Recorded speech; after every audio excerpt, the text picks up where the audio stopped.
Stryker, please, sit down. Thank you. How are you? All right. How's Alex today? He's doing much better. Been any improvement? I think so. Though, Dr. Douglas doesn't seem to agree. Why is that? Because medical science doesn't like to take into account that we are human beings and not machines. Progress can't always be measured by the rules they lay down. Has there been any movement from Alex? No. But I'm with him most of the day, and I sense there's been a change. What kind of change? But sometimes, sitting next to him, holding his hand, I feel almost as though he wants to communicate something to me. As if he's trying so hard to tell me something. Suppose that sounds silly. No, it doesn't at all. It's nothing tangible. Nothing you can see. But it's a feeling I have.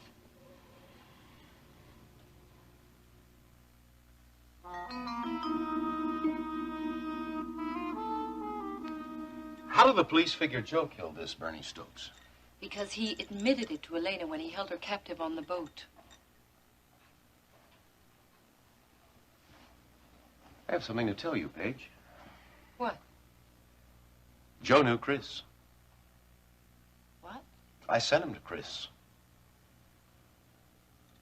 What are you saying? I'm saying your husband may be an innocent man. I'm saying Joe Foster may have killed Chris Shaw. That can't be. Why not? You said yourself that Dennis is incapable of murder. Yes, and I believe that. But the murder weapon, Iris said that she found it right next to Dennis's hand. He was the only one there when Chris died. Maybe not. Maybe he wasn't the only one there. Do you think this Joe Foster killed Chris? Well, I don't know, but all I'm saying is it's highly possible. What do we do then? What do we do? We call the police.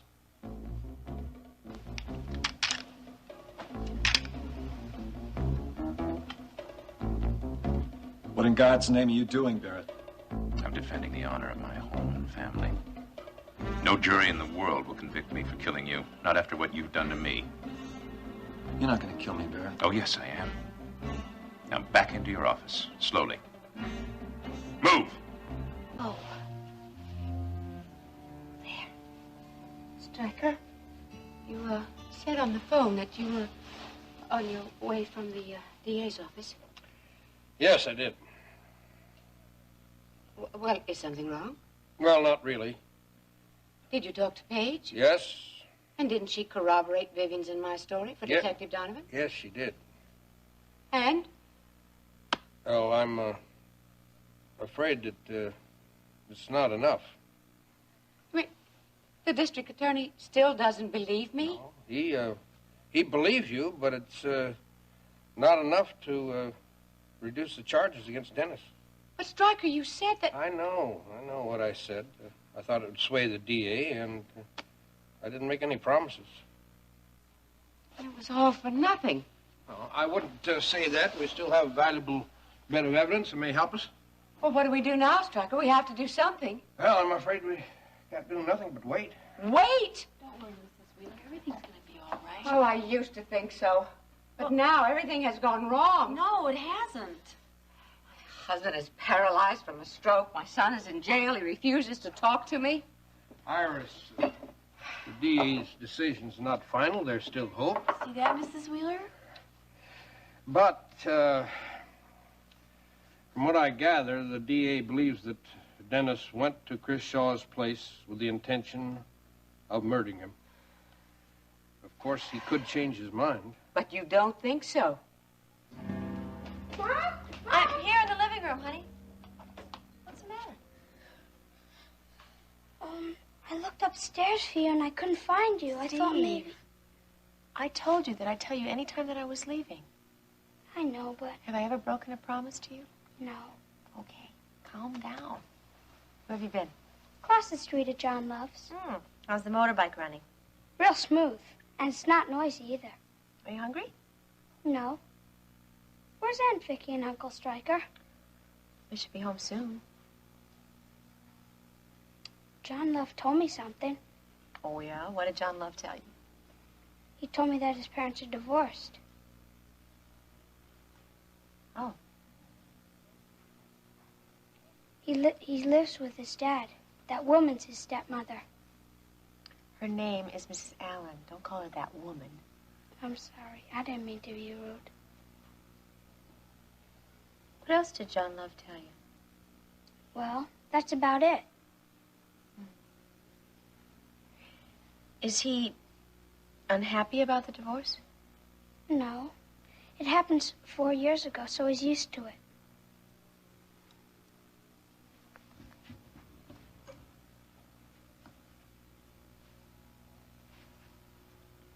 Are you and Dad going to get back together? No, Stephen. Not.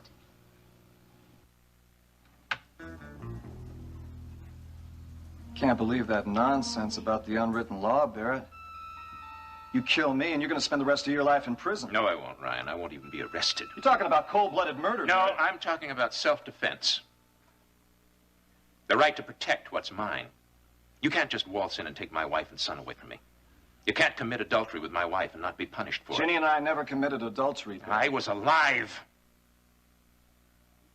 I was alive in a prison camp halfway around the world, and I say you committed adultery. Barrett, you're The crazy! police will see it that way, too.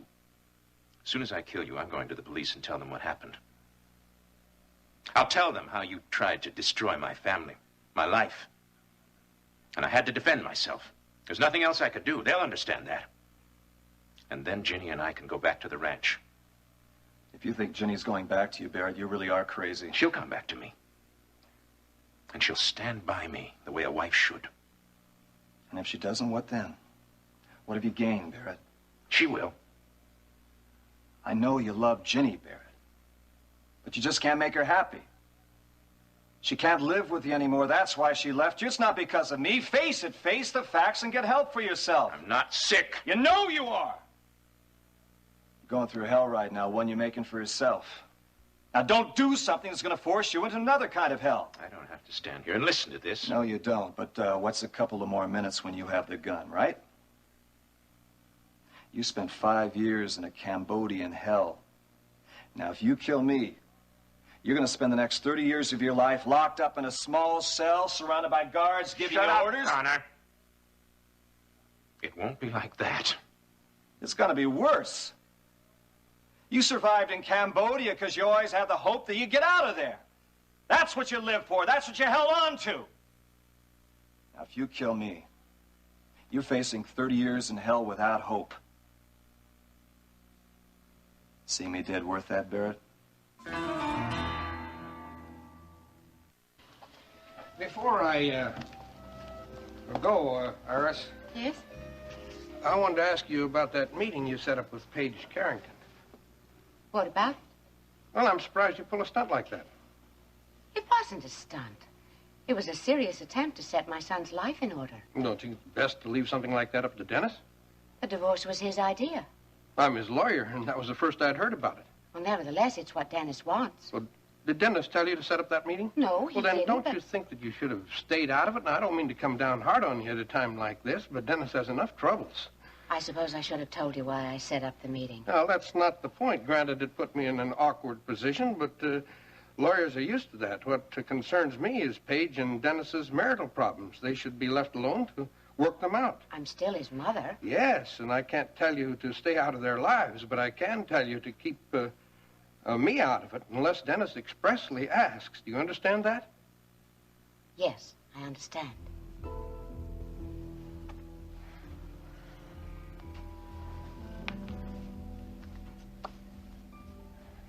Honey, I'm sorry. I know you were hoping that things could work out, but it's just not possible.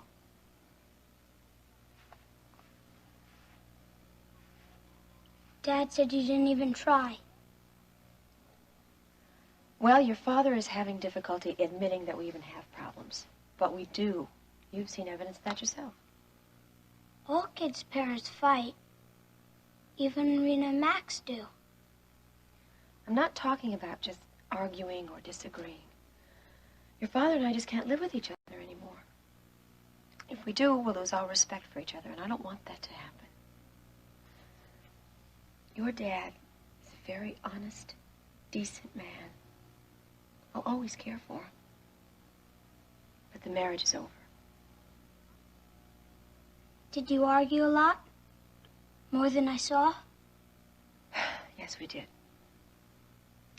That's not good for any of us. We're angry with each other all the time. We can't live our life like that. Is Dad sick? I think he is. He needs help.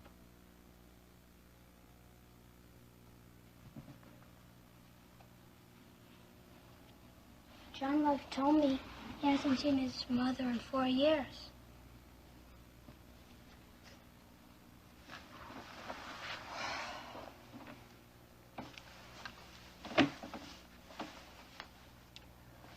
You can see your dad as much as you like.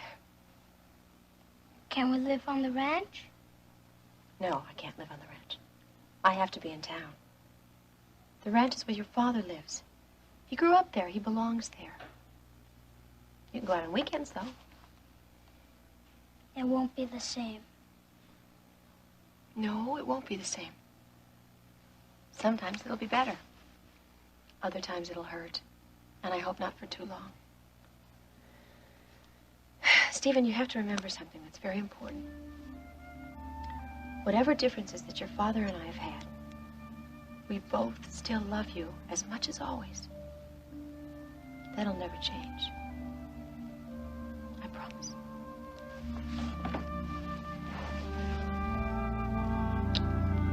If I can't have Ginny, neither will you. The hope of returning to Ginny and my son kept me alive in Cambodia. And now my only hope is seeing you punished for stealing them. Listen to me, It's Barrett. justice, Ryan. It's all I have left. Simple justice.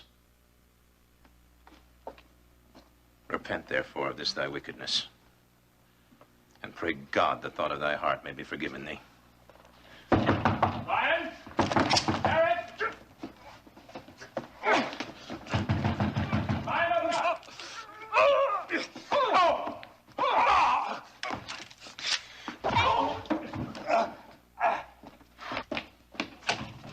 You all right? Yeah, I'm fine.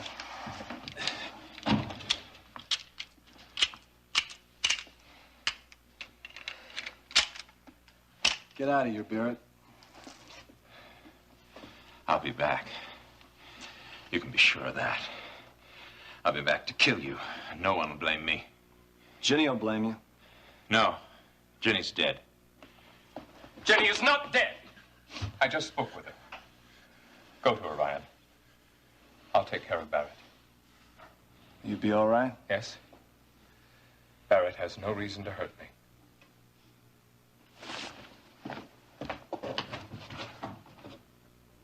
This is the second time you've betrayed me. First in the prison camp, and now here. No one has ever betrayed you, Barrett. This is a letter Roger Williams wrote before he died. I want you to read it.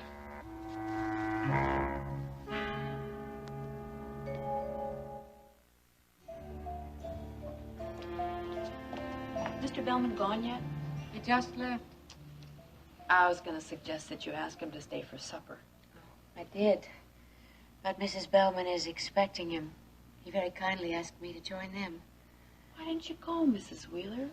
I can't leave Alex. You know that, Vivian. I can look after Mr. Wheeler. I wouldn't let him out of my sight. Why are you encouraging me to leave? Because I think you should get out of the house more. I know you want to stay home and take care of Mr. Wheeler, but I don't think you should shut yourself up here, away from your friends and everybody. I can't enjoy socializing with Alex in this condition. And I know it's not the same, but I think it's important for you to get out from time to time. The only place I'd want to go is to see Dennis, and he won't have me. Mrs. Wheeler. Oh, Vivian, I understand what you're saying, and I appreciate it. Maybe I will go out, but only when Alex is showing some noticeable improvement. Is there something else wrong, Mrs. Everything Wheeler? is wrong. And sometimes I think I'm the cause of it all. Come on, get them shoes off you. Here. Come on.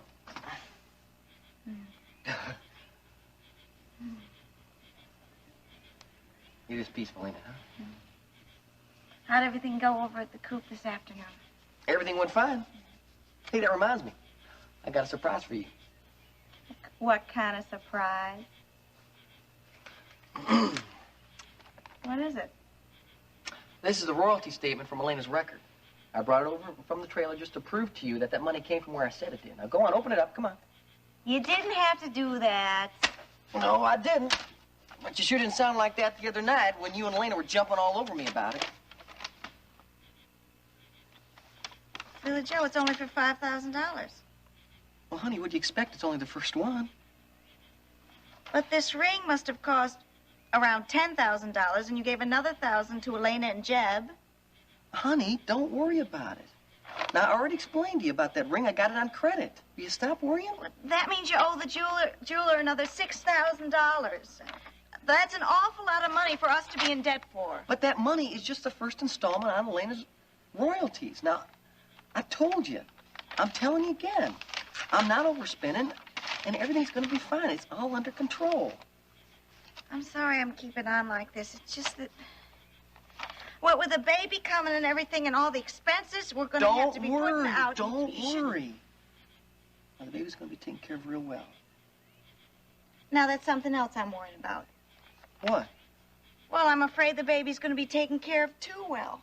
Well, you bet. Billy Joe Jr. is going to be the best taken care of baby in this whole wide world. Yeah, what you really mean is you're going to spoil him rotten. No. You're just going to have all the things a kid should have. All the things you and I never did.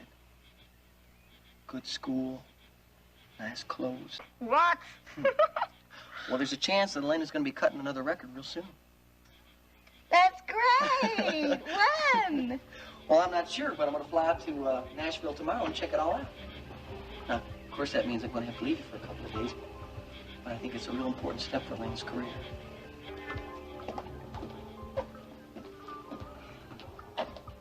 Calm down. I can't calm down. Not if there's a chance that Dennis could be released. I'd say there's more than a chance. The more I think about it, the more positive I become that Joe's tied up somehow with Chris's murder. And I just feel like a fool for not having thought of it sooner. Why should you? Everyone thought Dennis had done it. Everyone, including his own mother. What surprises me is... I don't know, Joe just doesn't seem like the type. Have you known him long, Peter? No, not long. I don't know him very well either. You know, he seems like a regular enough sort of guy. Why did you send him to Chris in the first place? Well, a guy kept getting in my hair, asking for different jobs. Wait a minute. I thought you said he was a sailor. Well, he was. He worked a couple of times on Lawrence Petroleum boats, but he said he was tired of shipping out. He wanted to stay in Houston for a while. Well, I'd found him a couple of jobs, but he kept coming back, so I sent him to Chris. Why did you send him? What was he doing for Chris? I don't know. I don't know. I never saw the guy again until he showed up here that night. I thought I was rid of him. I guess I was wrong. The important thing is to prove that he was at Chris's, because all of the evidence still points to Dennis. Yeah, well, that may not be easy, but I think that's where the police will be able to help. Yeah, right. They'll believe you.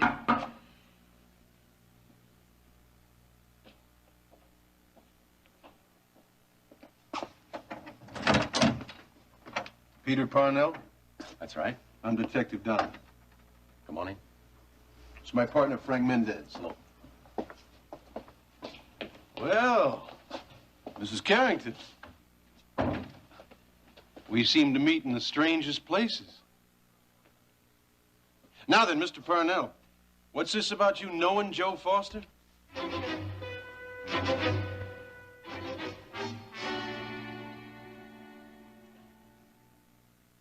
It's not true.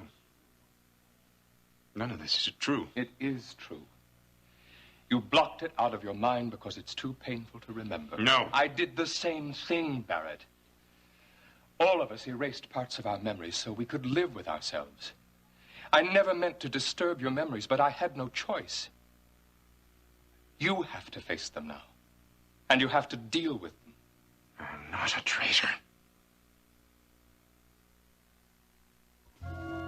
So, you have no idea where this Joe Foster is now?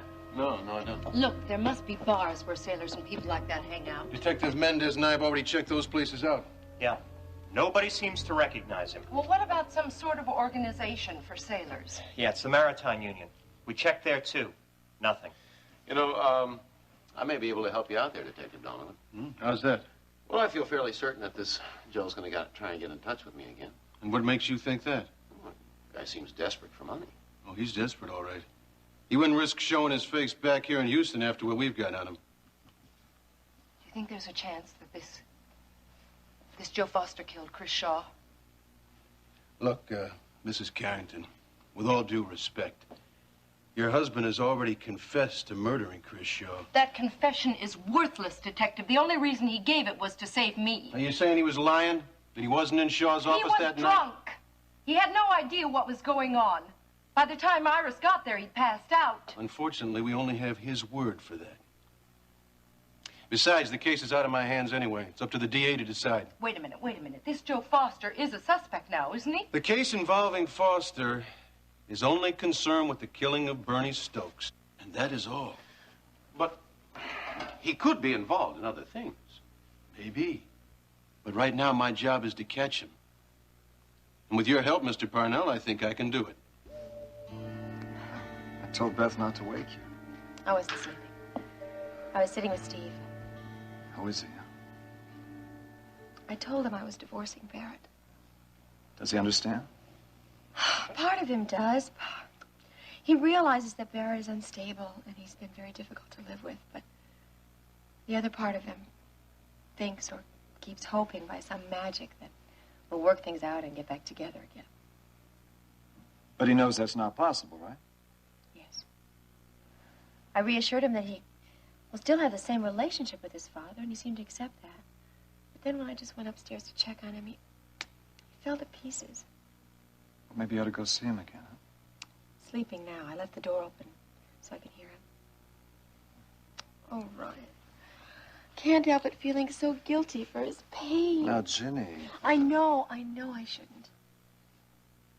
And I know that what I've decided to do is for the best. I wish I could do something to ease the pain for you. Your being here helps a lot. Maybe if I talk to Stryker and file for a divorce, and everything will calm down. I'm not sure it will. Barrett came to see me this afternoon after he talked to you. Why? What did he want? Well, he wanted me to know that he wasn't going to let you go. Ryan, did he threaten you? He said a lot of things I'm sure he didn't mean. See, his world's falling apart faster than Steve's. Only Steve can cry about it. Barrett, he just lashes out at people. You, me, anyone. Max promised me that he'd talk to Barrett. I'm not sure that's going to be enough right now. What do you mean? I think we should ask Courtney to arrange to get Barrett to a hospital immediately. Roger Williams is not accusing you of being a traitor. He is. You broke under torture, Barrett. And betrayed my men? No. You gave 2 facts about the escape, which by themselves would have meant nothing to the guards. What you didn't know was that Roger Williams was also tortured, and he gave 2 other facts to the guards about the escape.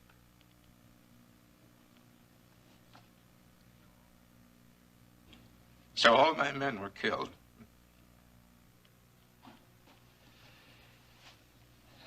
Every man has his breaking point, Barrett. You held on for 5 long years, and finally you couldn't take it any longer. No one could blame you for that. I'm a military man. I'm trained to protect my men. There is a limit to any man's endurance, even military men. Roger broke the first month. Is that supposed to be a consolation? It's a fact. Accept it.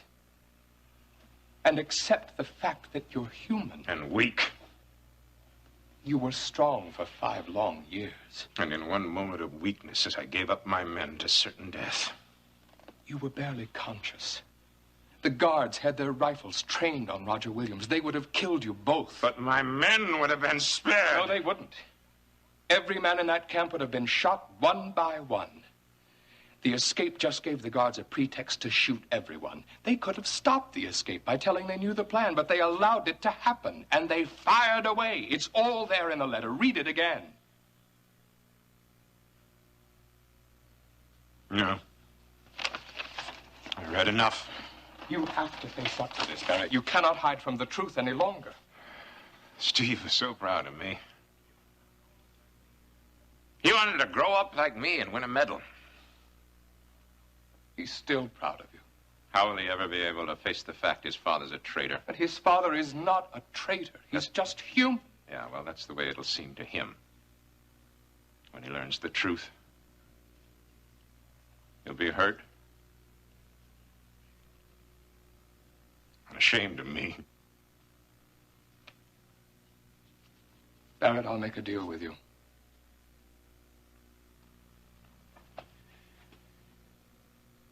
If you'll get the help we both know you need,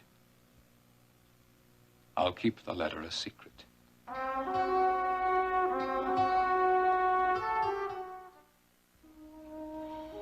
What did you mean when you said you think you're the cause of it all?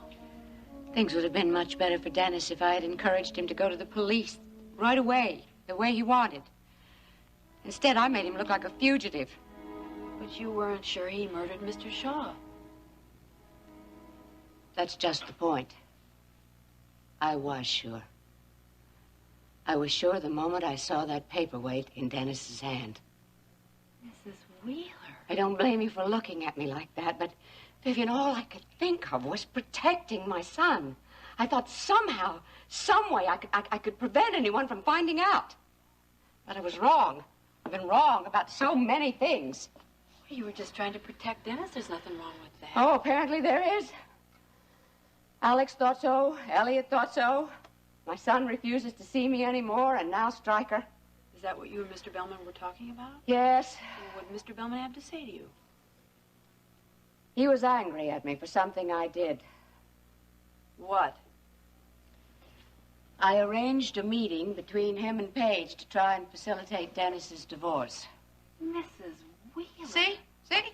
Even you think it's Dennis wrong. loves Mrs. Carrington. He loves what he thought Paige was. The real Paige was different, and I think Dennis sees that now. I don't know if what Mrs. Page did in the past changes the way Dennis feels about her. Of course it does. Oh, I don't know. Would you stop loving Mr. Wheeler if you found out some terrible secret about his past? Oh, Vivian, that is a foolish question. I think I'd still love Rudy. Rudy, Paige is the reason Dennis is in jail. Now that is an unquestionable fact. Her and her porno film and her dreadful friends. I just want to protect the people I love, and I will stop at nothing. If that's a crime, Vivian, I'm guilty. I'm guilty. Look, we know Barrett needs help, but so far he's refused to get it on his own. And you've tried to protect him by keeping his instability from the family, but believe me, Barrett's just not going to get any better on his own. Now that I'm filing for a divorce, I doubt that he'll listen to me. That's right, but someone has to force him to confront his problems. You know, Stryker said that he thought that maybe when I did leave Barrett, that he would come back to his senses. But all he's done is become more irrational. I'm afraid he's going to be more of a danger to himself and those around him. Oh, I don't know, maybe Elliot can help. Elliot was here looking for Barrett. Yeah, he came to the office and he was talking with Barrett when I left. Ryan, do you think Elliot can help Barrett? Maybe he's been through a similar experience. He had to cope with his problems that he got in Cambodia, too, right? I think we should call Courtney or wait to hear from Elliot. I think we should call Courtney. It isn't fair. Neither is it fair what you're doing to yourself now. You need help, Barrett. I needed help, and I refused to admit it. I ended up almost killing Alex Wheeler. You almost killed Ryan Connor. What for? The war is over, Barrett. These people are not our enemies. Ryan took my wife. No. You forced Jenny out of your life the same as if you'd pushed her out the door. Don't you see that? We are our own worst enemies. But that needn't be.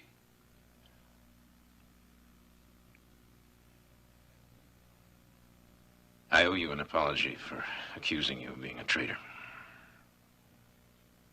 If I'd been tortured, the chances are I would have given away the plan every single detail. I doubt that. Well, fortunately, I was never tested. You were severely tested when you were wrongly accused of being a traitor. But I knew I was innocent. And you knew who was guilty. Perhaps I should have confronted you sooner. But I'd hoped it wouldn't be necessary, that you'd get help on your own. I'd hoped that you'd be allowed to unravel the mysteries of that experience slowly in order to deal with it less painfully. I resisted until you gave me no choice. Ginny often asked me to get some help. Barrett, I know what honor means to you. But its significance pales beside the torment you've inflicted on her and on yourself. Will you tell Ginny? I won't tell anyone. You have my word.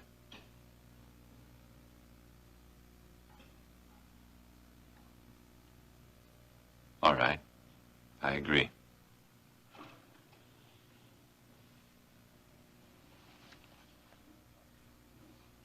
If you'd like, I'll call my doctor. No. Thank you, Elliot.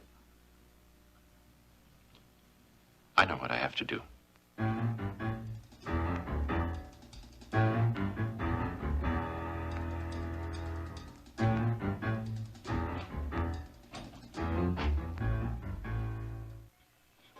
When'd you find that out, the possibility of Elena cutting another record? To call me up, set an appointment. Hey! Did you tell Elena? No, I haven't. I wanted to wait and check with you first. Because I want to make sure you're going to be all right if I'm going to leave you for a couple days. I'm going to be fine. Are you sure? Yeah, I'm sure. Besides, baby's not due for another 2 weeks. Well, if you feel even the slightest bit funny, you call me up, you hear? All right.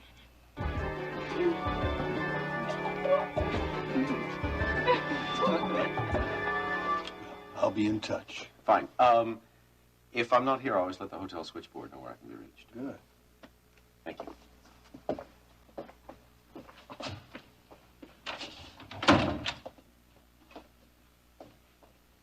Feeling better? No. Why? I thought you'd be glad that we had this. What if he never comes back, Peter? What if we never see him again? Well, I'm sure the police have ways of tracking down people like that. You heard what they said. They've checked everywhere. Besides, what if he isn't the one who killed Chris? Heard what Detective Donovan said. Look, don't worry. We'll cross that bridge when we find him. I can't thank you enough for what you've done. What have I done? Aside from not putting two and two together soon enough, for which, may I add, I still feel very stupid. The important thing is that you did and that we called the police. You know, I think you're going to have your husband back home again before you know it.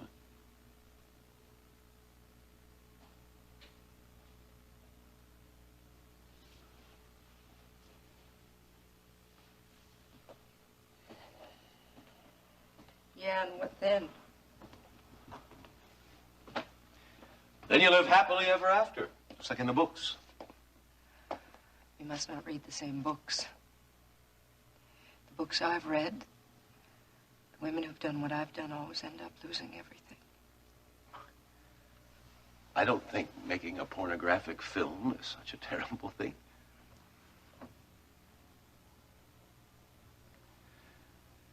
You've never forgiven me for getting you involved in that, have you?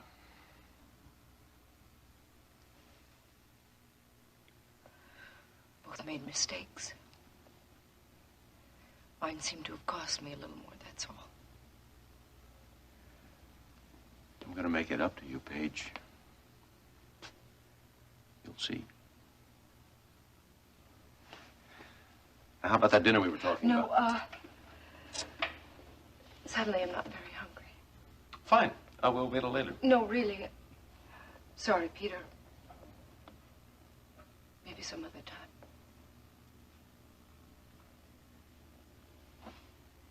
Sure.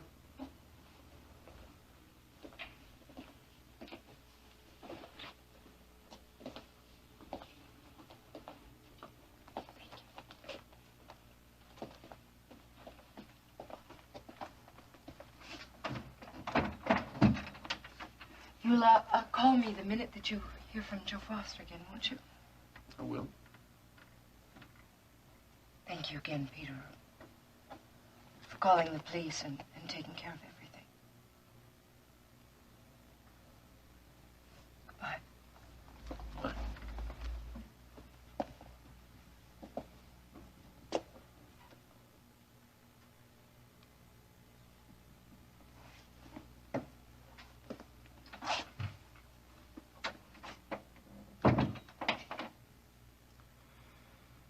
You're right, Paige. I am taking care of everything. You just leave it all to me. Ready for dinner? No, I have no appetite. We have to eat, Mrs. Wheeler. Oh, later. Right now, I just want to be alone with Alex. All right. But I'm going to keep everything warm just in case you change your mind.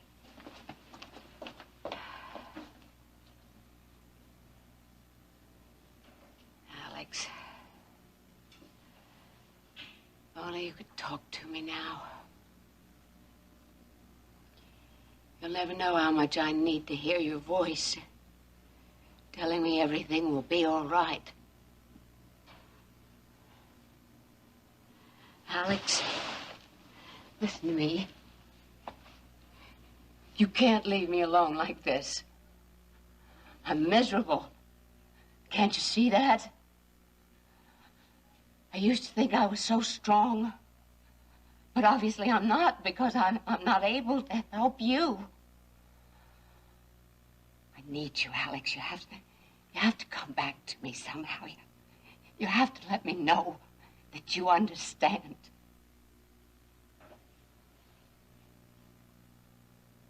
Alex. It can't be. Alex, if you understand me, if you can hear me, please let me know. Oh, Vivian, come quickly. What happened? Oh, it's Alex. What's wrong with him? Nothing's wrong. Nothing's wrong at all. Oh, Alex. From now on, everything's gonna be all right. Oh.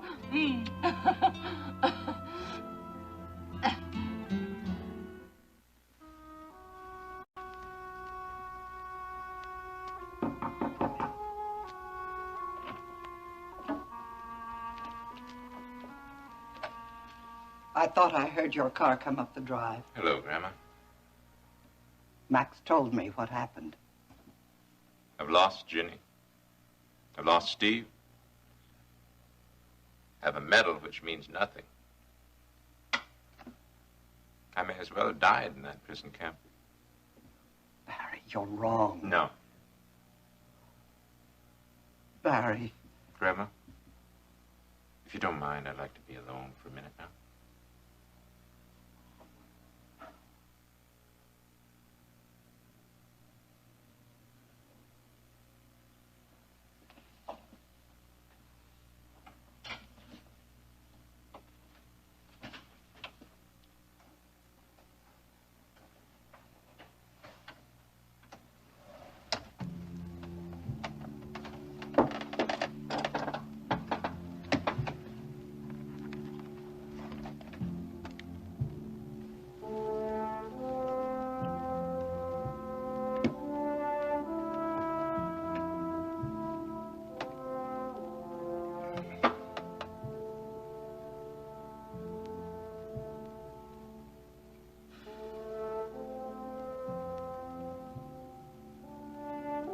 Almighty and most merciful Father,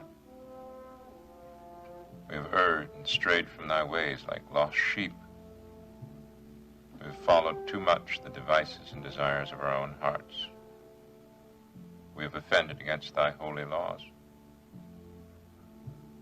We have left undone those things which we ought to have done, and we have done those things which we ought not to have done. And there is no health in us.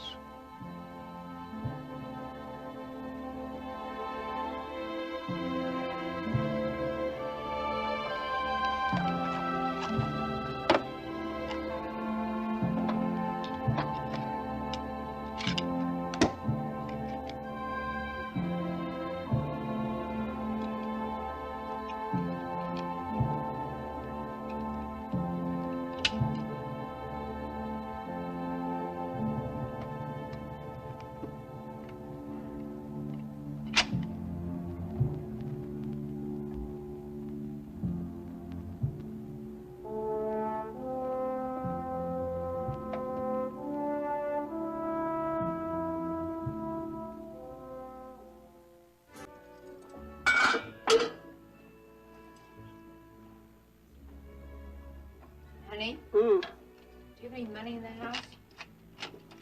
Well, sure, why? I think we may have a problem.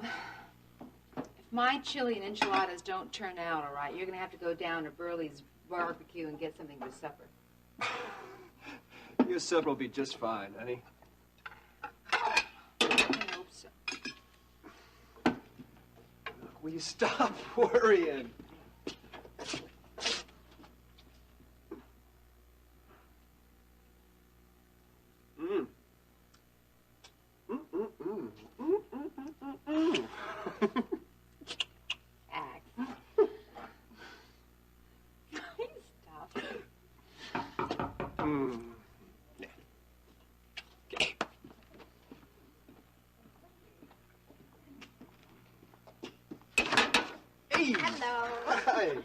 Jib. Hey, Max, how you doing? Max. Well, my. You look pretty tonight, Elena. Well, thank you. It's so nice to have you all for dinner. I am glad to be here. I haven't seen you since you've been staying out at the ranch. Well, I called you yesterday because I wanted to come over and visit, but there was no answer. You must have been in Houston. Oh.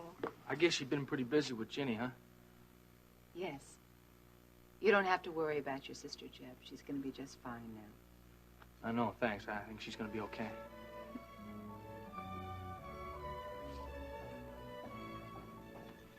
Is Steve all right? Sleeping. I'll get it.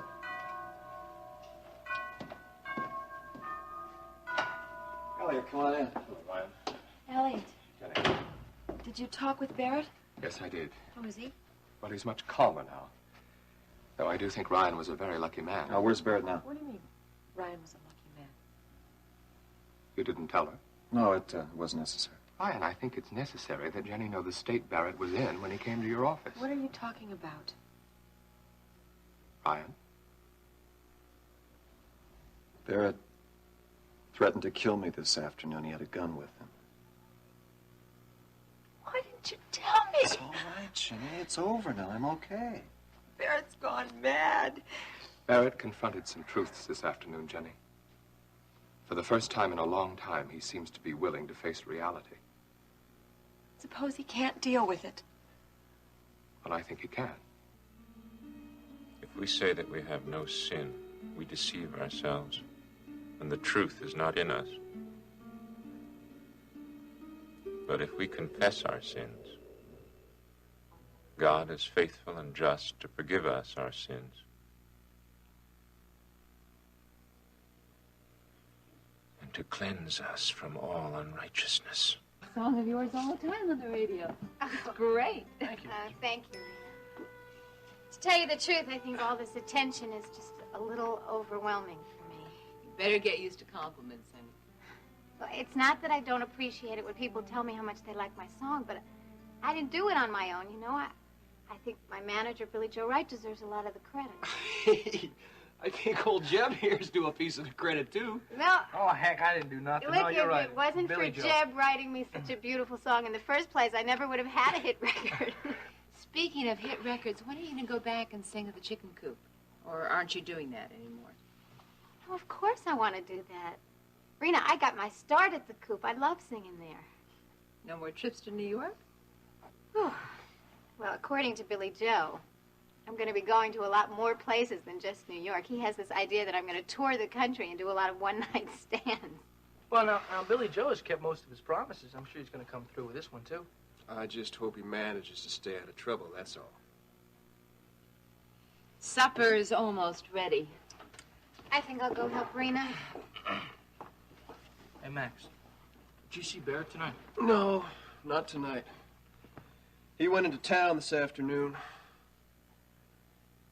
He went to see Ginny. Was she alone? Yes. Ginny insisted she could handle Barrett. She told him she wanted a divorce. What did he say? How'd he take it? I don't know. I'm pretty sure that he's devastated. Well, look, she's doing the right thing. She's taking the first step in the right direction. Unless Barrett does something crazy and changes her mind. Barrett felt he was justified in killing her. But why? Because he felt that I'd taken his wife and child away from him. He even believed that no one would find fault with his protecting his family. He didn't even think he'd be arrested. Is that the unwritten law that he was talking about? That's right. Oh, God. And I think Barrett realizes now that killing Ryan won't solve anything. Are you sure about that, Elliot? I'm fairly certain that he'll accept the divorce now. What did you and Barrett talk about in Ryan's office? About accepting defeat, starting over. Poor Barrett. If I'd only been honest with him from the beginning when he came home from Cambodia, none of this would have ever happened. Jenny, you mustn't blame yourself. You can't spend the rest of your life feeling guilty about something over which you had no control. But I failed. No, you didn't fail Barrett. He failed himself. But he's admitted that now, and I think that's the first step toward recovery. It was for me. There's so much about him now that I don't understand. Well, there's a great deal he doesn't understand about himself, Jenny.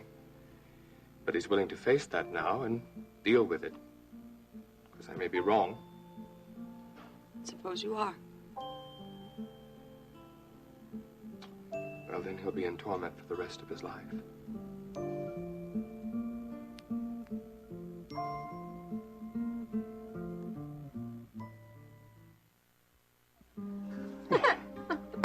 Boy, was that good. Oh, it sure was. You know something, Rena? You ought to open up your own taco stand. You know, Oh, Rena's sure. Tacos, huh? All right. I didn't know she could cook that well. Rena can't cook very many things, but what she does cook is always good. Hey, Max, you see what's going on over at the Harper place? You been over there? Oh, when I saw all those rigs coming in, I went over and checked it out, yeah. Ah, Justin, he never was one to waste time. You think they're going to find any oil there? Not a drop. What are you guys talking about now? Well, we were talking about the Harper property. Oh, not now, honey. You've had such a lovely evening. Let's not spoil it by talking about Justin and his oil rigs, okay? Who wants coffee? Coffee for everyone. You need any help in there, Elena? Nope, it's coming right up. Well, in that case, I'm gonna get dessert. I thought you forgot to buy dessert. I looked all over for it. Max, where are you going? Get dessert. Now, why would my man leave the dessert in the bedroom? Beats me, Rena. Rena, close your eyes. Close my eyes? Got them closed? Closed. Max, what is it? Well, just wait a minute, let's see. Max, what is it? It's a cake house.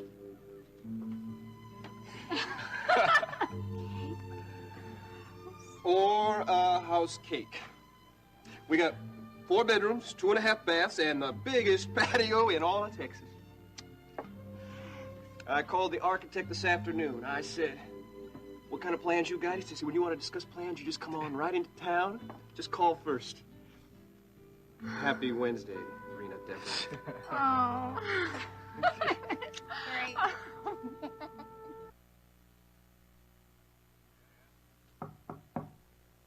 Yes? Barrett? I want to talk to you. I can't talk to you now, Grandma. I know you're troubled, Barrett. I want to help you. I'm fine. You don't need to worry about me. I've worked everything out. And now I have to write a letter to my son.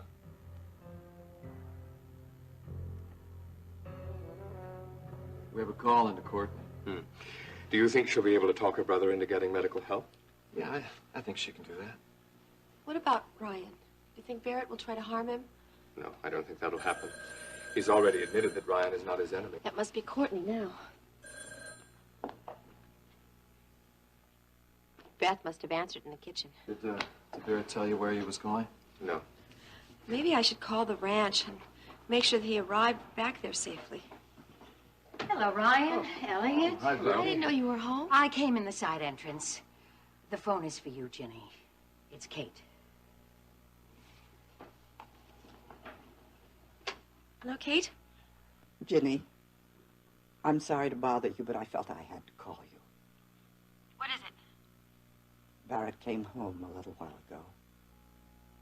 Is he all right? He's locked himself in his study, and he won't let me in. Kate, what sort of mood is he in? Well, he's too calm, too rational.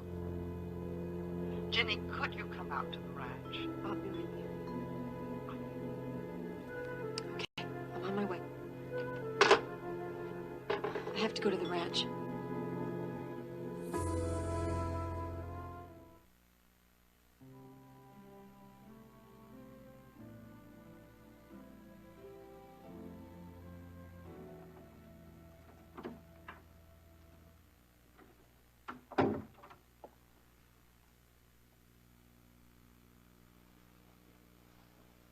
Honey, wake up. Stephen? Mom, It's all right, it's all right. is it morning yet? No, you've only been asleep a couple of hours. How do you feel? My head hurts. Well, I'll bring you an aspirin. Steve, before you go back to sleep, you can go in a minute. I want to talk to you. I'm going out to the ranch to see your dad. I'll go with you. Not this time, sweetheart. Why not? Because your dad and I have some very serious talking to do. Are you and Dad gonna get back together?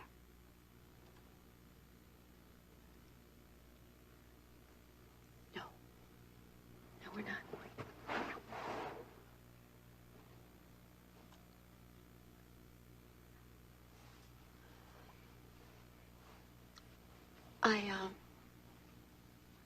I won't be gone long, just a couple of hours. Aunt Vicky's downstairs and Uncle Stryker will be home soon. Now, if you want to sleep for a while, I'll have Aunt Vicky wake you up for supper. Okay? Okay, Mom. Also, if you don't feel any better when you wake up, you tell Aunt Vicky. Oh, Mom? Yes? I left Dad's medal at home in the study. Can I still have it? Yes. I'll bring it.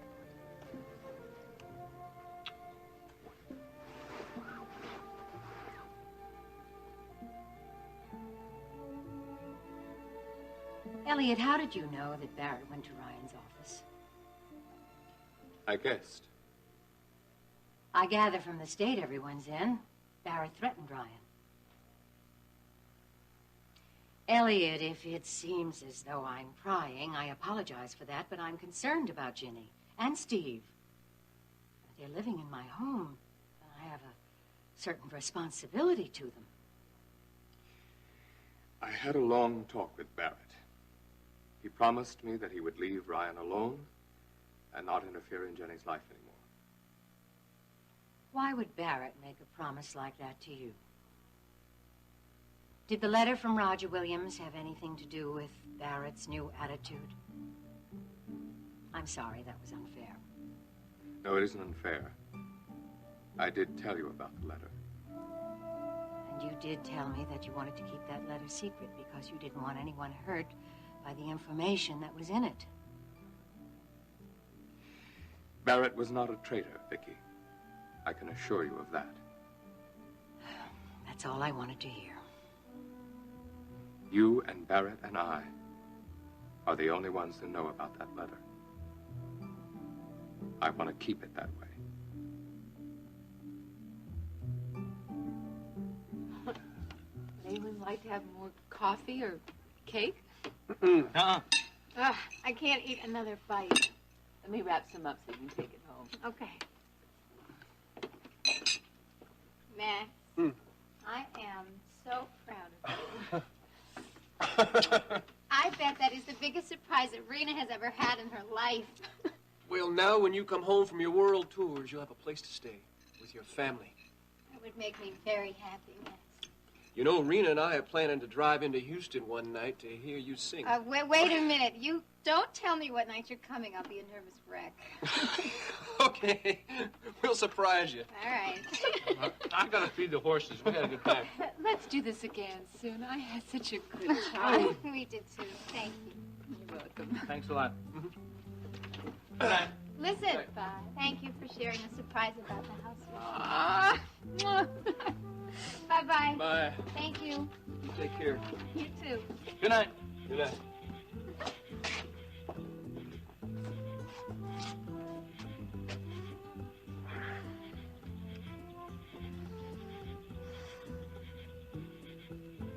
You happy?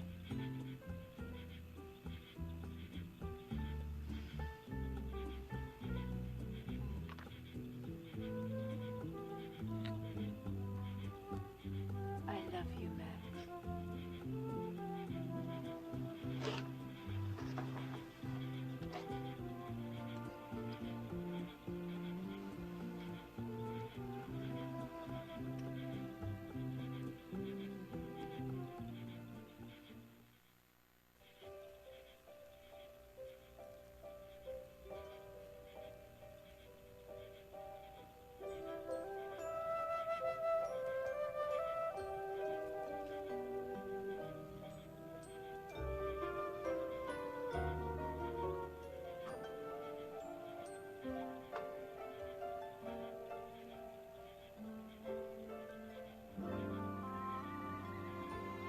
I can't imagine this ranch without Ginny.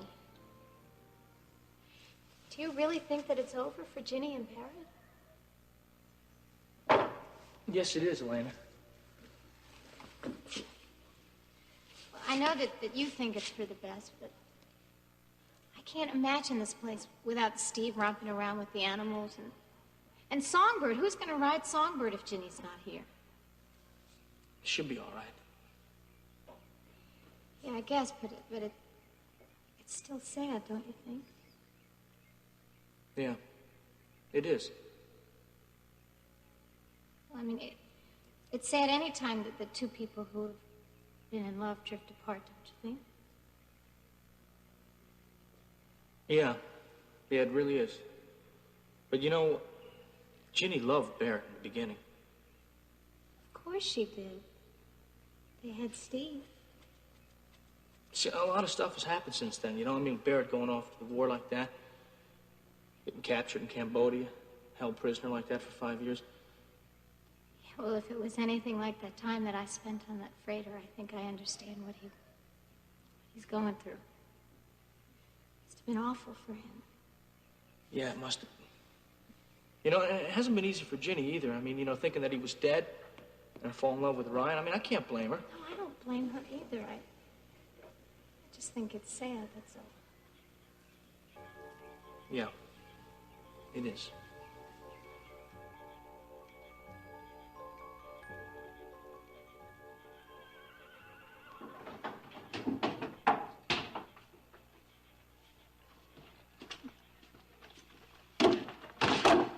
How is Songbird?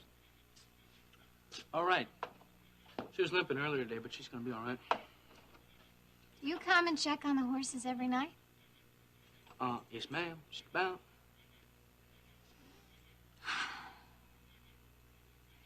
Isn't the moon beautiful tonight?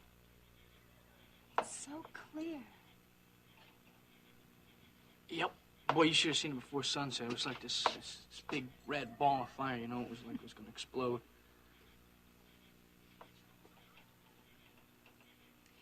Aren't Max and Rena wonderful? Yep. They seem like they don't have a care in the world. Well, I think Rena's had kind of a tough time adjusting here on the ranch. Yeah? Mm-hmm. Yeah, well, you know, we're doing all right. Well, she seems to be doing all right now. How are you doing? I am doing just fine.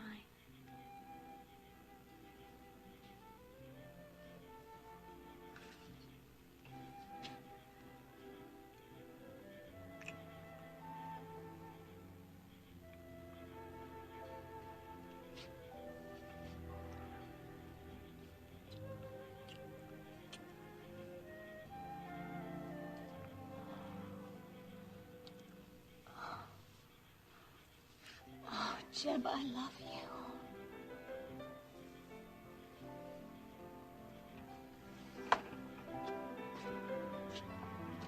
What's wrong? Nothing. Something is wrong.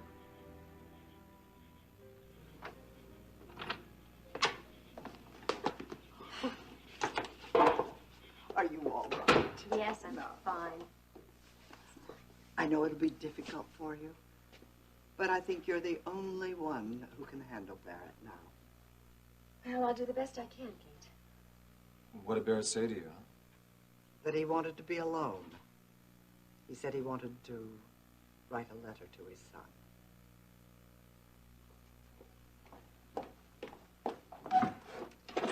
Which one is the key to the study?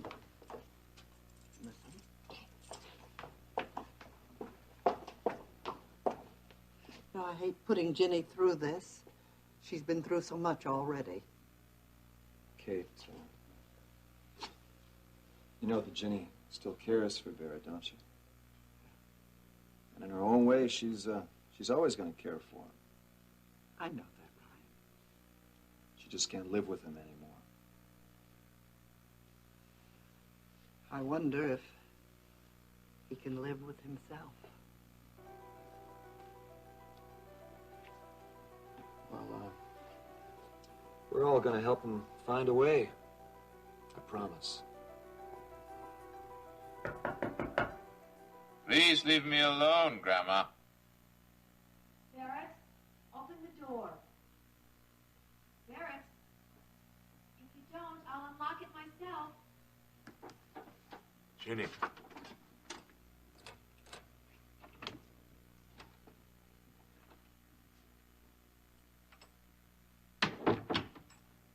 Ginny. What are you doing here? Why have you come back? Kate called me. She said you wouldn't talk to her. I don't want to talk anymore. There's nothing left to say. Barrett,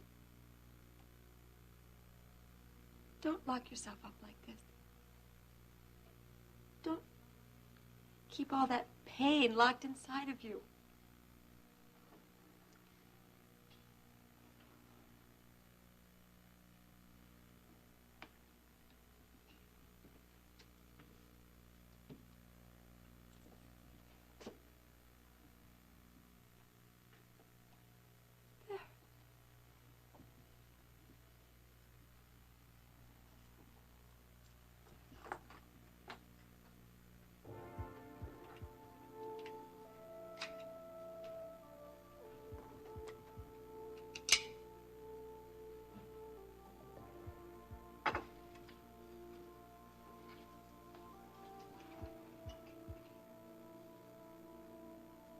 I have more bullets, Ginny.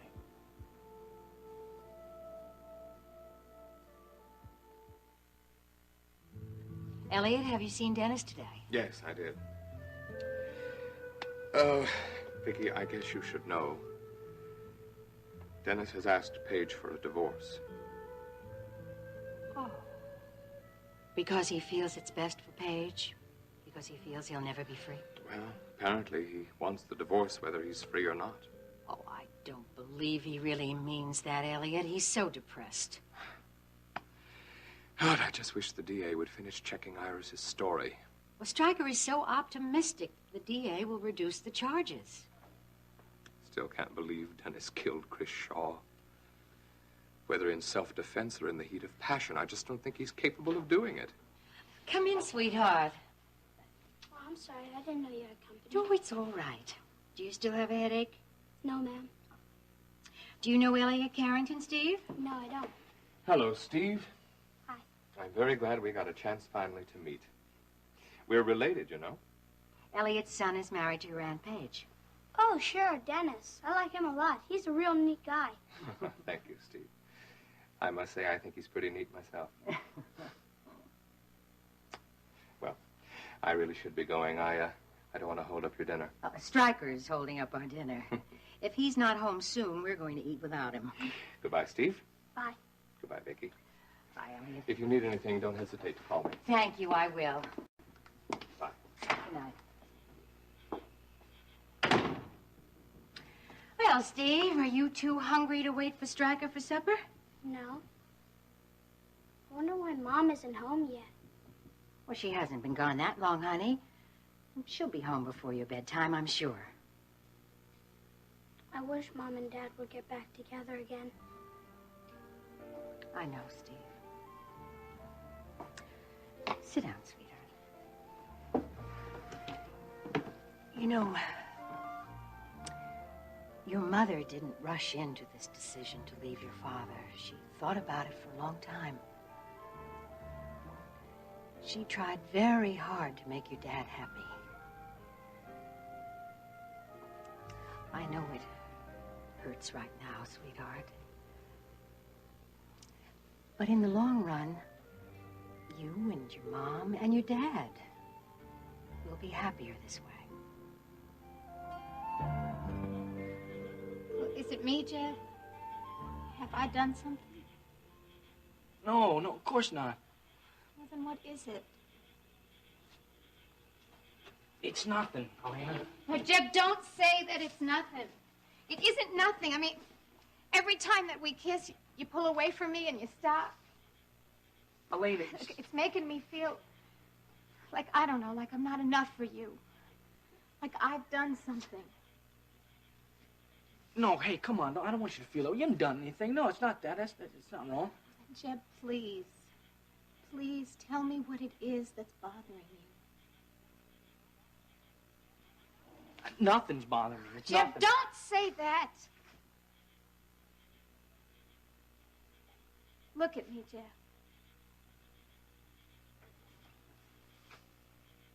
Don't you want me? Elena. Talk to me, Jeb. Tell me what it is. It's not right, Elena, okay? You see, it's just not right. Don't say that, Jeff. No, it isn't.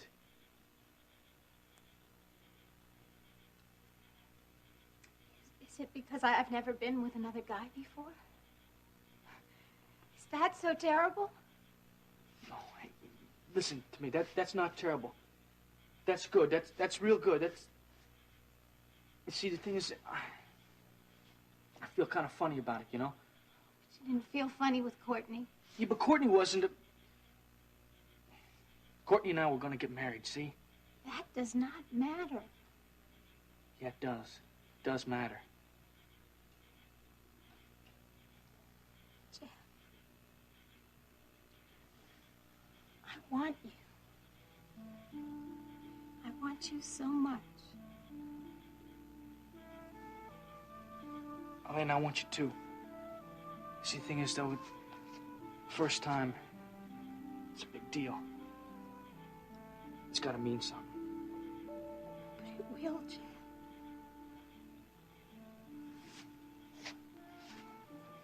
I want you to be sure. And I want to be sure. I won't let you do this to yourself, Barrett. What difference does it make? I'm already dead. That's not true.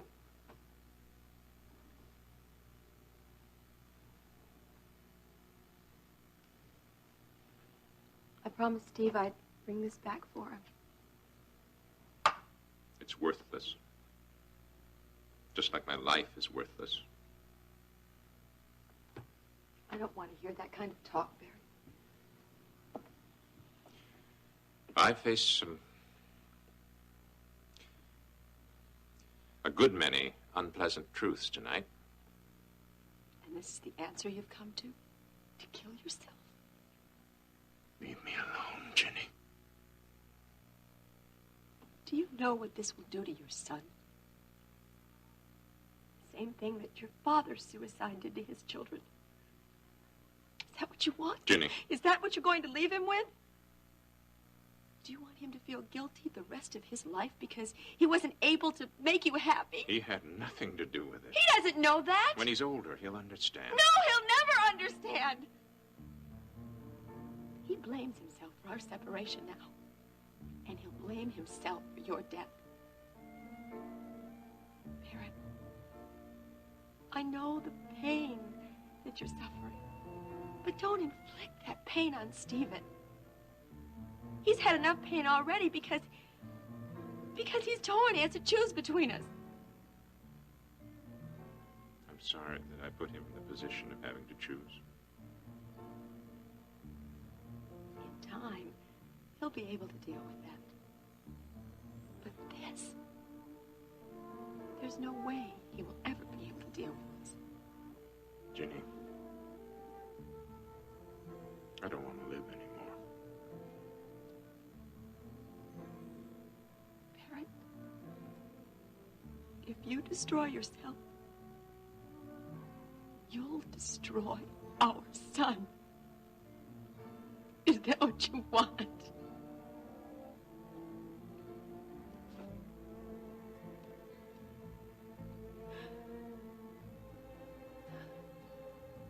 No.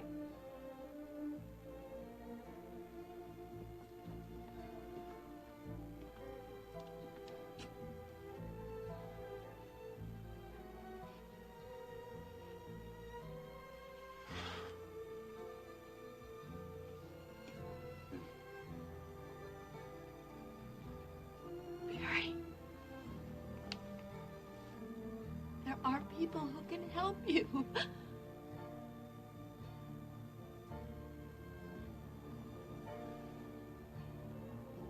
I know.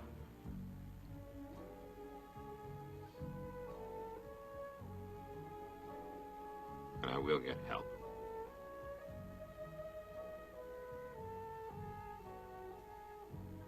I promise.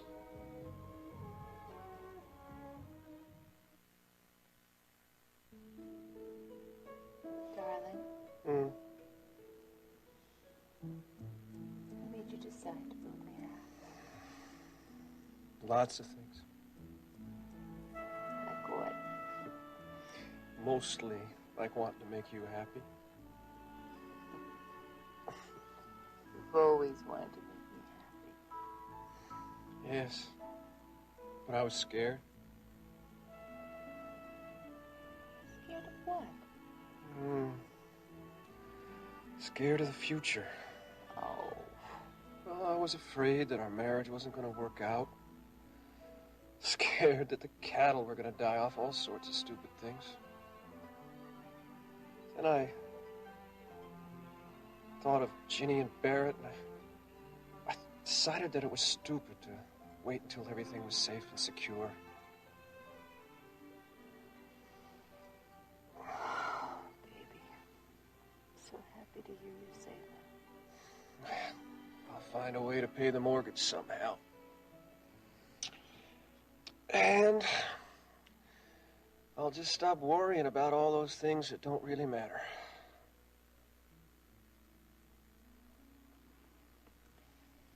Your happiness is the only thing that matters to me.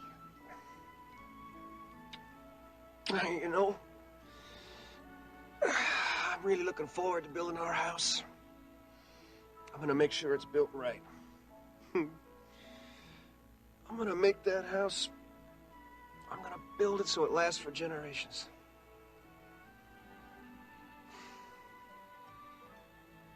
Honey, if we don't have any children, then won't matter if the house lasts for generations or not. So,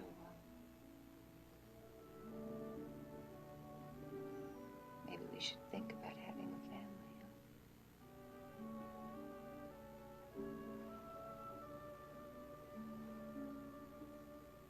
A family?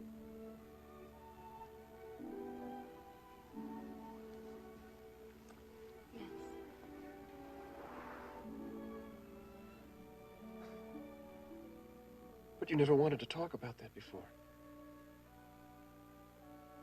I know. I wasn't ready before. But I've been thinking about it for a long time.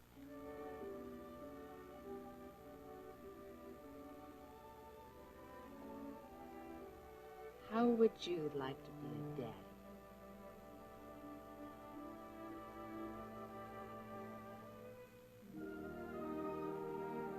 Stryker, honey, I didn't hear you come in. Hi, honey.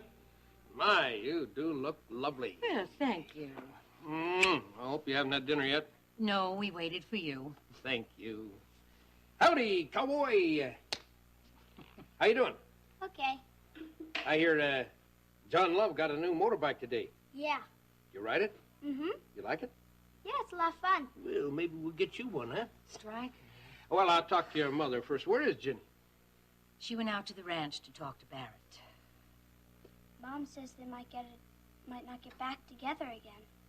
That makes you feel pretty bad, huh? You feel like it's your fault? Yeah. Well, it is not, and I want you to understand that. You have nothing to do with it. Your mother and father both love you very much. But I don't want them to get a divorce. Well, divorce is never a very pleasant thing, Steve, but sometimes the only solution to the problems that mothers and fathers have. How happy would you be if they're arguing all the time, not talking to each other and snapping at you whenever they were angry at themselves? That already happened. Well, how'd you feel about it?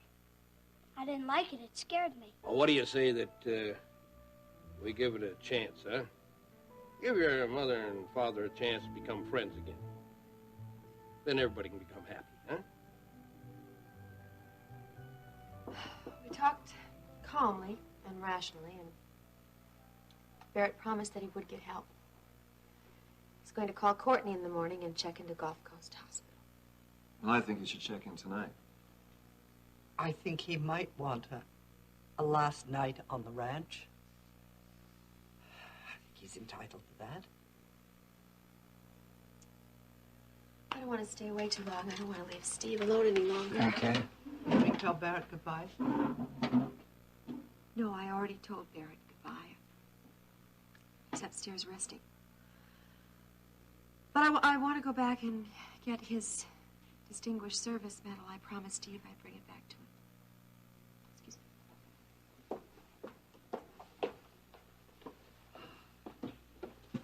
She's quite a girl. I know.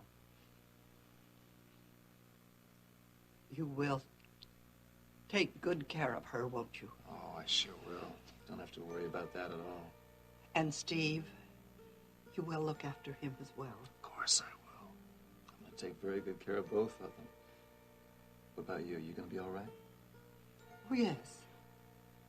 While Barry's in the hospital, Max will take over running the ranch. When Barrett comes home, what then? I'll help him build a new life. You know that Ginny wants Steve to be a real big part of Barrett's new life. Yes. And I hope that will be possible for both their sakes. Kid, I want you to know that I'm going to guide Steve, and I'm going to counsel him, and I'm sure going to love him, and I'll never try to take Barrett's place. I promise you that.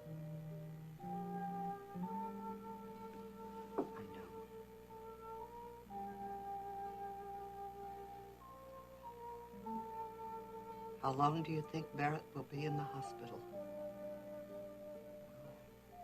I don't know, a couple of months at least. But I do know that the doctors are going to do everything they can to heal him.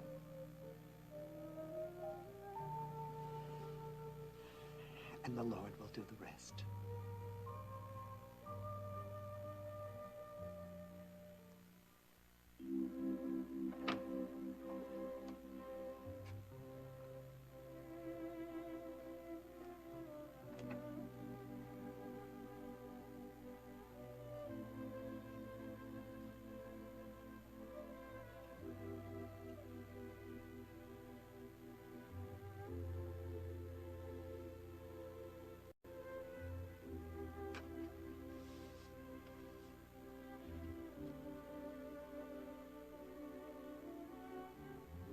Dearest Jenny, I will keep my promise to get help, but I cannot stay in Texas. I'm heartily sorry for all the pain I've caused you. I pray God will give us patience under our sufferings and a happy issue out of all our afflictions.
My husband is beginning to recover because he's in our home again. Because he's around people who love and care for him. Mrs. Sweeter, I agree that your husband's progress since he's been returned home has been nothing short of miraculous. The doctors here told me that Alex was totally unaware of his surroundings. I know that. But it's just not so. I see it in his eyes. He knows I'm with him. When I ask him a question, he squeezes my hand. Mrs. Sweeter, I'm aware of that. Now, all I'm saying is that in order for him to continue his progress, he must return to Gulf Coast. And I say you're wrong. Mrs. Sweeter, this is the only place where he can receive the specific benefits of diagnostic and therapeutic procedures. You simply aren't equipped to carry out those things at home. Then I'll see that I am. It's that simple. Mrs. Wheeler. I have already checked into having an elevator installed so that Alex can be moved to our bedroom on the second floor. And whatever other equipment is necessary, I'll have it brought in. That's highly impractical.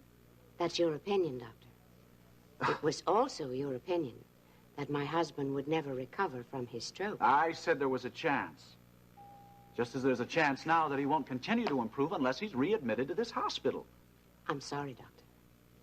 My husband will not be brought to this hospital and cared for by strangers, and that's final.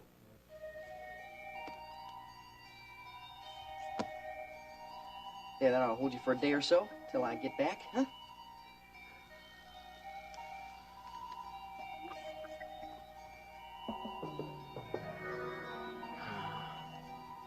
Sooner or later, I gotta find me a better place to hide you guys, you know that?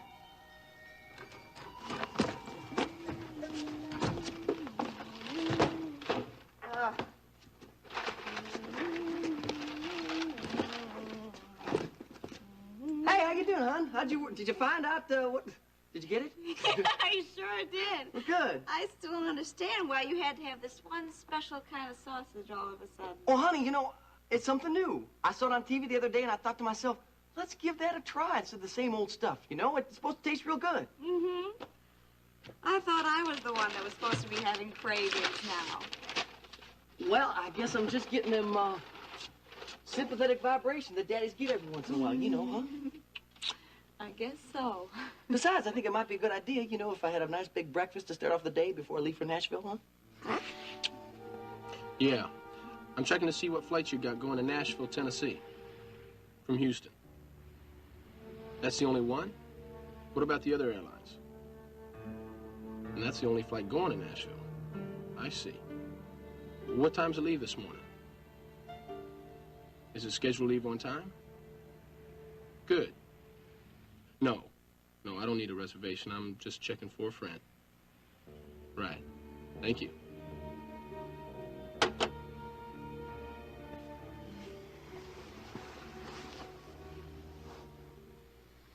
Max, honey, wake up. It's 9 o'clock. Wake up, honey. It's 9 o'clock. You've already missed 3 hours of work. Oh, it's my day off. Oh. I just want to spend it right here in bed with you. You deserve the day off. Unless you want me to make an appointment with that architect to talk about our new house. Darling, I think we should figure out exactly what kind of house we want before we talk to an architect. You had some plans made up a couple of months ago, didn't you? Mm-hmm. But you didn't like them. I tell you what we're going to do.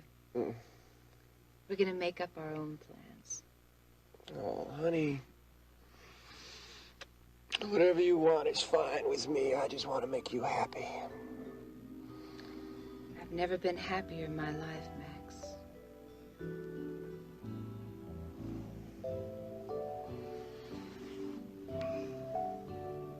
Me either. I love you, Rena Decker.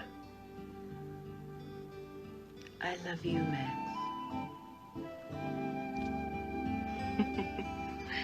Max Decker.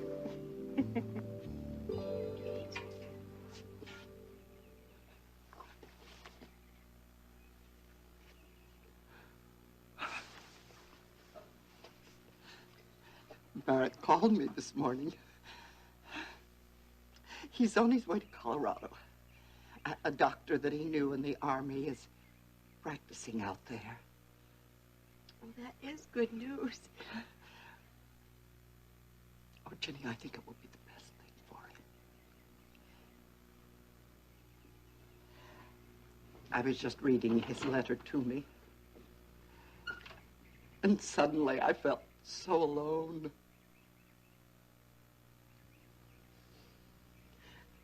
You don't have to be lonely, Grandma. Until Dad gets well, I'll take care of you.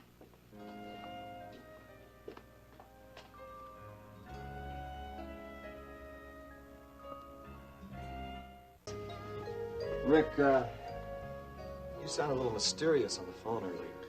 Yeah, I'm sorry about that. A lot of people wandering in and out. It's pretty busy around here between 7 and 9. Something's on your mind, isn't it? You want to tell me? Well, I want you to know that I've given this a lot of thought, and I know it may sound pretty way out to you, but I think there might be something to it. Does this have anything to do with your investigation of World Oil? It started with the investigation, but it all leads back here to Houston in the Dennis Carrington case. Well, then maybe you ought to tell Stryker first. Well, let me test my theory on you first. If it doesn't sound too crazy, then I'll talk to Stryker. Thank you for sharing this with me. I'm sorry you lost Barrett, even for a little while. You don't know how much it means to me to have you and Steve here. It means a lot to us, too. How did Steve react to Barrett's letter? I don't think he's read it yet. No? When I woke him up this morning, the letter was sitting on his dresser unopened. Maybe he's afraid to read it. I told him why Barry was leaving and how very much he loves him. I tried to reassure him that none of this is any of his fault. He doesn't want you to divorce Barrett, does he? No. Well, he'll accept it in time. I don't know if he's ready to do that yet. I don't think he's can deal with it at all. Well, if he reads Barrett's letter, he'll be able to deal with it. I'm afraid he's going to try to postpone it as long as he can. Oh, don't let it go on too long, honey. No, I won't. I just wish I had known what was happening between you and Barrett. I kept thinking we could work things out, Kate. You did all you could. I'm just sorry that it was such a difficult time for you. It's over now. My only regret is that I didn't help Barrett. I tried. I really tried. Oh, Ginny, you helped him. You saved his life last night, didn't you?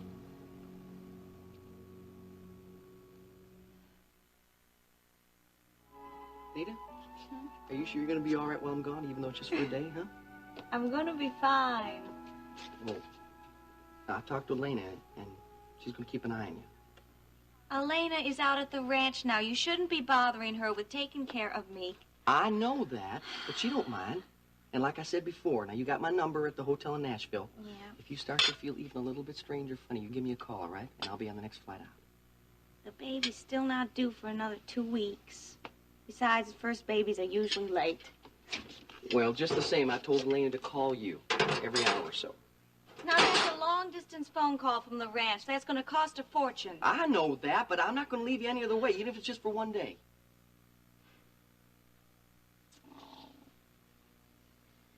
Something else, Billy Joe. Hey, if I don't get a move on, I'm going to be late. That's what I'm going to be. Now, are you sure you packed everything here? Yeah, I'm sure I did. Well, maybe I better check. I don't want you getting to the hotel and getting ready for the meeting and find out you didn't bring your socks. No, honey, no. It's just for a day or two, Nita. And besides, I did pack my socks. Oh? Now, look, I got to move on here. Otherwise, I'm going to miss my flight. All right. Well, how much does it cost to take a flight to Nashville? Why?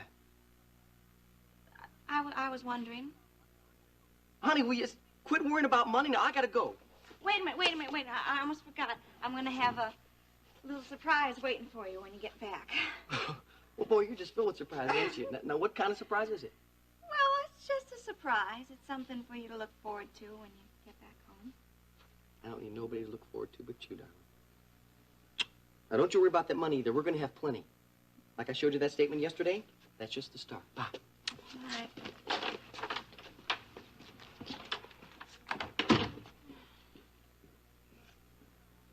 Well, Billy Joe, I hope you like the surprise. Of course, he knows we need a new mattress. Well, there's nothing you can do about it now, Nita. Delivery men are on their way. I'll arrange to have a therapist speak to you and tell you exactly what equipment you need to have installed in your home. Thank you. Dr. Douglas, you do realize, of course, that I still want you on Alex's case. That's up to you. I'd appreciate it very much if you'd continue to visit him regularly at the house. Of course. However, if you're terribly unhappy with this arrangement, I could speak with the head of the hospital about having someone else assigned to Alex's case, but I wouldn't want to lose you, Dr. Douglas. I'm told you're one of the finest young neurologists around. Mrs. Wheeler, I'm not going to lie to you. I'm not happy at all with these arrangements. They go against everything I've ever been taught about medical practice. You're still young, Doctor. You haven't learned to trust instinct yet. You know, sometimes it's more important than textbook learning. Iris! Doctor. Dr. Douglas, I hope I'm not interrupting anything. No, not at all.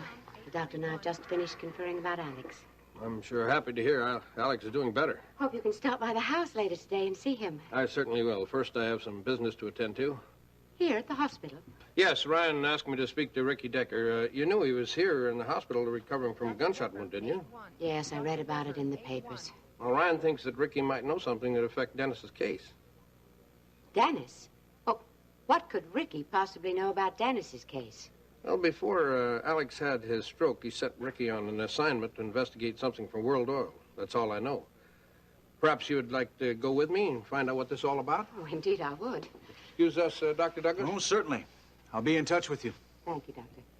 Dr. Hobus, 466. Dr. Hobus, 466.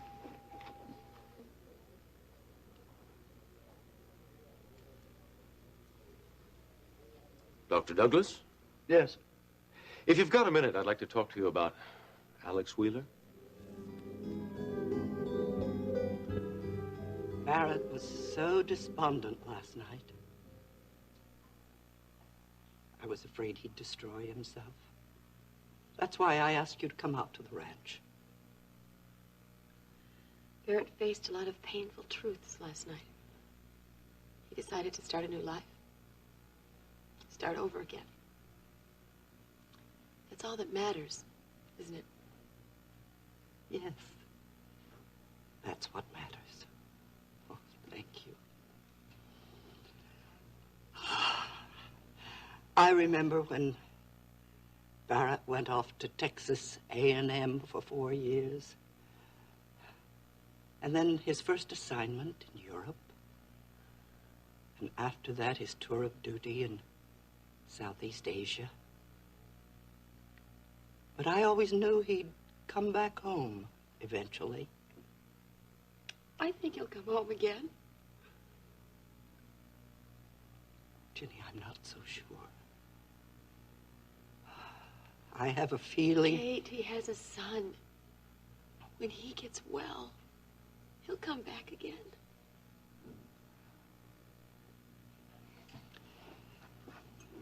Maybe you're right. Ryan called me. He told me. You know, in some ways, Ryan reminds me of Barrett. He's kind, thoughtful, loving. I know he's going to take very good care of you and Steve.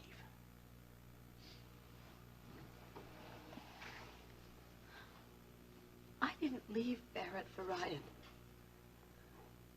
Oh, I know that, Ginny.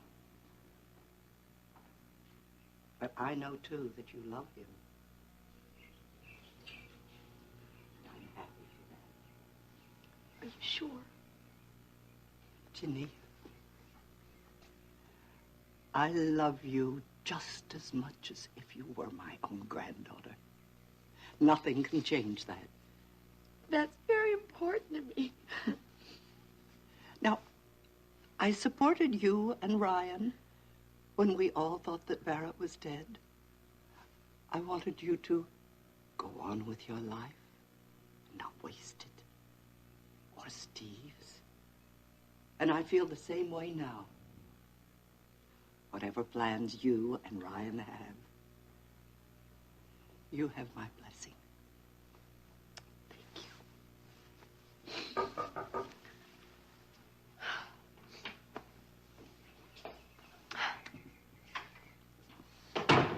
Okay.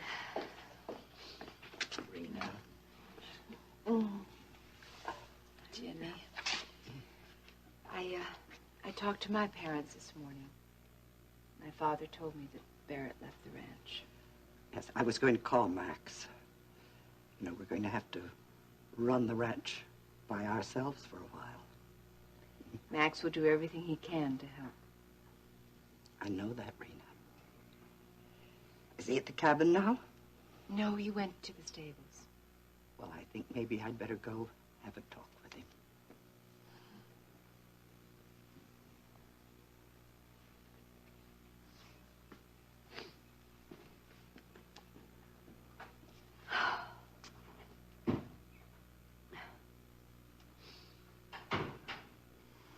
Kate raised her children and her grandchildren on this ranch.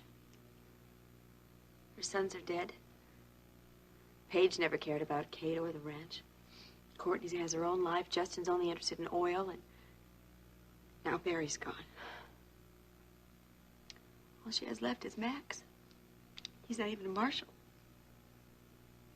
Ginny, don't you know that she has you and Steve? On weekends and holidays. Unless you decide to come back here. This is Barrett's home, Rita. It's your home. And Steve's home.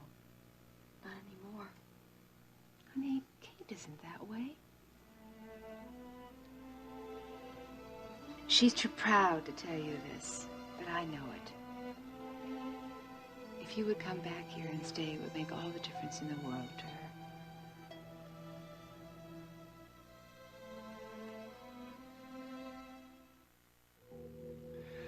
I'm a business associate of Alex Wheeler's, and I was wondering how he's doing. Well, he's doing much better. Well, I'm glad to hear that. For a minute there, I wasn't quite sure. What do you mean? Well, I was here visiting a friend of mine, and then I saw you talking to Mrs. Wheeler just now, and it looked like there might be some kind of a problem. Well, there is a problem, but it's not with Mr. Wheeler's health. Well, not directly, anyway. I don't understand. Well, you see, I've asked Mrs. Wheeler to bring Mr. Wheeler back into the hospital now that his motor faculties seem to be returning, but she... I beg your pardon. What about his motor faculties? Oh, well, they're improving. Alex can move now? Yeah, that's right. Oh, that's the first I'd heard of it. Well, it just happened yesterday. He's only got movement in his left hand right now, but still, that's a very good sign. Yes, of course. That is a very good sign. Tell me something, Doctor. Has Alex spoken yet? No, not yet. But he should. It's only a matter of time, as long as he has the proper care and treatment. I see. He's aware of his surroundings now for the first time. His general condition, I'd say, is improving. Well, I'm glad to hear that. I'll have to stop by the Wheeler house and pay Alex a visit. Stryker tells me you were doing some investigating for my husband. That's right, I was. Ryan says it has something to do with the problem of World Oil? Yeah, in tanker leasing. Alex wanted me to travel around to several different ports and just nose around, see what I could come up with. Is that what you were doing in New York? Well, no. In fact, I went to New York to hear Elena sing. New York wasn't even supposed to be part of the investigation, but then Elena got kidnapped, and you read about the rest. What does Elena being kidnapped have to do with the investigation Alice sent you? Well, it turns out that the ship that Elena was being held captive on was one of our boats. Tanker belonged to World Oil? Yeah. It's being leased from us from Lawrence Petroleum. That's owned by two men, Jim Lawrence and Pete Parnell. Ginny, did Barry take the gun with him? No, it's in the study. I would have been terrified. No, Rena, you would have been as angry as I was. Thank God you talked him out of it. I'm glad you didn't tell Kate. Kate realized that Barrett was almost over the edge. I think part of her wanted to know the truth, but part of her didn't. It's much better this way, Ginny. Are you sure? Yes, because now Kate can believe whatever she needs to believe. Did you tell her that Barrett tried to kill Ryan? No. I didn't see any reason for her to know that. Do you? No, I don't think so. Do you have any idea what Elliot might have said to Barrett to convince him to leave you? Well, Elliot wouldn't tell me, but what I gathered is that it was something to do with the prison camp. Well, you don't think he was a traitor, do you? Barrett? No. He would have killed himself last night. I don't think that's something that Barrett could ever live with. Did you get any sleep? Not much. You must be exhausted. Okay. You know, your folks have been just great to us. They're pretty terrific, aren't they? Yes, they are. You've been a wonderful friend, Rena. I'm very grateful for that. And you're a dear friend to me, Ginny. Mom? What is it, honey? Hi, Stephen Marshall. Hi, Rena Decker. Where have you been? I've been running Songbird up and down the pasture. Put your foot up here. Let me tie your shoelaces for you. There. When can you go riding, Mom?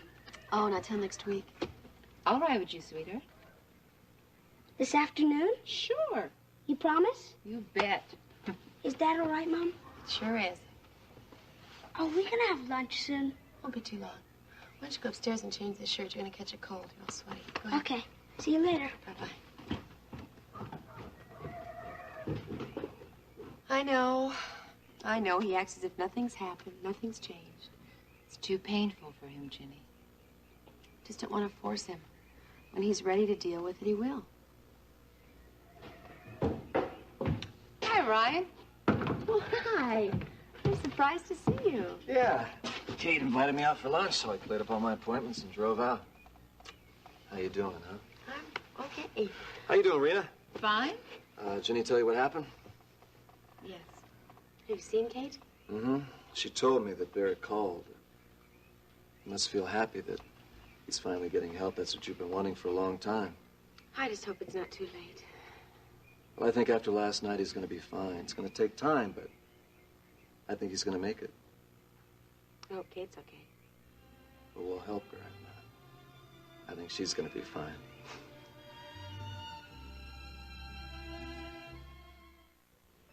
Talked to Stryker before I came over here. About the divorce? Mm-hmm. He said he's going to file the papers whenever you want.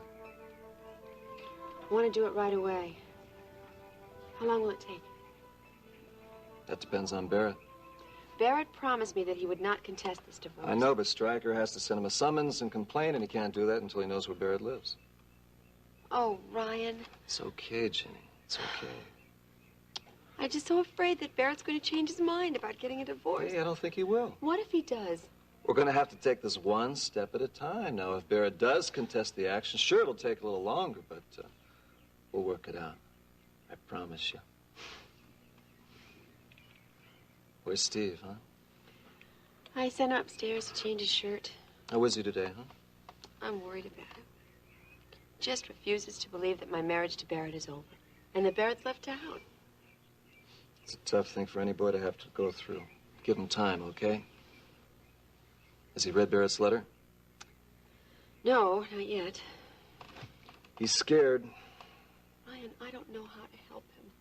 All you can do is give him all the love and support you can and let him work it out for himself. He's a smart boy. He'll find a way. Rita and I are supposed to go riding this afternoon. Well, you got a few hours yet. I think she'll be back in time. The guy told me one of the colts went down into the dry creek bed, and you had to pull her out. That's right. Wasn't injured, though, just scared. You want to go riding with us? Well, I got some business to do with your Grandma Kate, but if we get through in time, I will. You gonna go work with Grandma after you finish your coffee? No, I gotta go over to the corral first. I'll go with you. Say, listen, you seen Buddy lately? No. Well, why don't you go over to the Colemans for a while? Maybe later. You don't want to you don't want to see the Colemans? No. Why not? Because? Because why? Because he'll ask you about your mama and your daddy? About the divorce? Listen, Steve, there's nothing to be ashamed about. Plenty of people get divorced all the time these days. Not my mom and dad, and don't tell me it's for the best. Steve! I'm afraid it is for the best. I know it's hard for you to realize that right now, but I think in time you'll understand. I already understand. It's my fault Dad left. No, it's not your fault. Your mom and your dad just had some problems they couldn't work out. Dad left because I wanted to stay with Mom instead of being with him. Now I'll never see him again. That's not why your dad left. Didn't he explain that to you in the letter? How'd you know I got the letter? Well, your grandma told me he wrote you one. I haven't read it yet. Maybe you better. Oh, come on in. Where you want it, ma'am?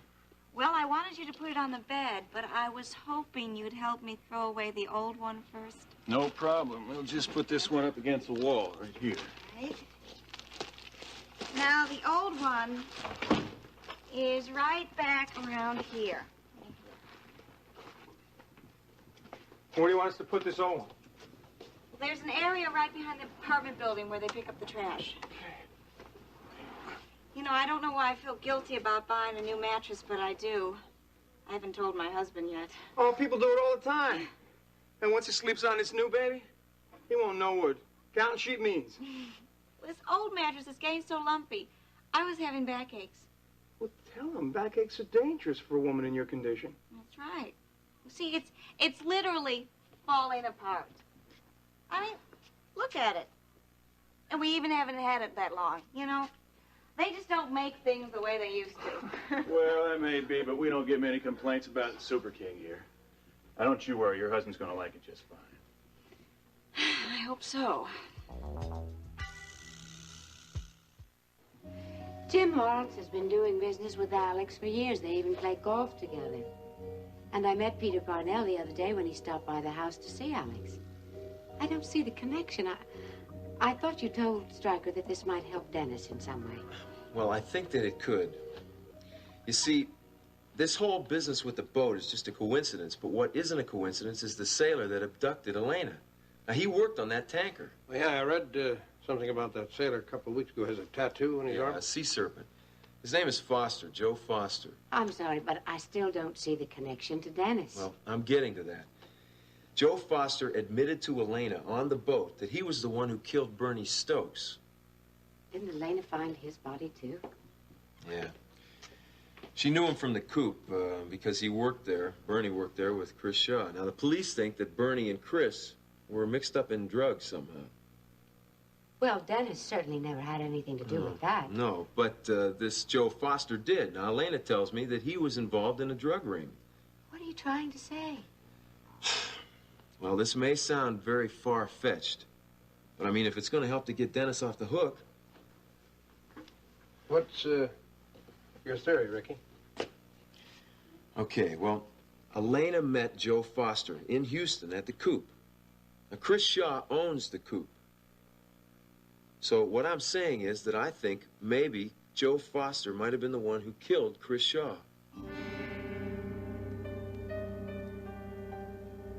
You won't know how your dad was feeling unless you read the letter.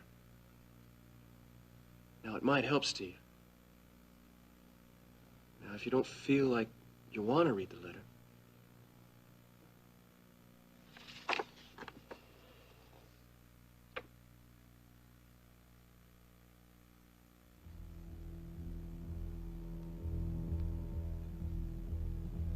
Dear son, I know that my mood changes over the past few months must have left you confused. I want to apologize for that, for all the unhappiness I've caused you and your mother. I've been unhappy too, but my illness is responsible for that, not you or your mother. Please don't blame yourself. You are the most wonderful son a man could ever have. You and your mother are going to make a new life for yourselves without me, but I will always be with you in spirit. Take care of your mother and grandmother for me. And remember always how very much I love you. God bless and keep you. Love, Dad.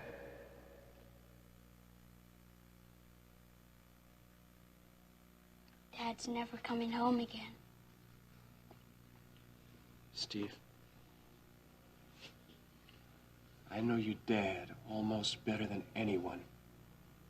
And I'm telling you, he's coming back.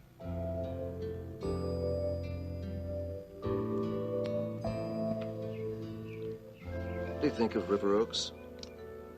It's lovely. How'd you like to live there? Alex and Iris are there, and Vicky and Stryker, and there seem to be a lot of families and their kids, and maybe we ought to look for a house there, huh? Well, we don't have to live there. It's up to you. We can buy a house, build a house, anywhere, whatever you want. Do you know what I really want? What? I want to stay here. You sure it wouldn't be too hard on you? No. It certainly would be terrific for Steve. And, Ryan, I don't want to leave Kate all alone. Well, what does Kate feel about it? I haven't talked to her. As a matter of fact, I didn't even think of it until Rena suggested it. And I wanted to talk to you first. Do you think she might sell me some land so we can build a house of our own? I don't know. We can ask her. Okay, that's what we're gonna do. Thank you.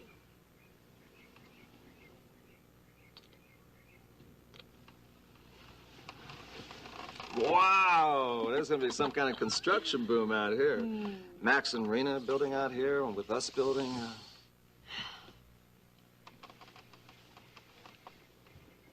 What's wrong? Are you sure you want to file for divorce? Yes, I'm positive. There's something we're going to have to talk about before we talk about houses. Something we're going to have to settle first. Okay, what's that? I have to ask you something. Will you marry me? Yes. Yes, I'll marry you.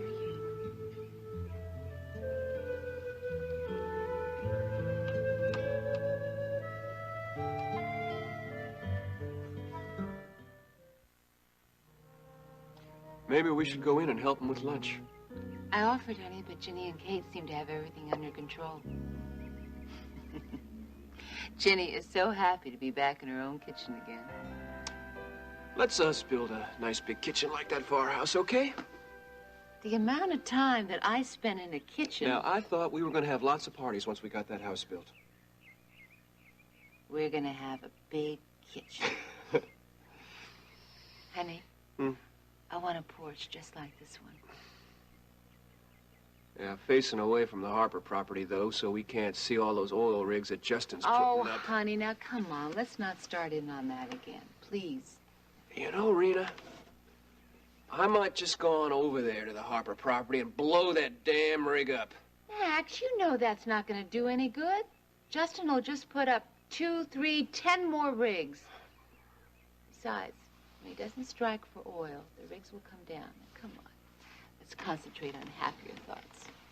Okay? Okay. Do you think you're pregnant yet? Honey, when I get pregnant, you'll be the first one to know, I promise. Okay. Max, it takes 9 months to have a baby. You're going to have to start practicing a little patience. I am the most patient man in the whole world. Do you want a son or a daughter? It doesn't matter. I want a son.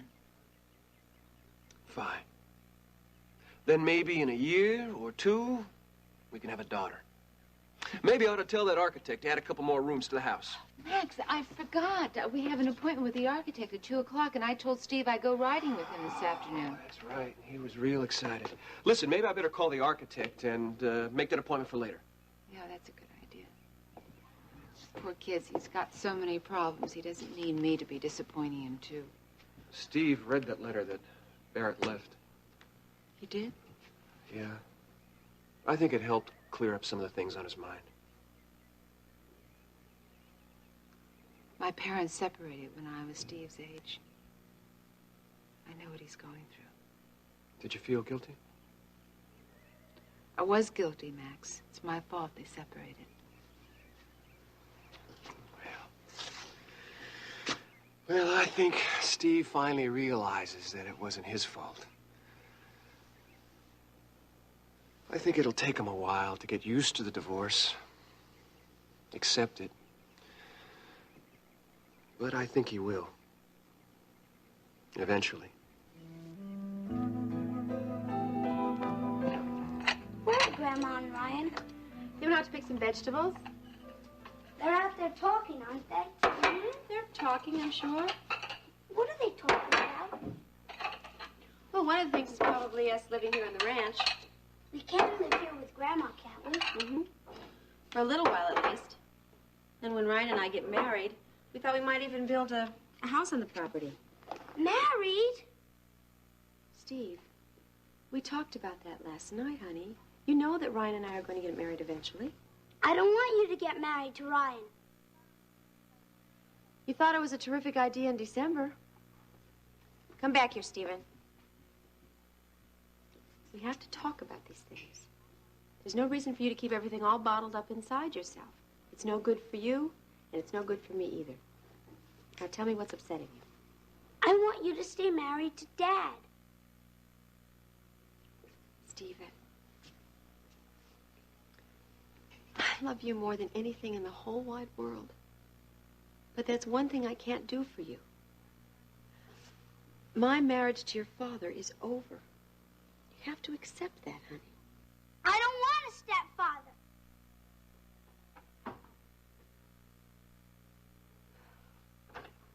it's all set with Kate. What's wrong? Everything.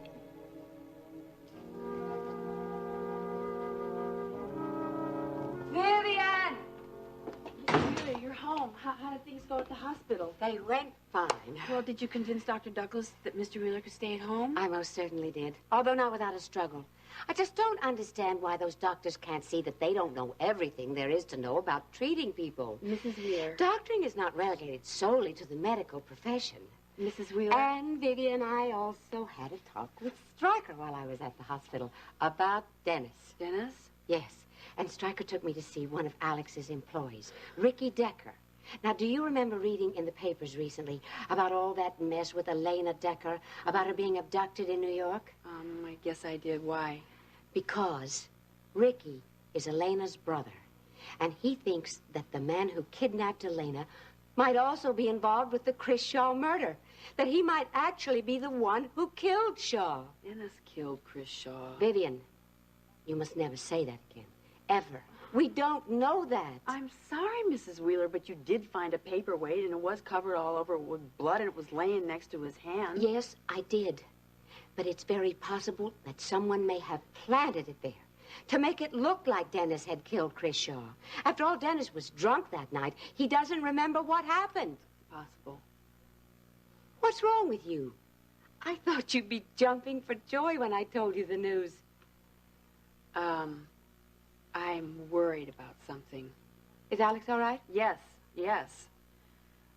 It's about something that I've done. It's something that you've told me not to do, and I'm hoping that you're not going to be mad with me, Mrs. Wheeler. What in the world are you talking about? I have let a stranger in to see Mr. Wheeler, and he's in there now. You what? He's in the sunroom with him now. Vivian, I told you under no circumstances. Told me this. Vivian! Who are you? I'm Grant Wheeler, Alex's brother.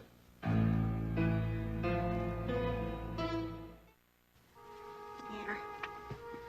I just hope it wasn't a mistake not telling Billy Joe about this new mattress. Just a minute.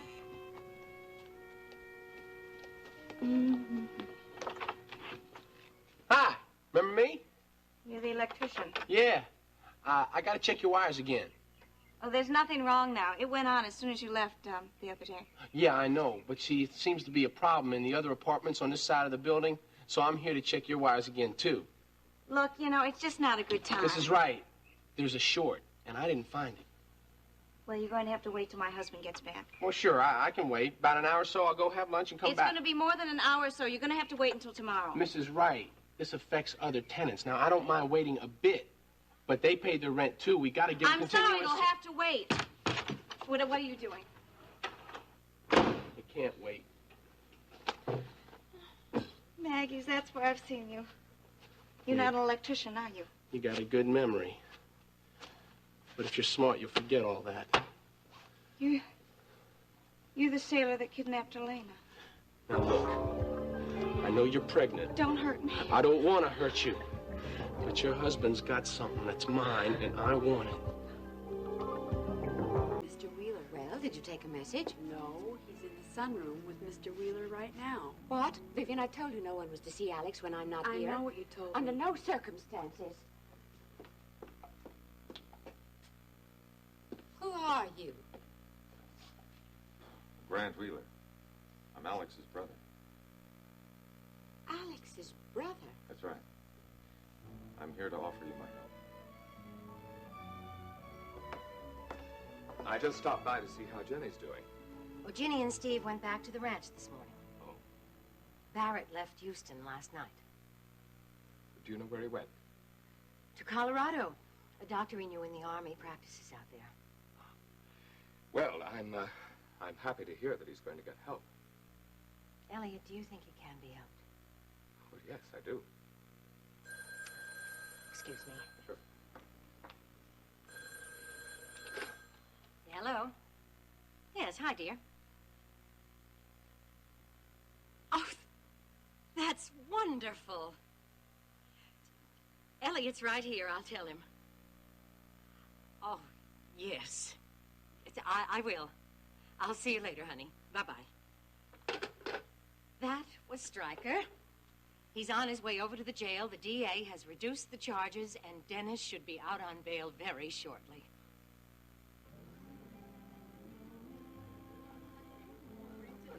Hey, Maggie. Ricky. Oh, honey. Oh, it is so good to It's see you. good to see you, too. Hey, I really appreciate you letting me stay here to recuperate. Oh, well, somebody's got to look after you. Maggie, I had enough of that in the hospital, you know. Well, you think you can stand another week of being looked after? Oh, yeah, I think so. How are you feeling? I'm okay. I'm just a little tired. Well, why don't you go upstairs and take a nap? Oh, no. I'd like to sit down here and just watch the people. Okay, but not for too long. Okay. There. Well, are you hungry, honey? No. Where's Nita? Oh, well, she's over at her apartment. See, she's not working every day now because of the baby. But I told her you were getting out of the hospital this afternoon, and she's going to come by and see you later on. When's the baby due? Not for a couple of weeks. How's she doing? Fine. Just fine. Can't wait. I've seen you before. You're not an electrician, are you? I wouldn't think about it too hard about where you've seen me before. You're the sailor that kidnapped Elena. You got a good memory. What do you want? Now look, I know you're pregnant and I don't want to hurt you, but your husband's got something that's mine and I want it. I don't know what you're talking about. I'm talking about the money that Bernie took, the money he got for selling a shipment of coke, the money he was supposed to give to me and my boss. I don't know anything about any money. I think you do. Oh. Well, I'm glad to see you got Elena's song here in the jukebox. Ricky! Well, I sure do, and it gets played all the time. Yeah, I'll bet it does. You plan to record some more songs, don't you? Well, Billy Joe's gone to Nashville to talk to some people. Well, I wish that boy would do a little less talking and a little more listening. Well, wait a minute. I think he's done all right so far. Yeah, I have to admit that. Yeah, he has. I get so embarrassed when they put on this song. Hey, what kind of music is that playing in here, huh? What is Jim, this? that is our song. I know it is. Hey, you want a beer? Yeah. Huh? No, no beer. Why not? What do you mean no beer? No beer, not for a while. How about some iced tea? Would you like a glass of iced tea, refreshing iced tea, Ricky? I have got some behind the bar. Okay, Listen, I'll get it. I'll get it. Why don't man. you both go get it? You all right? Can you make it over here all right, Ricky? Come on, man. I don't think Ricky can stand still. It's his first taste of freedom. But wait, 15 minutes he'll be tired, and you probably won't see him for the rest of the day. Well, I just hope I can keep him from overdoing. Well, I wouldn't worry about it. Ricky take good care of himself. Excuse me.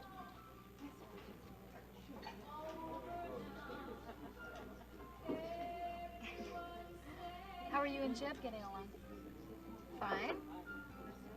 Jeb's a wonderful guy. I know. I promised Billy Joe that I would check up on Nita, so I'm gonna go make a phone call.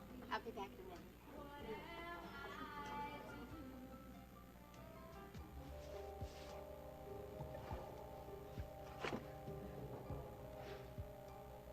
All right, come on out.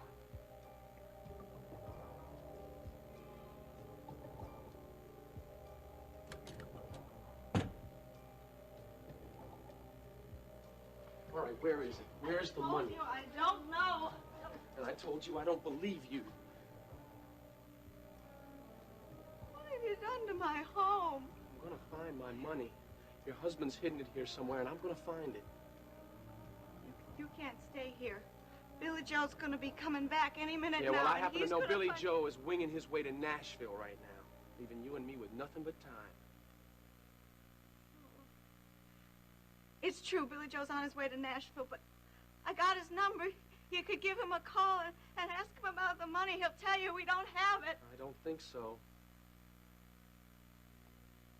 And look what you've done. Can't you see the money is not here? All I can see is that you need a little more convincing. I promise you, I'll give you the phone number, and I promise he's gonna...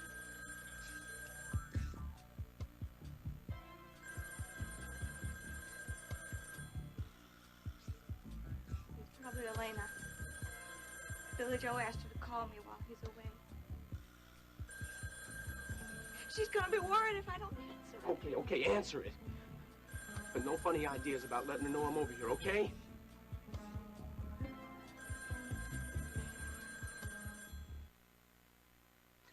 Alex's brother. I still can't believe it. Well, I haven't made it any easier by barging in like this without any warning. Oh, don't worry about that. It's just that Alex so rarely spoke of you. Well, I'm not surprised. Alex and I haven't been on the best of terms for quite a long while. When did you last see him? A little over 15 years. 15 years? But why? How did that happen? Well, I don't want to bore you with old family history. I assure you, you wouldn't be boring me. I'd like to know as much as possible about Alex's past. Before I ran into him here in Houston about, a year ago now, I hadn't seen him for more than 25 years.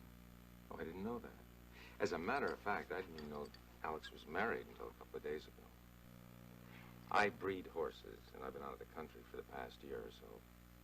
There's a rancher that I do business with up near San Antonio that told me about the stroke. It was quite a shock. I can imagine. And of course, I feel rather guilty for not having been around, not helping Alex. I understand how you feel, but really there's nothing you could have done. You and Alex were very close at one time, weren't you? Did he tell you that? He told me once that if it weren't for you, he'd still be trying to pass high school. Well, that's a slight exaggeration. According to Alex, you used to devote entire weekends out on your back porch, drilling him on gerunds and participles and whatever those things are. Don't let that fool you. Alex may have had a little trouble with English or anything else that he couldn't immediately see the point of, but math, business, anything that was practical, he took off like a rocket. You're still fond of him, aren't you? No. It's as if these past 15 years were just a couple of days. As a matter of fact, I feel closer to him now than ever. And I don't understand. What was it that came between you?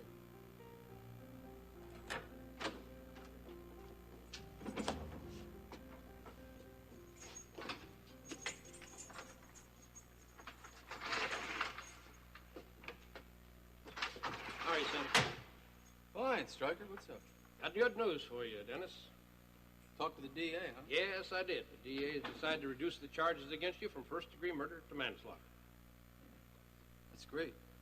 Well, the reduced charge means that you're eligible for bail, so until the hearing, you're a free man, Dennis. Thanks, Stryker. Thanks a lot. You don't seem to be exactly overwhelmed by the news. Something wrong? No. You sure? Yeah, it's just that, being in this place, it's made it kind of easy to, not face up to certain things. You mean, Paige? Yeah. Well, I wouldn't worry about that. I think you two will work that out. Maybe. Dennis, I understand why you offered Paige a divorce. You didn't want to tie her down. It's only natural. You're facing 20 years in prison, but that's not true anymore. Son, I think I can talk the judge into 5 years, and with parole, you'll probably serve less than a year. What the hell? I might even get a suspended sentence for first offense, so on. That would be great. Yes, it would. Then you and Paige could pick up where you left off. Stryker, I'm not sure that's going to happen. Dennis, do you know that Paige was greatly responsible for my being able to get the DA to reduce the charges against you? Paige was? Yes. Do you remember reading in the paper a couple of weeks ago about Lena Decker being abducted in New York? Yeah, I read about it. Why? Well, the character who abducted her, Joe Foster, a sailor, worked for a friend of Paige's. What friend? A fellow named Pete Parnell. Elliot, you know Dennis is welcome to come back to KVIK anytime he feels he's ready. That's very kind of you, Vicky. What's wrong, Elliot? You don't seem to be very happy about Dennis's release. Oh, of course I am. But? Oh, at the moment that my son is about to gain his freedom, about to lose my son. Lose him? Alex is out of the hospital now, and according to Iris, he's beginning to show signs of improvement. Well, that's wonderful. Well, yes, it is, except that now Iris is pressing me to tell Dennis that Alex is his natural father. I see. Iris is terrified that something will happen to Alex, and she thinks that Dennis ought to know the truth. And you don't? I don't know what I think. I believe that Dennis has a right to know who his natural father is, but... Oh, Elliot, it won't change the way Dennis feels about you. Don't you know that? Well, I'm 90% sure, but... Well, Dennis will feel betrayed, and I can't say that I blame him for that. Well, Iris is the one that kept the truth from him all these years. Yeah, but I convinced her to continue the deception. Elliot, I know how painful this must be. But I also know the way Dennis feels about you, and nothing can change that. Well, yes, but I know that Dennis loves Paige, and he's asked her for a divorce. He loves Iris, but he refuses to speak to her. I'm the only one he has to lean on right now, and if he finds out the truth, I just don't know what it'll do to him. If you don't tell him, will Iris do it herself? She says she will. Then you tell him, Elliot. It'll be easier for Dennis to deal with if he hears it from you.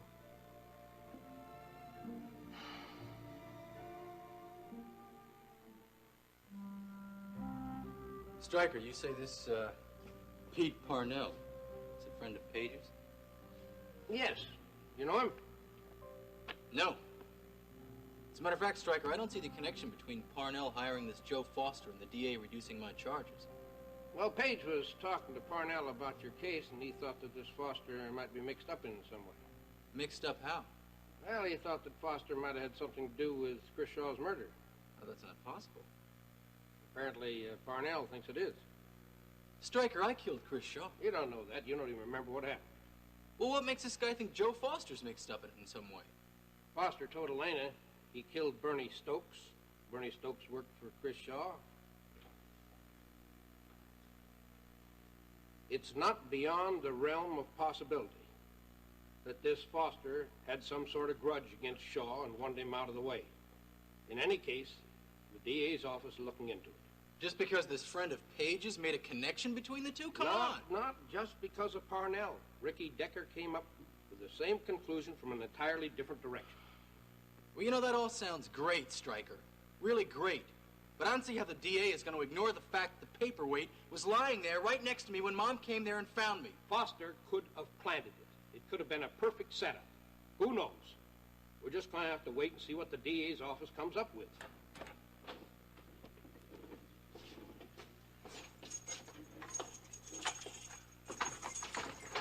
Thank you. Dennis, this is wonderful news. We're all very happy for you. Well, who told you? I called Vicky to tell her where I was, and Elliot just happened to be there. Well, I've got some paper work to do. Dennis, if you'll notice, the cell door is open. You're free to go whenever you're ready. Thanks, Stryker. Just doing my job. Elliot? Thank you, Stryker. Well, looks like Stryker's done it again. Yeah. Looks like your troubles are just about over. Well, that's funny, Dad. I have the feeling my troubles are just starting. Well, how's your lunch? Oh, excellent. Maggie, are you going to hire someone to replace Nita?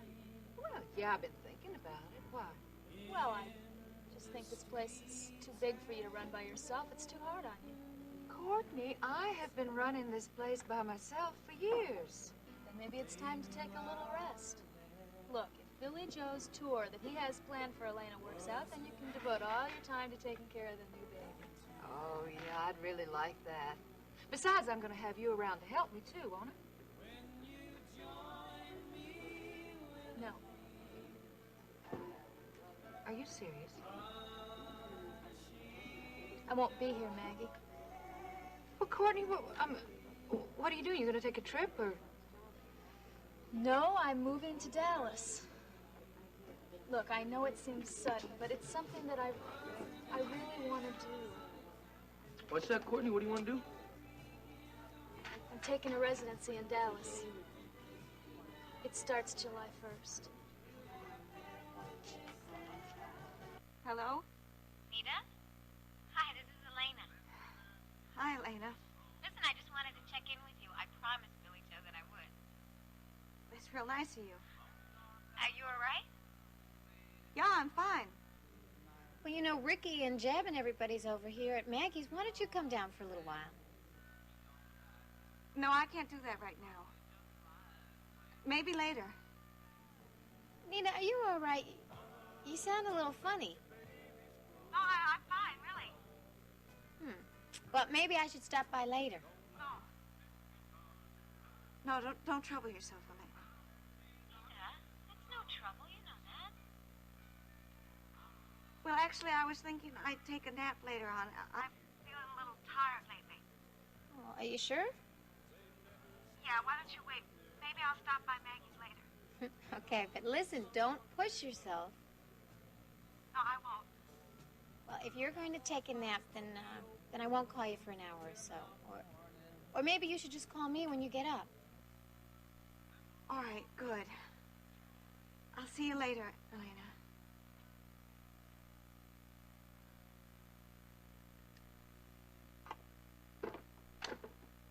That was good. Don't hurt me. I wasn't gonna hurt you. I have a baby. I said I ain't gonna hurt you. I got nothing Please, against just you. leave me alone. All I want's my money. I don't want to hurt people. You killed Bernie. That was an accident. You just tell me where the money is and everything will be fine. I don't know where the money is. Can't you believe me? I don't Gotta get that money, see? I gotta get it. Because all my life I've been dreaming about what I'd do if I got my hands on that kind of money, real money. And I'm so close to it. I can't give it up. I don't know where the money is. Please just leave me. Maybe you're just not thinking clearly. Maybe you know, but you just can't remember. Now listen. Don't you get... What is it? What's wrong? It's the baby. Oh, it's the baby.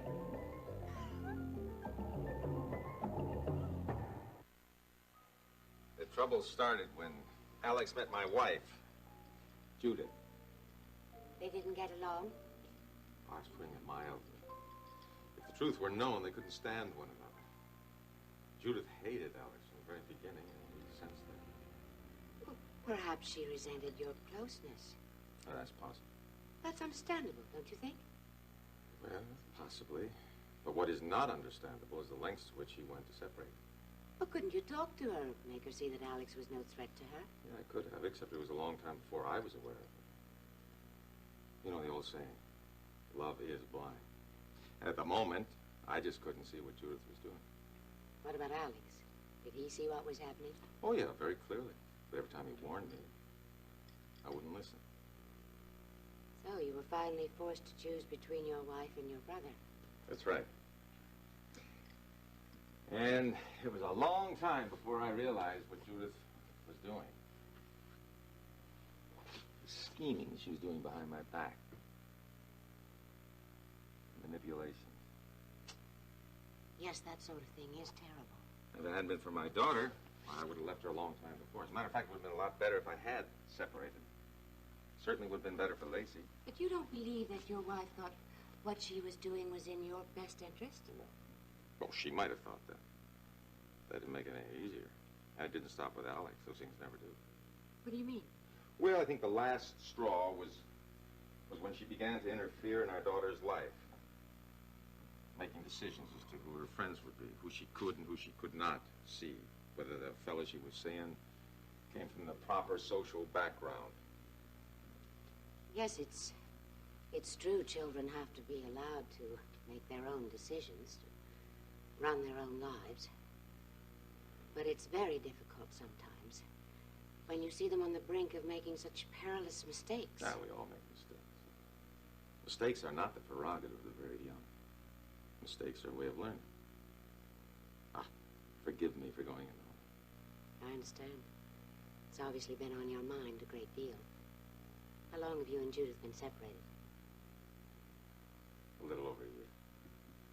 That's why I've been doing all this traveling for the past year. But I'm here now, and if there's anything I can do for Alex, please let me know. There's not much anyone can do now, except hope and pray. What do the doctors say? Doctors. Sometimes I think they don't know the first thing about the art of healing. When Alex first had his stroke, they told me he was all but hopeless. They'd given up on him. But I hadn't. Against their advice, I brought him home. And shortly after that, he first moved his hand. And he's gotten better every day. Only now they're asking me to have him moved back to the hospital. Are you against that? I'm very much against it.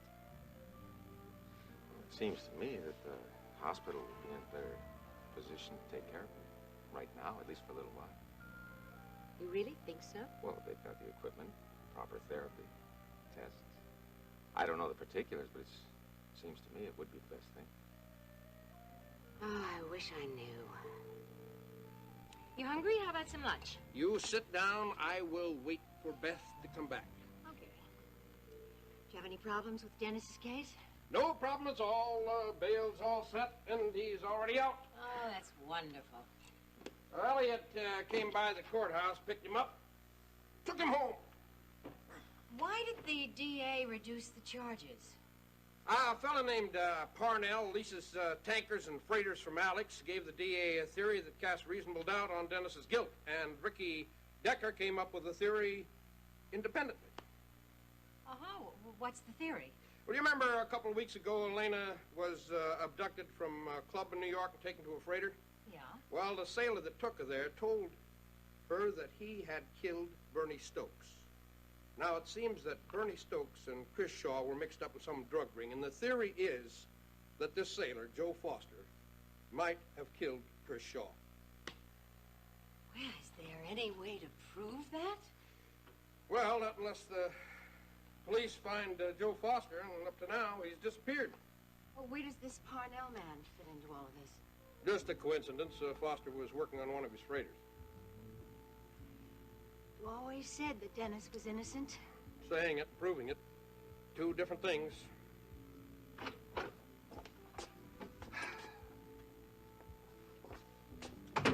Well, here we are.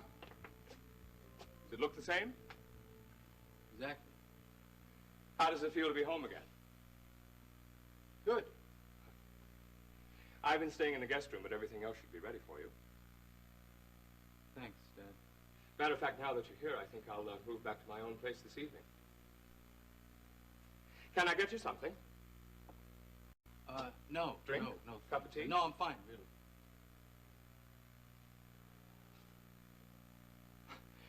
I keep curbing the impulse to ask you to sit down. I guess you've done enough of that these last weeks. Yeah, really. I kept the cupboards pretty well stocked, so if you need anything, I'm sure we've got it. Except champagne. I should have had some champagne, but you didn't really give me enough warning. Look, Dad, will you just take it easy, okay? I mean, there's plenty of time for champagne later. I know. It's just... Well, it just means so much to me to have you home again. Me too. Are you all right, Dennis? Yeah, fine. It's just sort of strange, you know? I mean, everything's in the same place, but it all feels different. And I don't think I'm going to be able to just start over again like nothing happened. Well, I understand how you feel. But that was all a horrible mistake. We knew that you didn't kill Chris Shaw. Now we're on our way to proving it. You know there's more to it than that. Yes, I know. You're thinking about Paige, aren't you? That's right. Well, I think that would work itself out, too. You both just need time to adjust. Look, Dad, I'm not sure that's going to be enough. Dennis, you know that Paige is one of the people primarily responsible for getting the charges against you reduced. Yes, I know that. And do you also know that the whole time you were in jail, Paige thought only of you?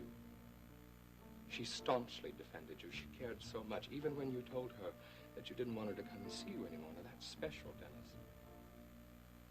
The two of you together are special.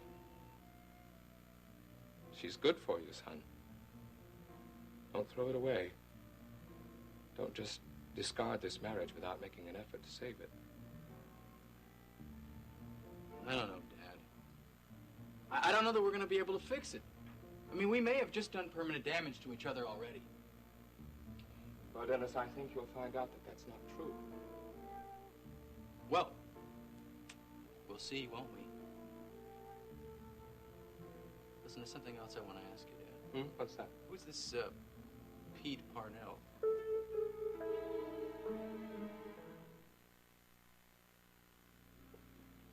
Well, you'll excuse me. I better go to the kitchen for a while. So tell me, what's Billy Joe expect to accomplish in Nashville? Well, he's going to try and see some people and hopefully find me some work. Nashville, huh? That's a big time, kid. I know it. You're ready. Tell the record people that. You know, I had one engagement in New York, and that was it. I mean, now my career is going nowhere. What I really wish would happen is, well, I wish that Jeb would write us another song, you know, but he says that he's not a songwriter. What does he call It's All Over Town? Well, he says he just got lucky. Well, there are a lot of good songwriters out there. You'll find another hit. Oh, you're so optimistic. You know, I've been doing a lot of thinking since I've been in the hospital, and I decided that if you've got your health, a couple of good friends, everything else is easy. And how about somebody to love? Well, that's important, too. I think that you need someone to love. Ricky, Max and I were talking about that last night. Yeah, Max and Rena, they drove into town to visit me every day in the hospital. Yes, I know. Yeah, well, Rena says she hasn't seen much of you since you've been out at the ranch. Ricky, we're talking about having somebody to love. Well, Max and Rena have each other. And you? You still love Nita, don't you? Look, Nita's married to Billy Joe. She's going to have his baby. Then you'll just have to find somebody else. Yeah, maybe, if the right girl comes along. Ricky, I want you to be happy. I'm happy enough for now. What's going on? I got a call from a friend of mine in med school, and apparently a pediatric resident changed his mind about training in Dallas, so there's an opening. I flew there yesterday, met with the committee, and it's all set. Why didn't you tell anyone? I didn't know whether or not I would be accepted. I'm gonna miss you. Yeah. I'm gonna miss you, too. When are you going? End of the month. I still have a baby to deliver here, you know. I promised Nita I would be here for her. Oh. Oh. You all right? I have to get to my doctor. Oh, I'm sorry. I can't let you do that. You have to let me. I'm having my contraction. I have to get to the hospital. I don't want anything to happen to you, but I can't let you do that. Oh, please, please don't do this to me. I'm not doing anything to you, not a thing. We wouldn't even be in this mess if your husband hadn't taken the money, my money. Don't you understand? He took what was mine. I don't want anything to happen to your baby. So just tell me where the money is. Please tell me. I don't know where the money is. I don't know where the money is. Why can't you believe me? I just can't believe it. Why would I lie? $1 million is enough for anybody to lie.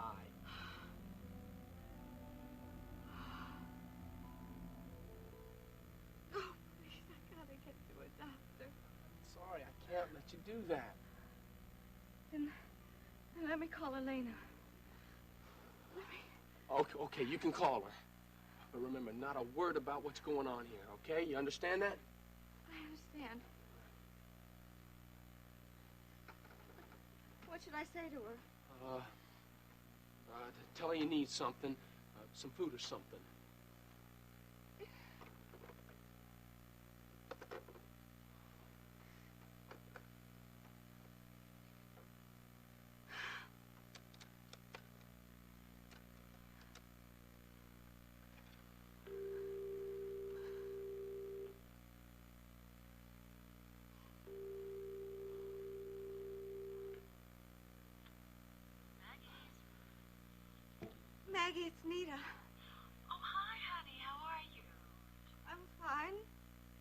Elena there? I'd like to talk to her. Oh, sure. Hold on just a second. It's Nita. She wants to talk to you. Nita?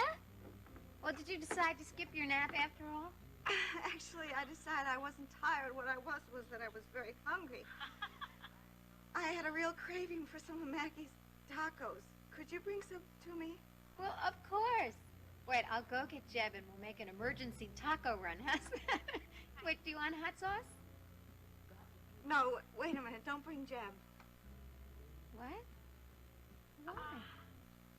I know this sounds silly, but I brought this present for Billy Joe, and I wanted to show it to you, but I didn't want to show anybody else. Oh, sure. I understand. Good. I'll see you later, Elena. That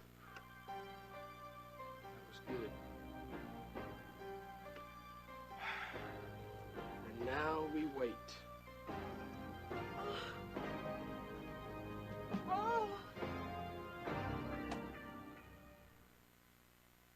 Goodbye. Well, it's all set. I hope we're making the right decision. Oh, I think so, and we'll keep a close watch on Alex. If he doesn't continue to improve, we can always bring him back home. But I do think it's a good idea to let the doctors do what they can. I suppose you're right. Well, if you'll excuse me, I'll go back to the hotel and unpack. I was in such a hurry to get out here, I just left my suitcase on the bed. I've been thinking about that. I'm sure Alex would be very unhappy to think of his brother staying in a hotel. Oh, don't you worry about that. With all the traveling I do, I'm very used to hotel rooms. But we would appreciate it if you would accept our hospitality and stay in our home. No. Thank you. I wouldn't dream of imposing on you now. You are not imposing. I would like it if you stayed, and I know it's what Alex would want.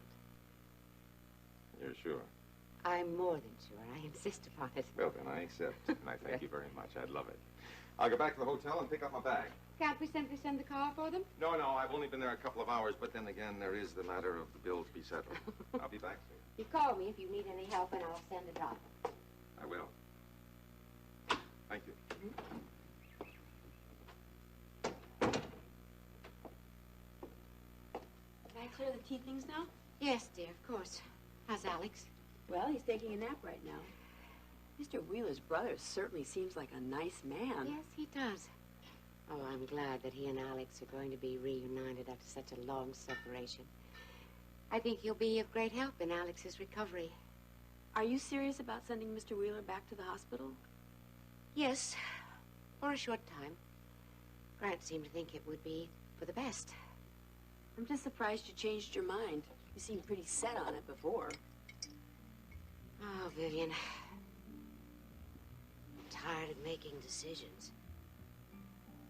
I realize now how much I leaned on Alex. How I relied on him to make the decisions.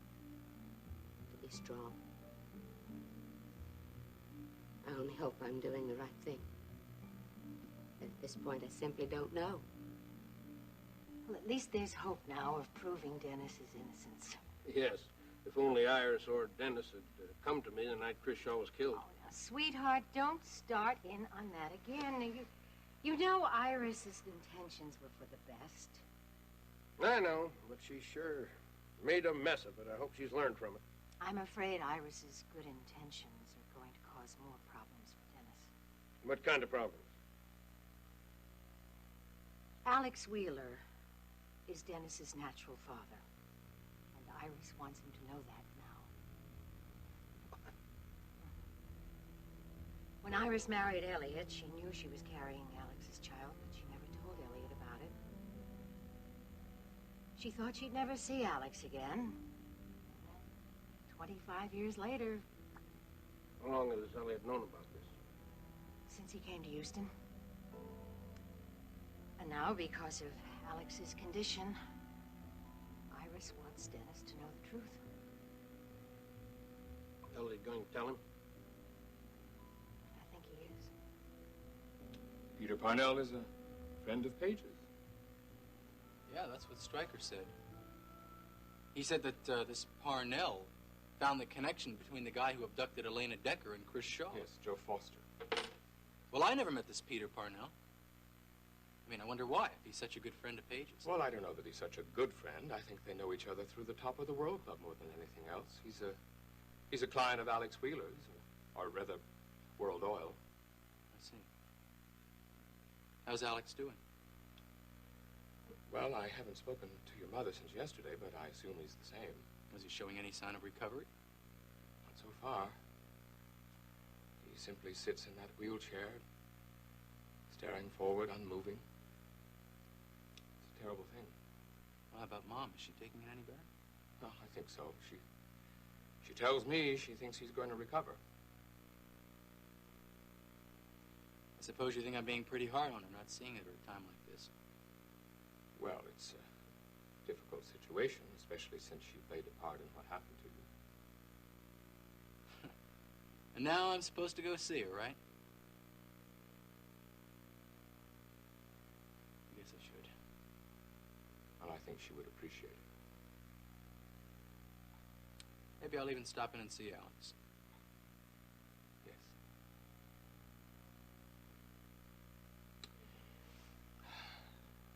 How do you feel about him now? Alex? Haven't really given it much thought. Well, I mean, there was a time when you didn't get along. Oh, that was Mom mostly. I mean, she kept forcing Alex on me, making him offer me a job as his executive assistant at World Oil. Well, perhaps that was his idea. Not a chance. It had Mom's stamp all over it. She felt that just because she married Alex, I should treat him as if he was my father. Well, that's just not the way things work out, Dad. No. I mean, no, it's not. Alex is a nice enough guy, but he's not my father. And all the scheming in the world can't change that. Dennis, you have so much to contend with right now, so much on your mind that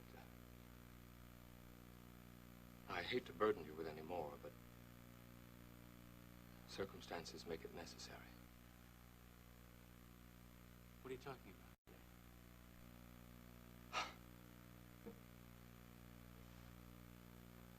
Left alone, I don't know if I'd ever have told you this. There would never be a right time to tell you.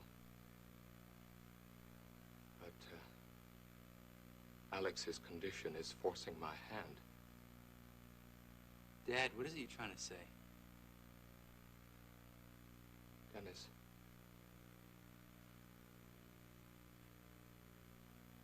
Alex Wheeler.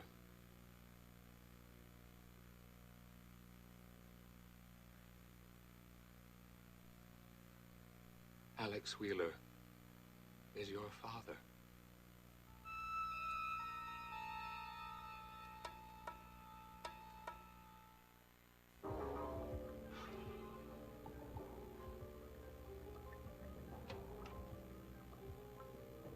Why is it everything happens to me? Story of my life. Why'd you kill Bernie Stokes? Bernie was a crook. Elena really liked him. Well, I made a mistake. That's what happened. I was trying to get him to tell me something about where the money was, and I made a mistake. Are you gonna kill me? Don't you ever listen to me? Doesn't anyone ever listen to me? I said I didn't want to hurt you, didn't I?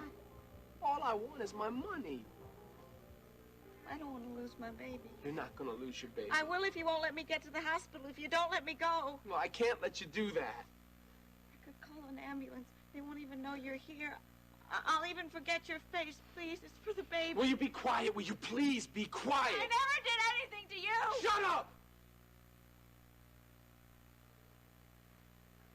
Now look, Elena's gonna be here. I let you call her, didn't I?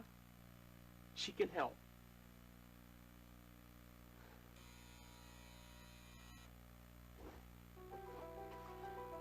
Answer it.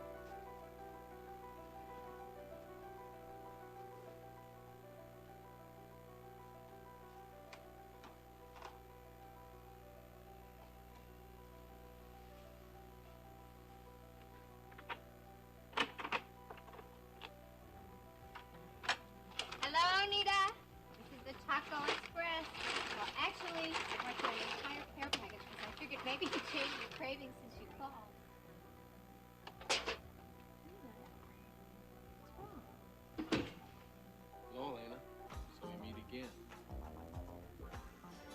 see you.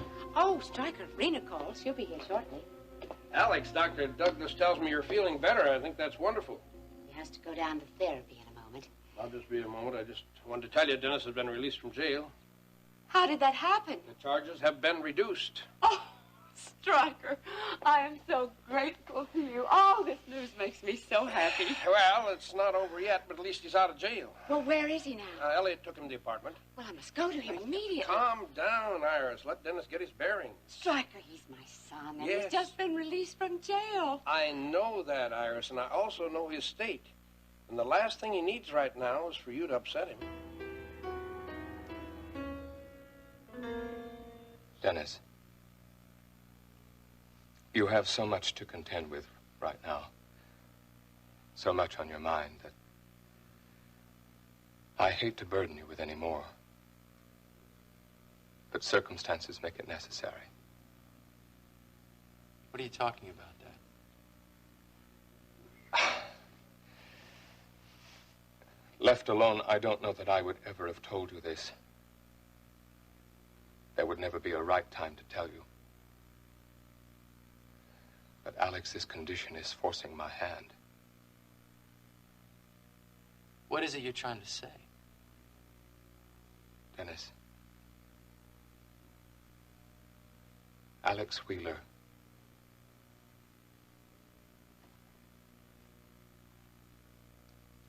Alex Wheeler is your father.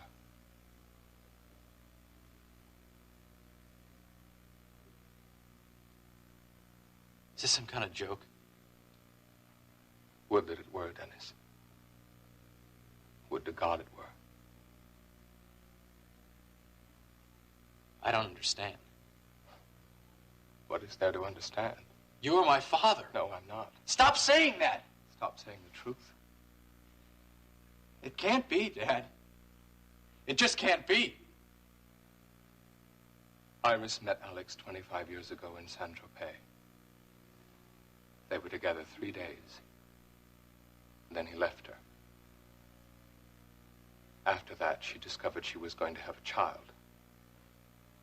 Alex's child.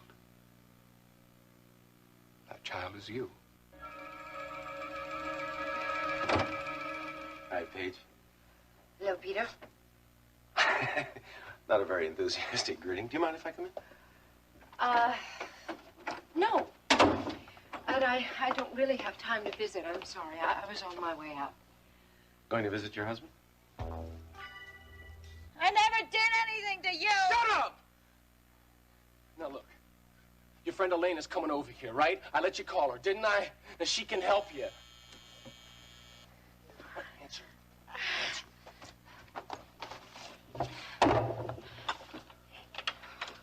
Hi, Nita.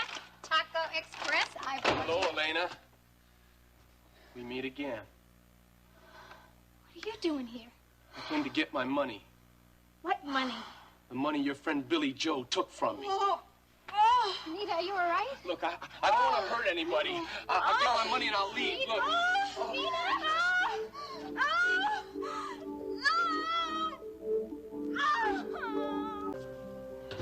How often does Alex have to go to therapy? 3 times a day for an hour and a half each time. Quite a regimen. Yes? You were saying that I shouldn't visit my own son? Not for the time being. You're still angry with me because I talked to Paige about the divorce. Yes, I am, but this has nothing to do with it, Iris. Dennis just needs time to himself. Did he ask you to tell me not to visit him? No, I didn't discuss it with him. You said he was in a state. What do you mean by that? I should think he would be pleased to be out of jail. Well, that's the problem. He doesn't know how long he's going to be free. If the police can find the sailor, and the sailor did kill Chris Shaw, then Dennis will be exonerated. If not, he's going to have to go back to jail and serve a suspended sentence. Who knows? He's in limbo. He's very confused now. Is, Paige at the apartment with him? I don't know. I'd wager she is. Well, they are married. Not for long, I hope. It's more important than ever that Dennis be free of that woman. Iris, this is exactly what I'm talking about. Dennis and Paige need to work out their problems themselves. And what do you suggest I do? Wait until Dennis calls you. That's my advice. All right, I'll follow your advice. Good. Suppose he doesn't call. He didn't want to see me when he was in jail. He will call. Maybe not today, but he will call. Now, how do we go about finding that sailor? We're staying out of it. We're going to let the police find him. And perhaps we can hire some private investigators. Iris, I'm not going to interfere with the police investigation. But, Stryker... Unless the police cannot find the sailor and need more manpower, then I'll consider hiring private investigators. I want Dennis exonerated. I will not allow him to spend one more minute in that awful jail. That's exactly what we all want, Iris. But it must be. With Alex improving, we have a chance to be a real family now. And I am not going to allow anybody or anything to stand in the way of that. As a matter of fact, I am going to see Dennis. I assume you do know he's out of jail. Yes, Elliot called just a short time ago. You must be very pleased. Yes, I am, of course. You must also feel a great deal of satisfaction that, well, you are at least partially responsible for his release. Oh, I can't take credit. Have you to thank for that. I'm just sorry I didn't put two and two together sooner. Well, what matters is that you did. I understand that Alex Wheeler's getting better. Oh, yes, I'd heard that too. Apparently he's regained the use of his arm. I'm sorry, I don't know the exact details. Yeah, well, I thought maybe you'd paid him a visit since, you know, he's for your father-in-law. I do feel guilty not having seen Alex more. He's been awfully good to me. But things being what they are with my mother-in-law, a visit now just wouldn't be very comfortable. Surely Iris would relent a bit where Alex is concerned. Iris doesn't relent where anyone is concerned. Well, I guess you don't know then whether Alex is talking again or not. No, I don't, although if he's recovering, I assume that would not be far off. I suppose you're right. Look, I won't bother you anymore. Oh, wait. If you want to wait, I'll go down with you. Oh. Okay, fine, sure. All right, I'll be right back.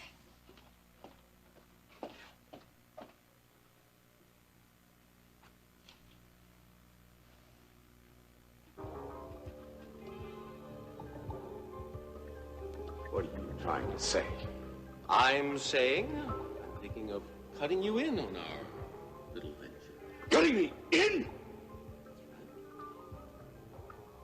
You must be out of your mind. No, I assure you I'm not. I know exactly what you're talking about. And I don't want any part of it. Why don't you think it over? I've thought it over. And I want you out before I turn you in and call the police. Right now! Alex, you're a good businessman, and I think you'll see that I'm making you a very good offer. Get out! Get out! Don't you hear me? Get out!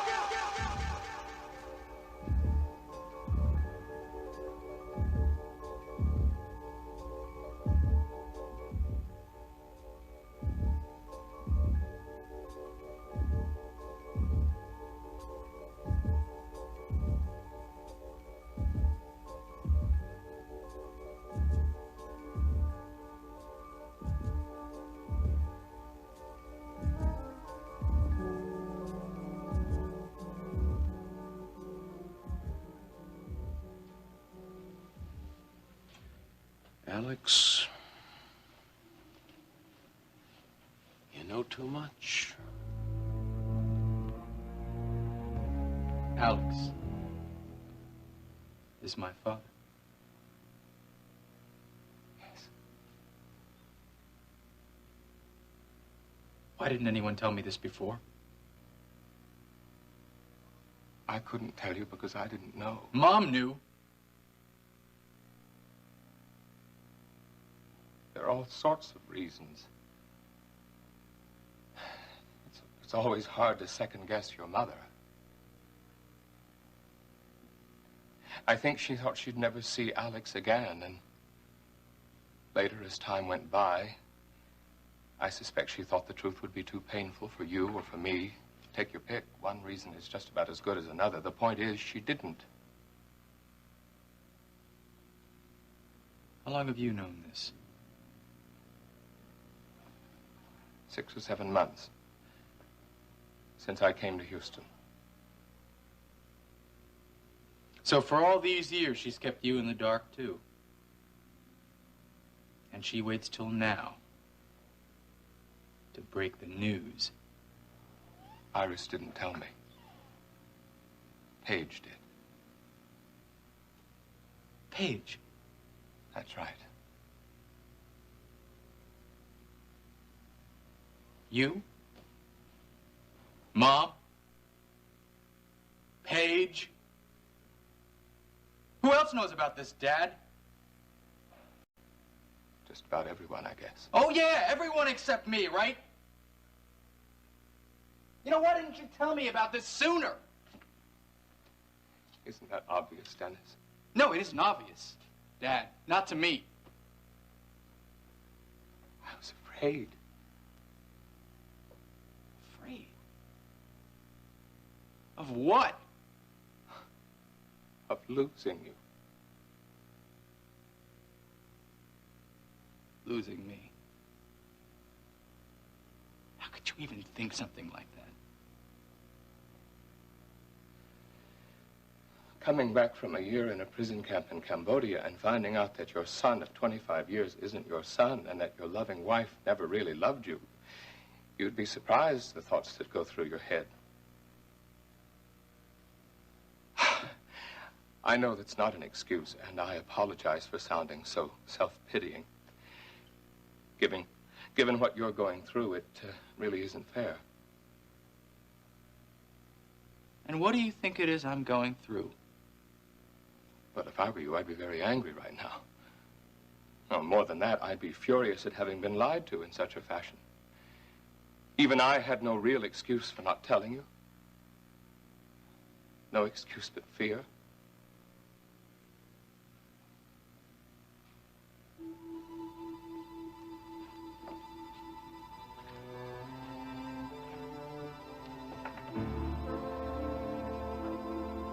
You don't have anything to be afraid of, Dad.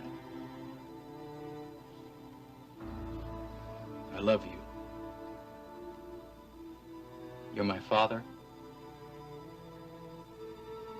And you always will be.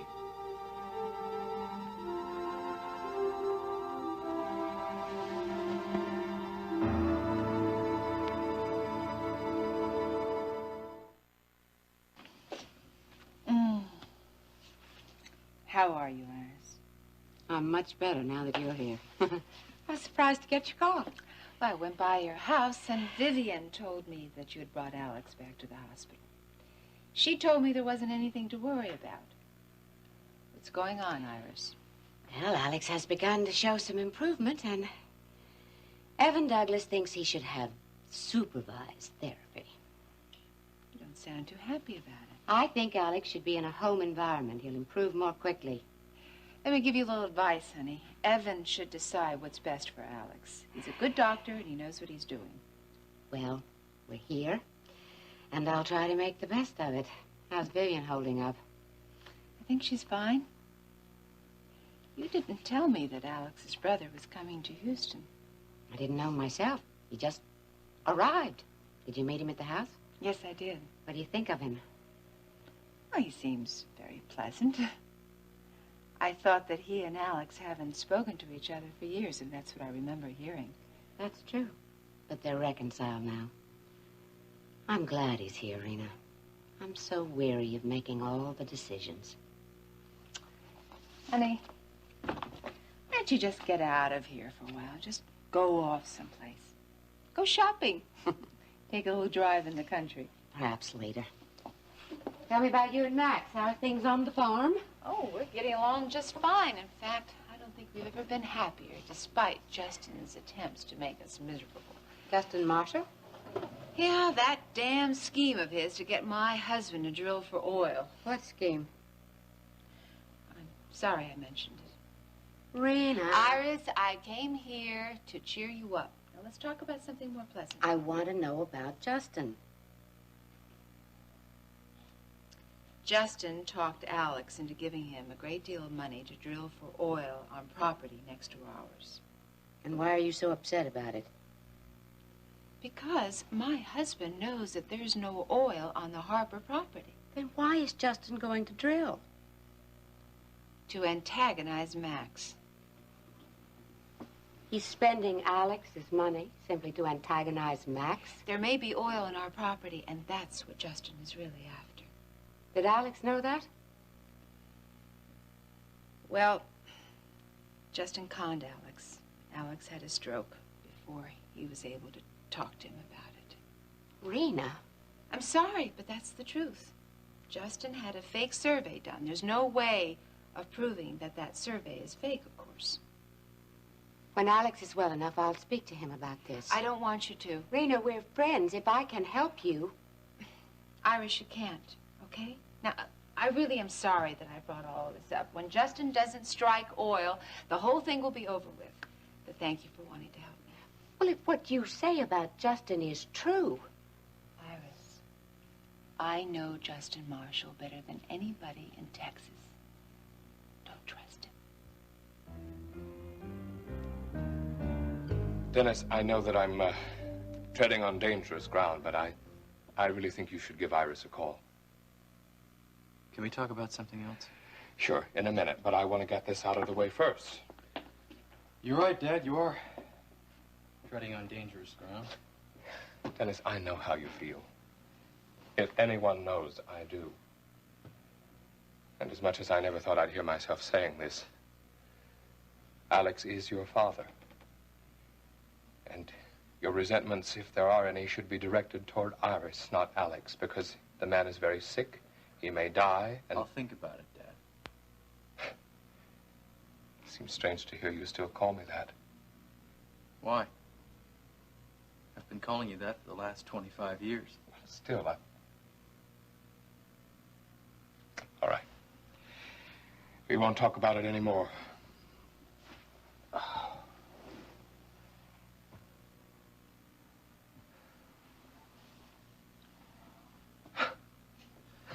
What do you want to talk about? Anything. Anything except this and Paige. I just want to relax, Dad. I'm out of jail temporarily. I may even go back for a long sentence. Just want to relax with the time I have. Look, who that is? No, let me get it. I'm going to get used to it.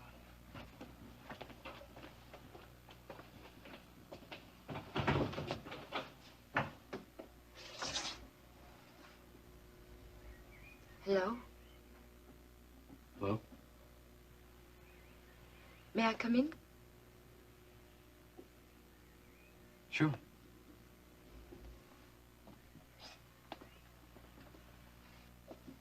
Hello, Paige. Hello, Ellie. It's good to see you. Thank you. Well, if you'll both excuse me. Where were you going, Dad? Well, I've got some errands I haven't done. Will you be long? Oh, just a few hours. Why? Well, we were going to have dinner together, remember? Well, I'll call you about dinner. It's good to see you, Paige. Thank you, Ellie.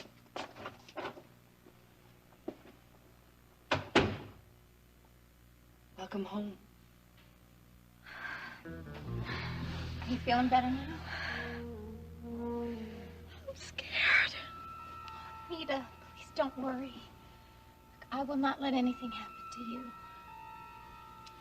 Are you in any pain now? No, not now. Stop right there. Look, Nita is going to have her baby, and I am calling an ambulance. Don't touch that phone. I mean it. Don't you think that you've done enough harm to enough people already? Me and my brother Ricky and now Nita? I don't want to hurt anybody. I just want what belonged to me. Now, look, the sooner you tell me where that money is, the sooner I can take you to the hospital. I don't know. Wait a minute. What are you talking about? The key. Billy Joe found a key and took the money. The same key that you thought I was hiding Yeah, from you? I found it behind a picture over there, and I went to the locker, and it was empty. Billy Joe doesn't know where the money is. No, then what's that green stuff he's been flashing all over town? Wait a minute. That's true, Nita.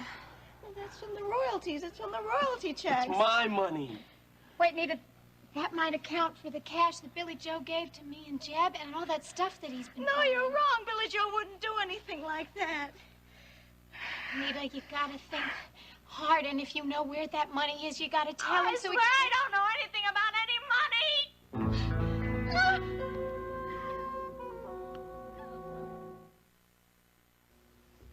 You are certainly worked up about Justin. He's trying to break up my marriage, Iris. And I don't like that. Oh, Raina, I don't think that's true. Justin and Ashley have been keeping company, and he seems quite fond of her. They deserve each other. Oh, dear. I'd forgotten that you don't like Ashley either. Have you seen very much of her lately? I have. She's come by to sit with me now that Alex is ill, and one of these days, you're going to admit that she's a very charming girl. Oh, she's a very charming girl, but I'd advise you not to trust her any more than you trust Justin. To make myself clear? Come on, honey. It's silly for us to talk about things that we disagree on. Let's talk about something more pleasant. Have you spoken to Stryker today? No, I haven't. Why? Dennis was released on bail this afternoon. Oh, now, honey, that's good news. Why'd you wait so long to tell me? Have you seen Dennis? Not yet. Why did they decide to let him go? Well, the DA now has a reasonable doubt about his guilt. The theory is that the sailor who abducted Elena was involved with Chris Shaw and that he killed Shaw. Ricky told me that the sailor had disappeared and they didn't know where he was. Unfortunately, that's the case. If the sailor isn't found, will Dennis have to go back to jail? I'm afraid he might. And I cannot allow that to happen. We have to find that sailor. We? Will you help me? Iris, my father is the person you should talk to about I this. did talk to Stryker, and he wants the police to handle it. Well, he's right. I don't think it would hurt to do a little investigating on our own. Honey, the last time that I agreed to help you, you almost ended up in jail yourself. All I'm talking about is hiring some investigators to find the man. I can't help you this time. Rena. I'm not getting involved, and neither should you. It's got to backfire. Somehow, and Dennis will be in more trouble than he is now. Oh, don't be silly. You know I'm right. Now, my advice to you is you leave everything up to my father and the police. Honey, if you've got the best lawyer in all of Texas, you'd be a fool not to follow his advice. Oh, Nita, I'm used to seeing so much pain. Well, then let me call Courtney. That's her doctor. I can't let you do that. I'm sorry. I can't. Look, Nita. No. Nita, if you are keeping quiet because of Billy Joe, then forget it, because the most important thing is that we get you to a hospital. Oh! Nita, for God's sakes, tell him where the money is. Elena, he tore the place apart. The money is not here. Where is it? I don't know. Billy never told me where it was. Well, didn't you see him looking through a closet or looking in a bag or anything like that? Nita, he must have taken it to Nashville with him. $1 million, I doubt it. $1 million? Yeah, that's right. Whose money is that? Where did he get that from? It's from some coke deals. It's my money, and I want it. All right, just take it easy. Nita, think hard about what happened this morning when Billy Joe left, because he must have taken some of that money with him. Nothing unusual happened. He got up, we had breakfast, he got dressed, and he left. I was with him all the time, and I didn't see anything. Must have hidden the money someplace. No way. I followed him from here to the airport. He didn't make any stops along the way. You're not! You can't please help me now! Hello, Mother. Hi, sweetheart. How are you? Just fine. How's Jenny doing? Oh, she's having problems with Steve. What problems? Steve doesn't want her to marry Ryan. I thought Steve liked Ryan. He does. He just doesn't want to have a stepfather. He doesn't want to see Jenny and Barrett to break up. He wants to keep the family together. It's only natural. I know, that's so sad. He had no objections in December when she wanted to marry Ryan. That's when he thought his father was dead. It makes a big difference. Well, I just hope that Jenny and Ryan can work things out for Steve's sake. I mean, the three of them deserve to have some happiness. Talking about happiness, how are you and Max getting along? Dad, things would be a whole lot better if you'd figure out a way to stop Justin from drilling on the Harper land. They've got those damn rigs up already. They shouldn't be up for long. I thought you and Max were going to have a little patience. Unfortunately, my husband is running out of patience, and so am I. Don't let Justin get to you. You're playing right into his hands. I know it, Dad, but I can't do anything about it. I even got into a discussion with Iris about it today. I didn't mean to. It just came out. Oh, what did you say? I warned her about him. Told her not to trust him. Rena. Well, it's true, Mother. You know that for yourself. What may be true for you and me might not be so for Iris. She offered to talk about this oil business to Alex when he got better. Is that why you brought it up? No, Dad. I just got started and I couldn't stop. Max would have been furious if he thought that I'd gone to Iris for help. I wouldn't do that to him. Well, as soon as Justin finds out for sure there's no oil on the Harper place, everything will be all right. I suppose so. I just don't want him to cause any trouble for Alex or Iris. I think Iris can take care of herself. How did you find out about my bail? Elliot called me on his way over to pick you up. I see. Don't blame him, Dennis. I'm sure he did it because he thought that you would want me to know. He didn't tell me you were coming over. He didn't know. I didn't know myself what to do. But I decided that I had to see you. Would you, like some iced tea? Dad just made it before he left.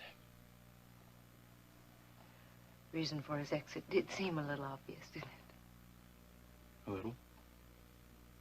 About the tea? No. No, thank you. Well, I'd ask you to sit down, but that seems a little ridiculous considering this place is as much yours as it is mine. Is it? Yes. Since you were arrested, I haven't come back here very often just to collect some mail. Couldn't stay. It felt too strange here without you. Well, I had Dad stay here for a while and take care of things. Or maybe I should call him Elliot like everybody else does. He told me about Alex. You knew all along, didn't you? Yes. Why didn't I tell you? Maybe I should have told you, Dennis. I just didn't feel it was my place. No, I guess it wasn't your place. And when it comes right down to it, I guess I can't blame Dad for not wanting to tell me either. I almost wish he hadn't. Almost. Almost. Nothing's changed. Where do we go from here, Dennis? Oh, excuse me, am I intruding on something? No. Mrs. Combs was just leaving. Don't forget, the minute he's through. Yes, Mrs. Wheeler. Thank you, dear. Elliot? Iris? When I called the house, I was surprised to have Vivian tell me that you were here with Alex. I brought him here several hours ago. I remember you being very much opposed to his returning to the hospital. You wanted to take total charge of his recovery. What changed your mind? His brother, Grant. Alex's brother. That's right. I didn't know he had a brother. Well, Alex seldom spoke of him. They hadn't gotten along for quite some time, but all of that has changed now. How do you mean? Grant has come to Houston to help Alex in any way he can. Is Alex doing better? Yes, much better. Is he able to speak yet? Not yet, but I think it's only a matter of time. Have you heard yet about Dennis? That he's out on bail. Yes, I've heard. Stryker told me. He said that Dennis was back at his apartment. Well, I'm surprised with that little bit of news you didn't rush right over there. Well, I thought it best to give him time to adjust. There's something Stryker didn't tell you. What's that? That Dennis and Paige are back together again.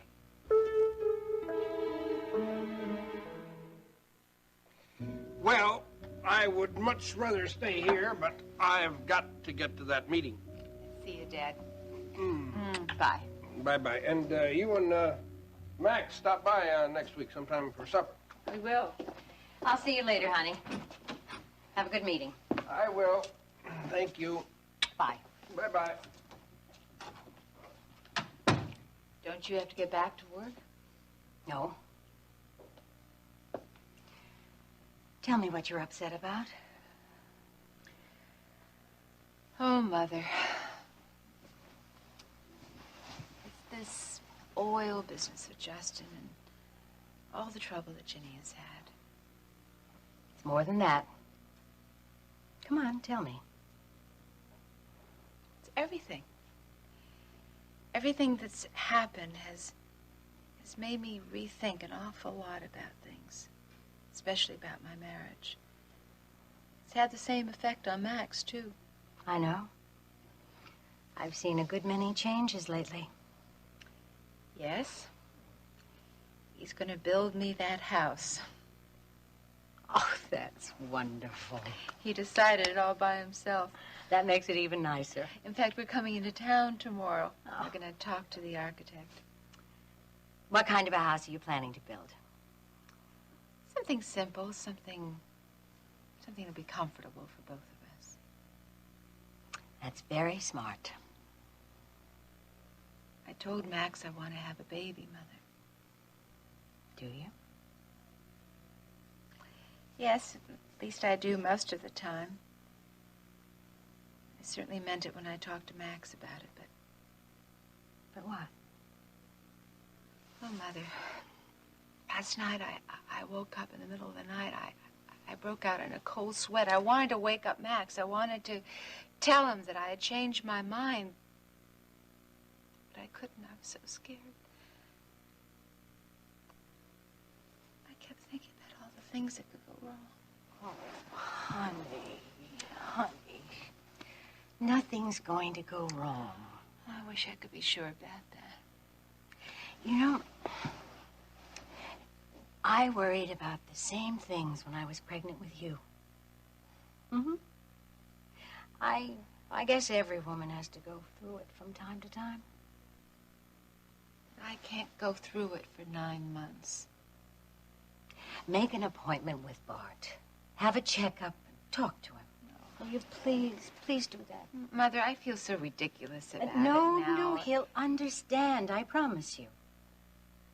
And I'm sure he'll tell you that all the fears you have are normal.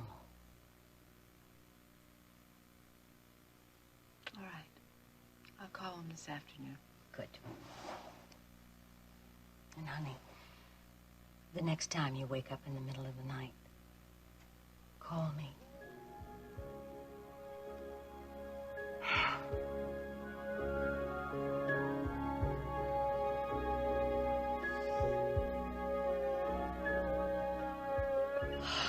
Has the pain let up any? Look, go over this morning one more time. Think real hard. Nothing unusual happened. Billy Joe is the same he usually is. And he must have a secret hiding place here. It's not. I know every inch of this apartment. It's nothing. It's a mattress. What do you mean? I ripped it apart. Look for yourself. There's no money in it's there. brand new. It was just delivered this morning. Where's yours? The delivery man took it to the alley for me. That's it. It's there. All right, can I call an ambulance now? No, not yet. Come on. No, I am not going anywhere until I call an ambulance.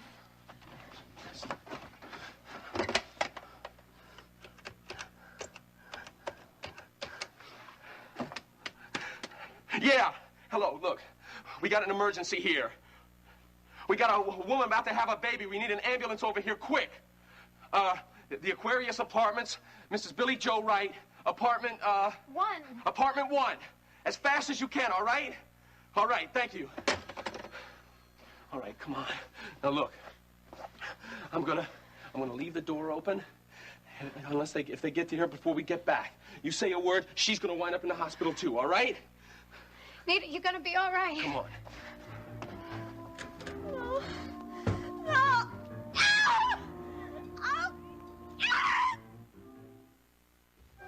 What did you say? I said that Dennis and Paige are back together again. Since when? Paige arrived at the apartment as I was on my way here. Did you have anything to do with setting that up? As a matter of fact, I did call Paige to let her know that Dennis was on his way home. How could you do such a thing, Elliot? Paige is still Dennis's wife. You do remember that he asked her for a divorce. That was because he thought he was going to spend the next 20 years in jail. That marriage has been a disaster from the very start. I don't think so. Well, what is this sudden impulse for matchmaking? Aren't you the fellow who was always preaching at me about keeping out of Dennis's life? Would you keep out of it? I most certainly would not. That move of yours was a very cheap shot, Iris. Arranging that meeting between Stryker and Paige, trying to coerce her into divorcing Dennis. Huh. Well, if you think that was a cheap shot, as you put it, just wait. You're not going to meddle in their lives anymore, Iris. I mean that. And who's going to stop me? I am. I've never said this to you before, Iris. But I'm warning you. If I catch you interfering in Paige and Dennis's marriage in any way, I'll see to it that you lose Dennis for good. Paige once made that same threat to me. It didn't bother me then, and it doesn't bother me now. Perhaps Paige couldn't carry through with it. I can. You wouldn't do that, Elliot. Because if you did, I would be forced to go to Dennis and tell him the truth. That you're not his father. That Alex is. You're too late. I've already told him.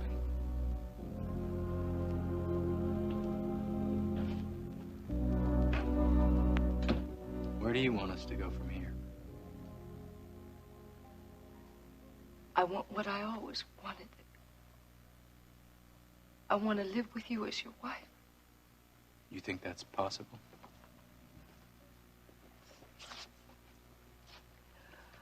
I don't know.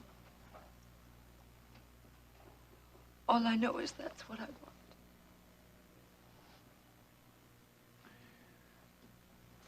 I don't know either. A lot has happened. I haven't changed, Dennis. I'm still the same person I was that you married. I believe you are, Paige. But I have changed.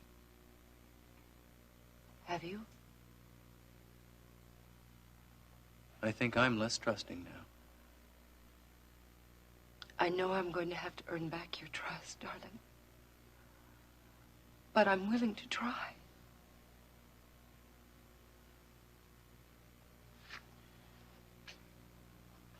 You think it's worth the effort? Yes, I do. I'm not so sure. Why are you saying that? I don't know, Paige. I don't know why I'm saying it. I don't know what I'm saying. I don't know what I think. I don't know what I feel. I had a long time sitting in that jail cell to think about us. It didn't work. I love you, Dennis. I do. I don't even know what that means. It means I want to be with you. I want to protect you. Make sure that you're never hurt like You know, if I close my eyes, Paige, I can hear my mother saying those exact same words. Please give me a chance. Give us both a chance, Dennis. I want to, Paige. You don't know how much I want to. Because I love you. And I don't know what to do about it.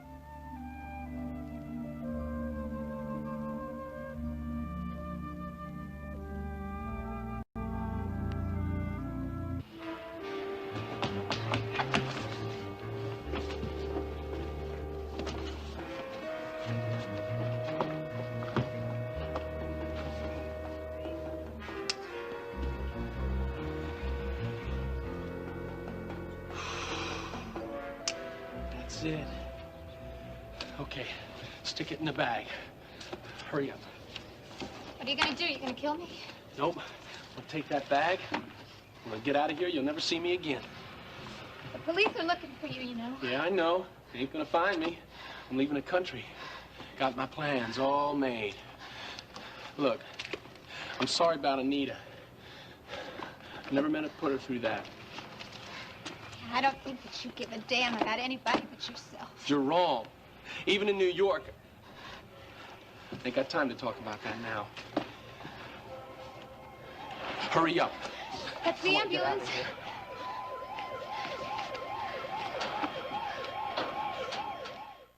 Mrs. Wright?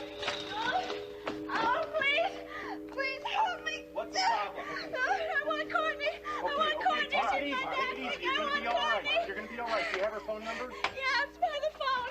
It's by the phone. Help me. Okay, and how far apart are the contractions? I don't know. 5, 10 minutes. Please, just get me to the hospital. Just get me to the hospital. We'll have her please. at Gulf Please, Coast in about 5 minutes. No, it's more worry than anything else. Oh,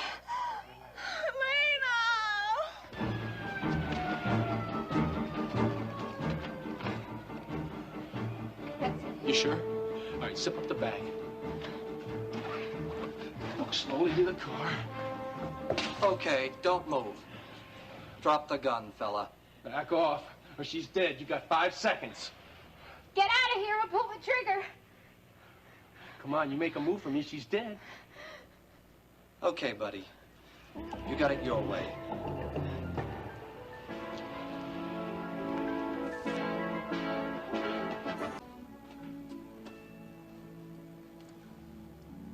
Did you talk with Steve? No, Kate, I didn't.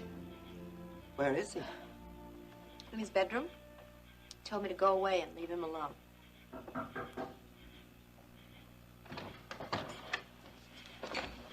Hi, Kate. Hi, Kate. Ginny? Ginny, what's wrong? Stephen, What's the matter with him? he's angry. He's angry and hurt and confused. He says he doesn't want a stepfather. Well, you have to be patient with him, Ginny. I know it's going to take time, but eventually Steve will come to accept Ryan as a stepfather. I hope so, Max. Because I won't marry Ryan unless Steve accepts him. He was the same guy that kidnapped Elaine in New York City. He was looking for the money. What money? I don't know, some money. He said it was in the apartment. I don't know. Did he say anything else to you? No, I don't know anything. Elena, what'd he do with Elena?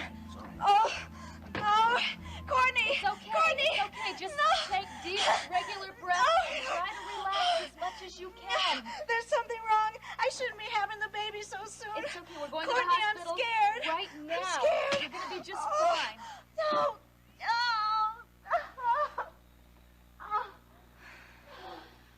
What's happened to Elena? Foster took her hostage. Couldn't you do anything to stop him? There was nothing we could do. He had a gun pointed at her. If we'd tried to stop him, he'd have killed her. Where are we going, Joe? Don't ask questions, you'll be better off. You know, you're not going to get away with it. They're going to find you. As long as I got you here, I got nothing to worry about. I don't think you should change your plans for Steve's sake. It's your life, Ginny. Steve is a big part of that life. I can't ignore his feelings. I don't mean for you to ignore his feelings. But, honey, you have to live your own life. I thought reading Barrett's letter would help Steve. I think it just made things worse. Come on, Ginny. Let's go outside and get some fresh air.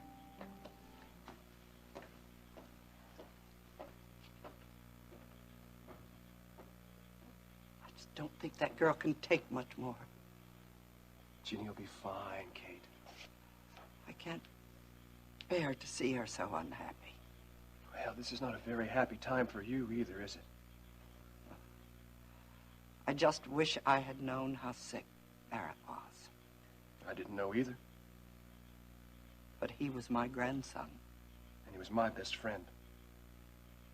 Maybe I could have done more to help him, or maybe I should have listened to Rena.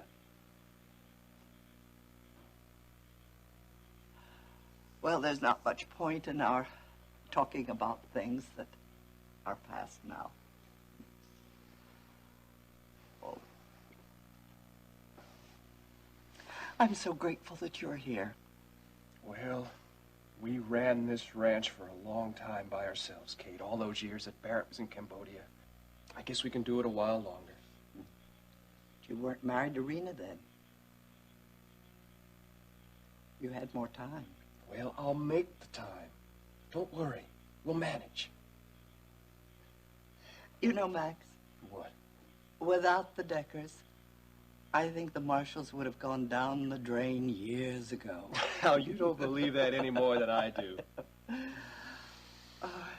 You know something? What? You get more like your father every day. I've been thinking about Daddy a lot lately. You have? Yes.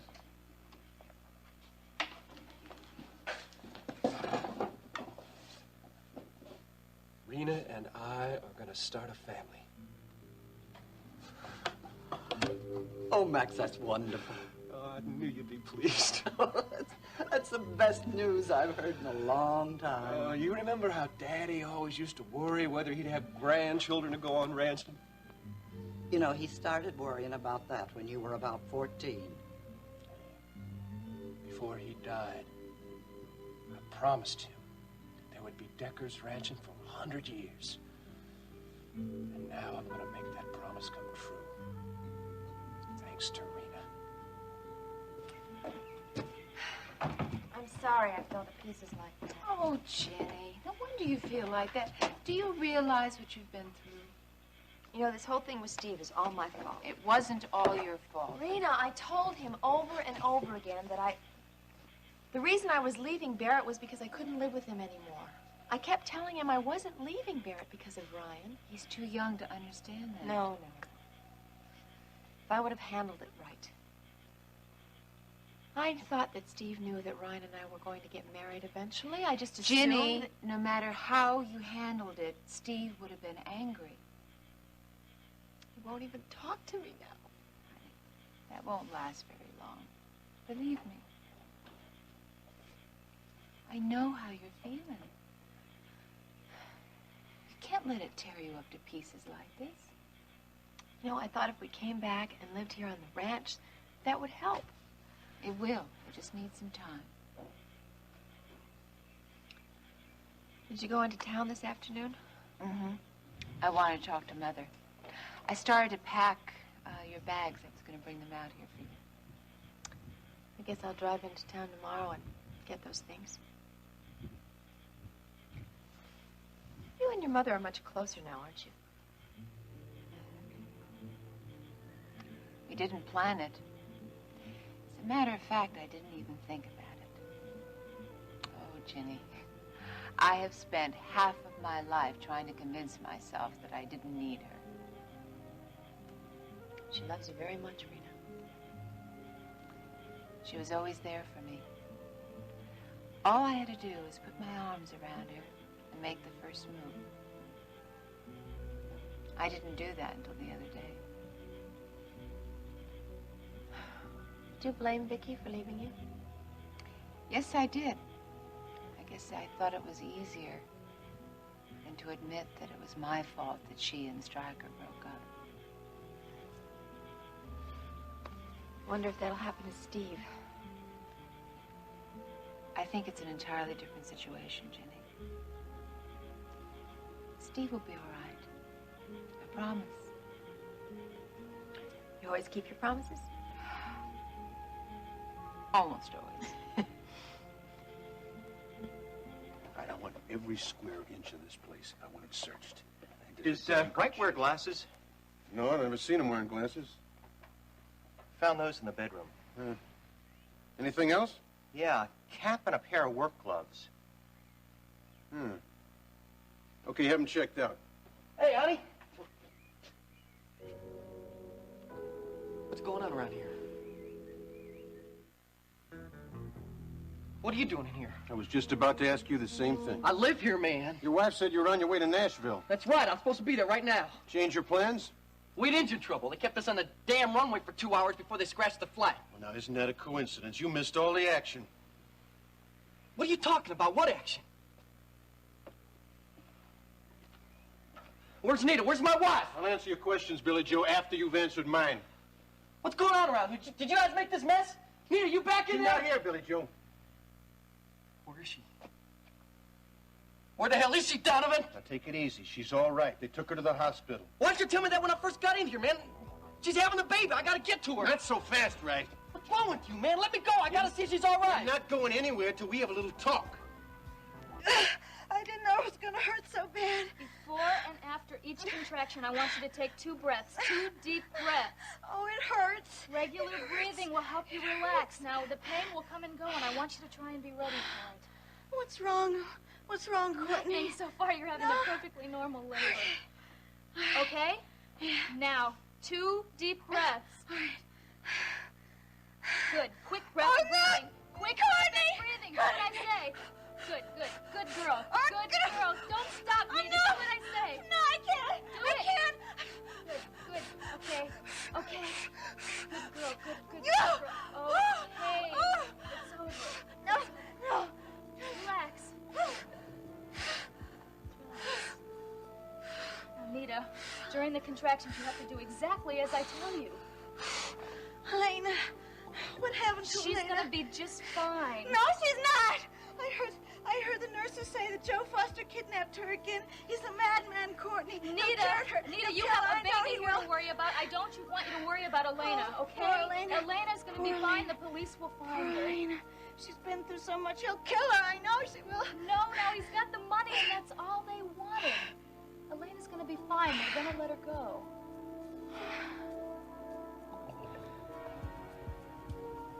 How much further do we have to go? We're almost there. Almost where? Where we're going. This part of Houston doesn't look real familiar to me. Joe, what are you going to do with me when you get me to wherever it is that we're going? Stop asking so many questions. You have the money, Joe. You don't need me. You could be to Mexico by midnight. Yeah, sure, and the cops have a nice little welcoming party for me at the border. How would they know where you were going? What do you think, I'm stupid or something? So it doesn't do you any good to keep me with you. I'm just going to tie you down. Shut up, will you? I gotta think. Ginny, I've got an idea. What is it? Why don't you take Steve to Virginia to visit your parents? It might be good for him to get away for a while. And I know it'll be good for you. Well, I don't know if it's a good time to leave Kate all alone. Oh, Max and I can take care of Kate.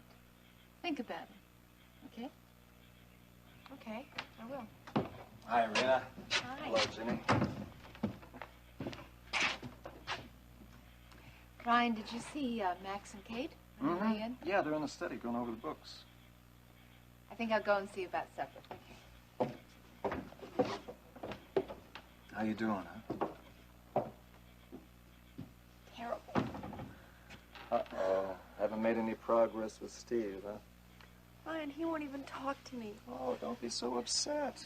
It's gonna take a little time, but he'll get over his anger, and then you'll be able to work things out with him, right? Well, I know you're right. And I know he won't be angry forever. But still, I can't help it. No. I know how difficult everything's been. Maybe I can talk to Steve. You know, Rena had an idea. She suggested that I take Steve to Virginia to see my parents. When? I don't know. Soon, I guess. I hadn't even thought about it. Rena brought it up. I guess waiting is kind of silly. You don't think it's a good idea? I'm being selfish. If you go away, I won't see you. I won't be near you. I don't think I can stand that. Right. I don't want you to go away.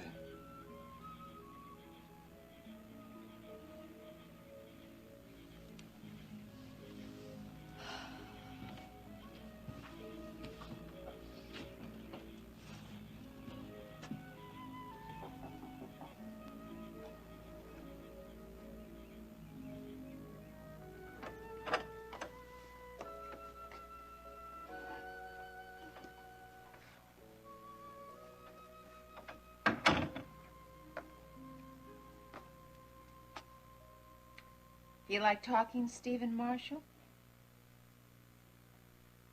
Might help.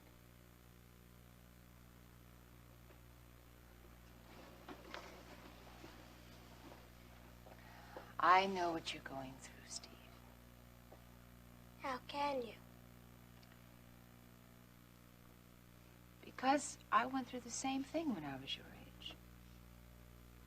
And I still remember what it feels like. But Aunt Vicky and Uncle Stryker aren't divorced. You're right about that. But they were separated for a lot of years. When did they separate? Well, now, let's see. Yes, it was about when I was your age. That's why I understand exactly how you're feeling. I feel terrible. I know. You're angry. You feel guilty and abandoned.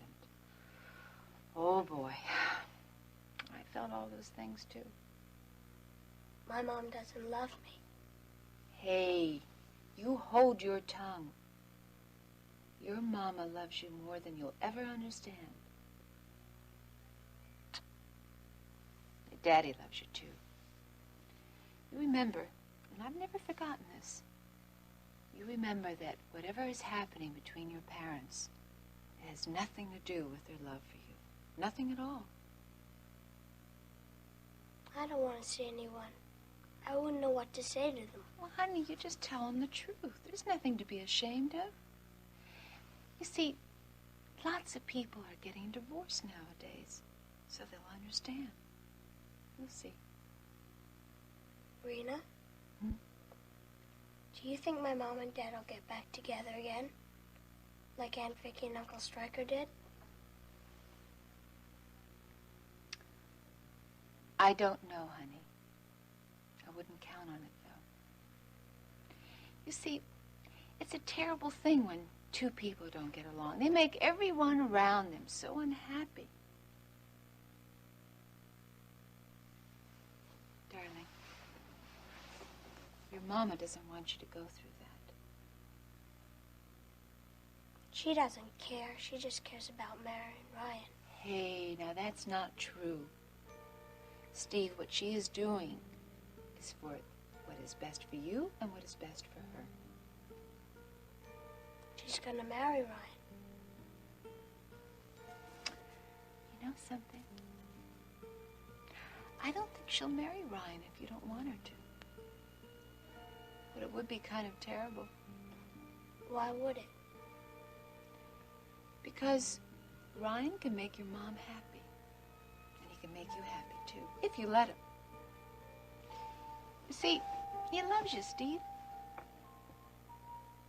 Not as much as Dad does. Darling, nobody in the world will ever love you as much as your dad does, except your mother. And you're never going to love anybody in the world as much as you love your parents. I don't want things to change. Nobody does. But things do change. That's just the way life is. See, you gotta do your best about all of this. And staying up here in your room, that's not helping any. You've always been honest with your mother. Your mother's always been honest with you. Why don't you just kind of go downstairs and try to talk to her and tell her how you feel? It's worth a try, for old time's sake, huh?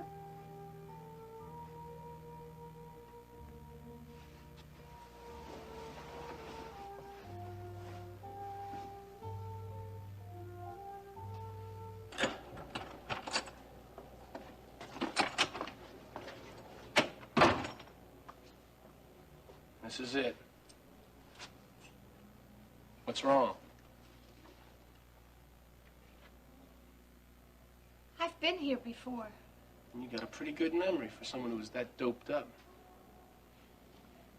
This is where you took me that night. That's right. But now the building's all abandoned, and no one's gonna think of looking for us here. You and that other man. Where is he now? What difference does it make? He was your boss, wasn't he? He was the one that wanted you to kill me. Your questions are gonna get you in a lot of trouble one day, maybe real soon.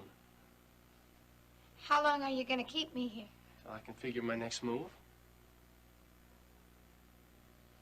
I'm going to call the hospital. I'm not calling anyone. I'm going to find out if Nita's okay. I want to know that she got to the hospital all Stop right. worrying about her. She'll be fine. How can you know that? I said she'll be fine. If she loses that baby, it's going to be your fault. She's not gonna lose that baby. You should have taken her to the hospital when she first started having those pains. I couldn't do that, damn it. Don't you see? I couldn't do it. I'm going to call the hospital now, Joe. No, you're not either. I can't wait. Don't touch that phone, Elena!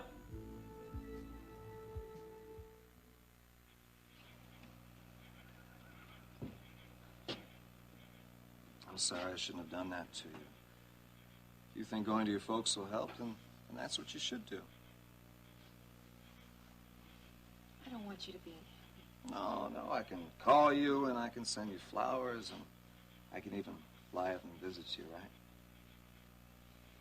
You know, I thought when everything was settled with Barrett, things would just fall into place. It was pretty naive of me, wasn't it? Wasn't naive at all.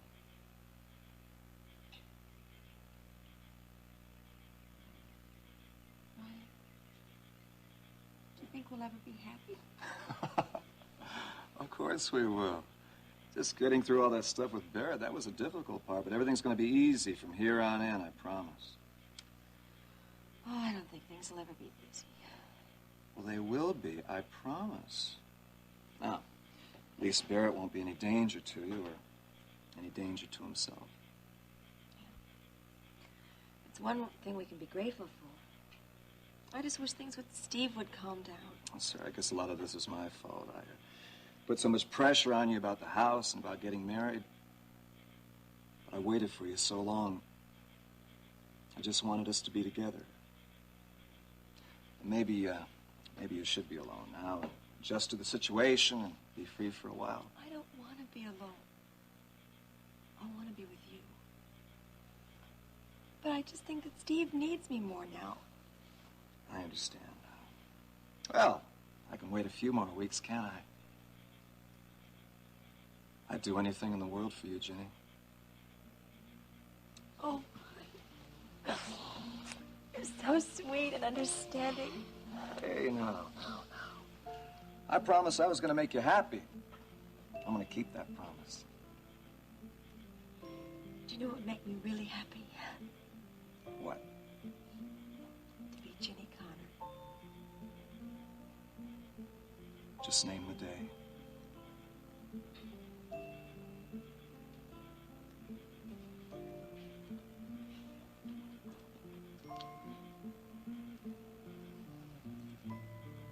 I love you.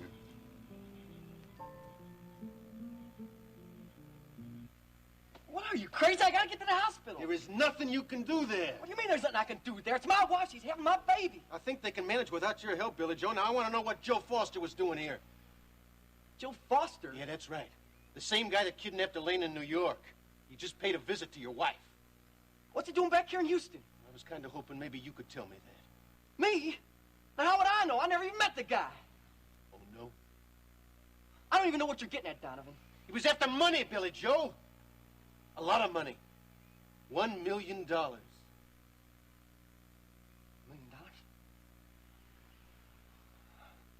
How do you know that? That's what your wife told the ambulance men. Look, I don't know about any money or anything. All I know is I gotta get to that hospital. Right. Front door's the other way. Look, man. I know that, but I'm just gonna pack some Anita's stuff if you don't mind. I mean, if she left in the ambulance, she probably didn't have time to pack anything.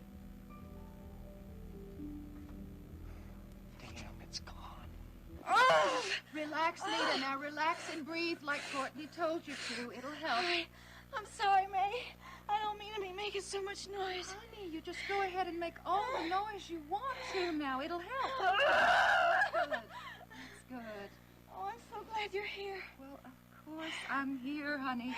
I'm going to be here just as long as you want me to. Now, don't you worry. Oh, I'm so afraid something's going to go wrong. Nita, there is nothing wrong. Courtney would have told you if there was. Oh, Maggie. Breathe. No, not again. No. Breathe, honey. No. Breathe. Nita, listen to me. I'm going to tell you something. Oh, it hurts. Nita, Janet. breathe, Janet, Nita, breathe. Oh, let me tell you. Did you know that Kate Marshall... No, I can't breathe, do this. Breathe, honey, breathe. No, I'm not going to make Breathe, it. breathe. Did you know that Kate Marshall delivered Max Decker herself out at the ranch? Did you know that, honey? No. Breathe, breathe. No. Did you know? I bet you in her years she probably delivered a dozen babies, Nita. Breathe, breathe. Why did Billy breathe. Joe lie to me? Why didn't he tell me about the money? Every one of them was healthy. Why didn't he tell me? Everyone was fine and Why healthy. didn't he Just tell like me? yours, Nita. It's time to go in the delivery room. Is it time now? Yes, they're going to bring the gurney in right away. Okay, honey. Honey, don't you worry now. Everything is fine and I'm waiting, Nita. Courtney, I'm so scared. You I'm just so scared. relax. You're doing just fine. I'm so scared. I'm so afraid something's going to happen. Nothing's going to happen. I promise. Everything's going to be fine. Mom, Yes? can we talk? Yes, I'd like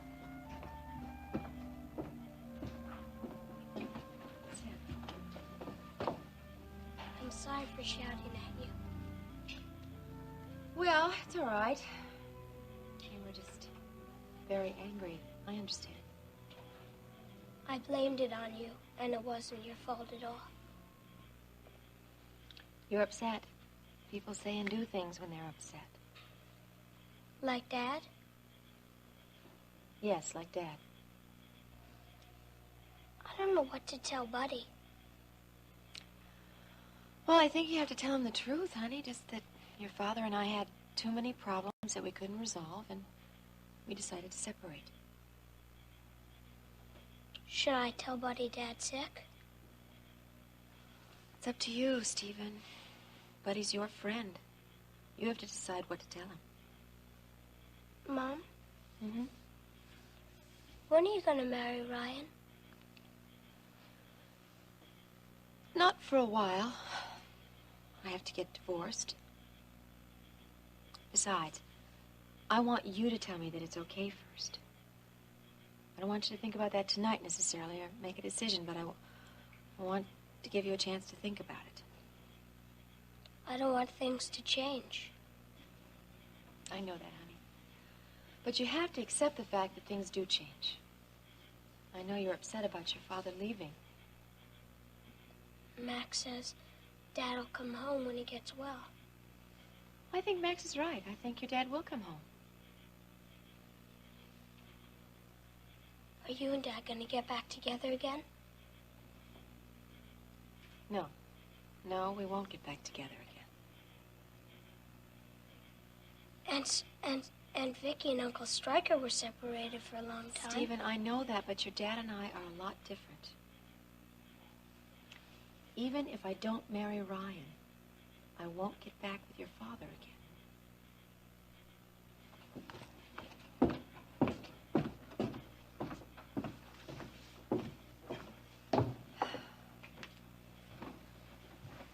Steve.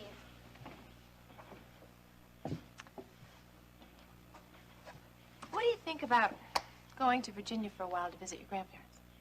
By myself? No, I'll go with you.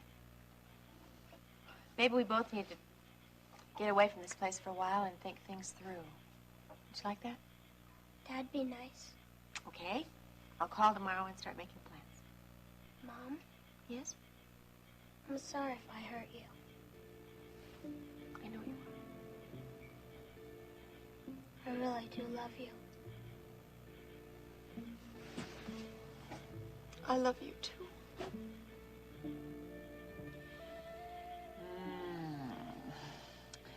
You're not doing very much about getting supper ready. Well, we can't do much till Kate gets back. I told her we were planning a family. You did? Was it all right? Sure, honey. I'm glad she knows. Don't you think we ought to tell your parents, too? Max, it's customary that a woman gets pregnant before her husband goes around announcing it to everyone. I know that, honey, but I'm just so excited. I want to share it. Oh, I just know Stryker's going to be pleased when he hears it. Honey, suppose I don't get pregnant for a couple of months. I don't think it's going to take that long. Well, I just got off the pill. Maybe you're right, but you did tell me that you're the most patient man in the whole world. And I'm also the happiest. I want everybody to know it. I think they will. I feel a little guilty, though. Why, Max? Everything is going so well for us and so terrible for Ginny. She's gonna be okay, darling. You'll see.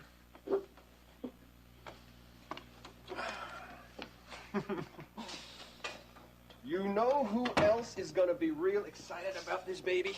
Who? Ricky. You know, when we go into town, we should stop by Maggie's and say hello to him. Oh, Maggie's really gonna have her hands full running that restaurant and taking care of Ricky. No, Elena said that she was gonna take care of Ricky. Oh, brother, she can't even take care of herself. Oh, Max, I think she's doing okay. She seems to have grown up a lot in the last couple of months. Yeah, maybe. Is she gonna sing at the Coop again? I don't know. But if she's singing there tomorrow night, why don't we just go into town, spend the night, and hear her sing? Okay, thank you.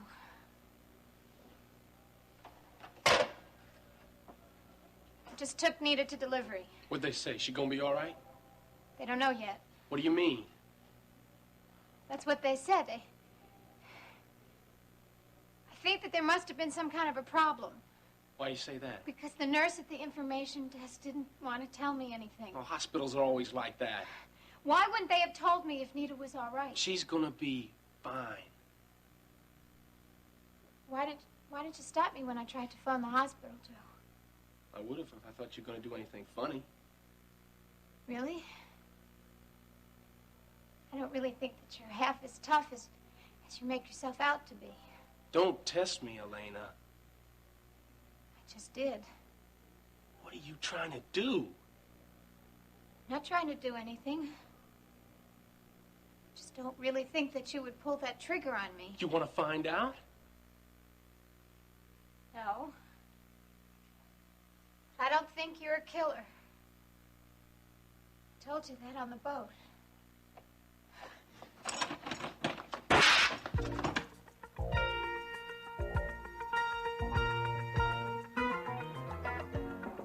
Don't try that again.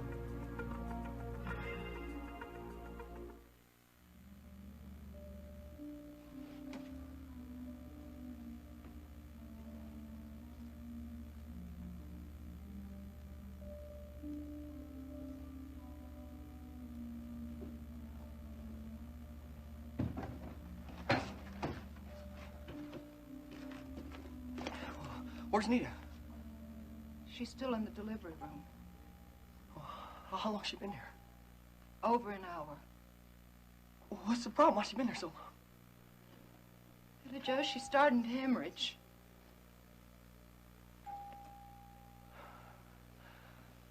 I knew I never should have left her like that. Thought you'd be in Nashville by now. I was, but the flight got canceled. The plane had engine trouble. Well, I reckon Nita will be glad you're here. Maggie, what happened It was that sailor. The one that kidnapped Elena in New York. He went into your apartment. Yeah, I know. The cops told me all about that when I went by the apartment. Well, I guess what happened was Nita got so upset she went into premature labor. What I had to go and leave her for. Well, then why did you? Well, she insisted. She said nothing was going to happen for a couple of weeks. I had to go to Nashville and set up some kind of deal for Elena. You know what's happened to Elena?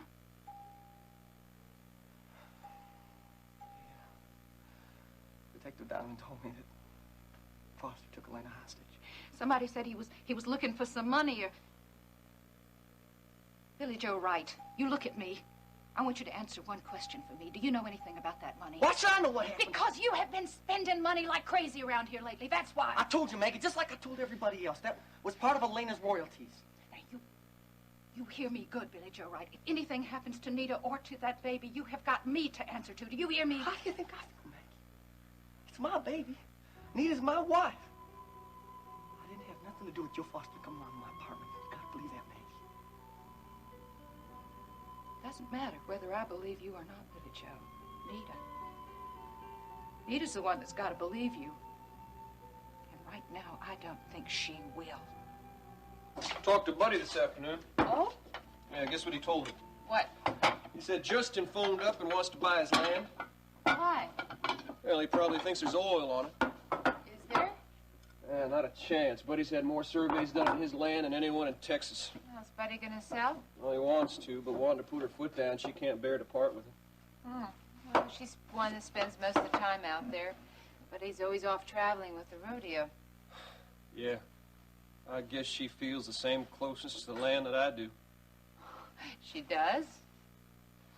Almost.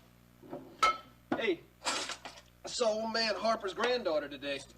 I thought she was off in college at Denton. Well, she's back for the summer. Oh, is she? Seems fine to me. But she's glad to be back, huh? Yeah, I guess. Says she's real excited about Elena's singing career. Says she hears Elena's tune on the radio all the time, and all the kids at college like it. How does she feel about World Oil drilling on her granddaddy's land? Yeah, she thinks it's a terrific idea. She does. Yeah, she said she always wanted to be rich. Well, it's too bad she's going to be disappointed. Guess for her sake it is. Can't say I'm sorry about it. That's probably Kate. Do you want anything at the store? No, I can't think of anything. Hello? Oh, hi, Maggie. Yeah, he's right here. 1 second. It's Maggie. Maggie. So if you build on the other side of the old barn, you'll have more space and nobody will bother you with the project, right? I'll talk to Max about it. Sounds real good. Thanks, Ryan. You're welcome, Steve. Mom, I'm gonna go say goodnight to Morning Glory. Okay. Well, it was a start, wasn't it? Oh, it's a very good start. You must have had some talk with her. We did, thanks to Rena. Boy, she's full of surprises now, isn't she? She certainly is. When are you and Steve going to Virginia? I don't know. I have to call my parents first. They're going to be thrilled. Yeah, I guess they will be. Oh, but Ryan, I don't know how we're ever going to leave in time. I've got 1,000 things to take care of. No. I'm going to take care of the plane reservations for you, so don't worry about that. And anything else you need help with. I want you to have a good time. I don't want you to worry about anything. I love you so much. We won't be long, I promise. It's going to seem like forever to me. Oh, I thought you were going to call me every day and send me I flowers. will. Can I fly up to see you? Let's wait and see about that, okay? Okay.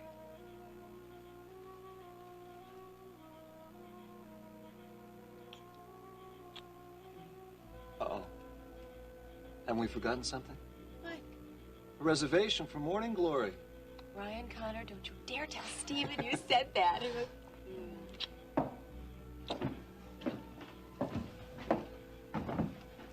Rena, what's wrong?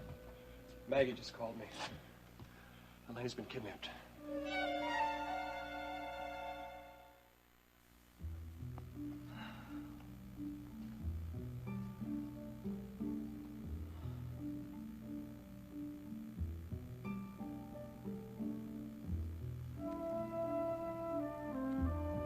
What do you mean it has something to do with what happened to Elena? Hey, I'm sorry I brought it up. Now, what are you talking about here?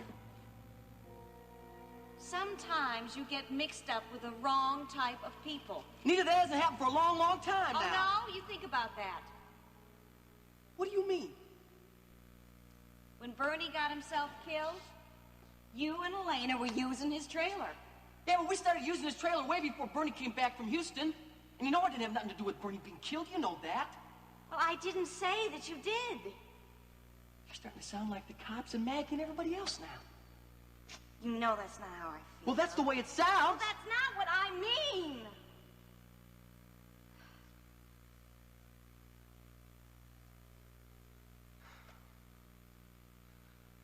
I'm sorry, honey. I'm sorry. I love you, sweetheart. I know you do. And I promised you when you came back to me. Remember? You told me that you wouldn't have anything to do with me if I ever got mixed up with those types of people again, right?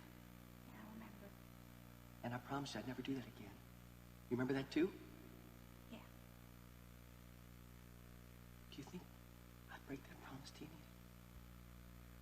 Do you think I'd risk losing you again, huh?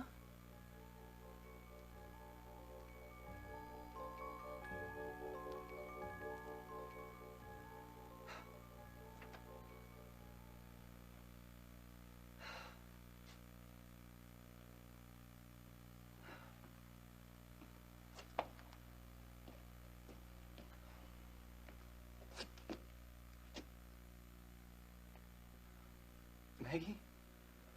What?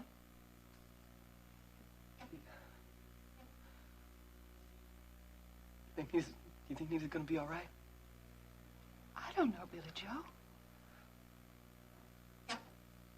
Well,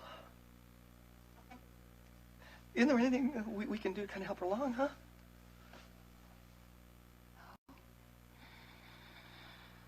No, there's nothing much we can do except just be patient. Maybe pray. Well, at least she's got some good doctors. Now, that's something to be grateful for. May? What happens if they can't stop the hemorrhaging?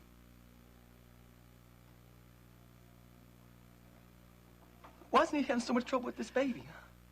Because a lot of times, deliveries are difficult for different reasons. And in this case, Nita was in a state of shock when she went into labor.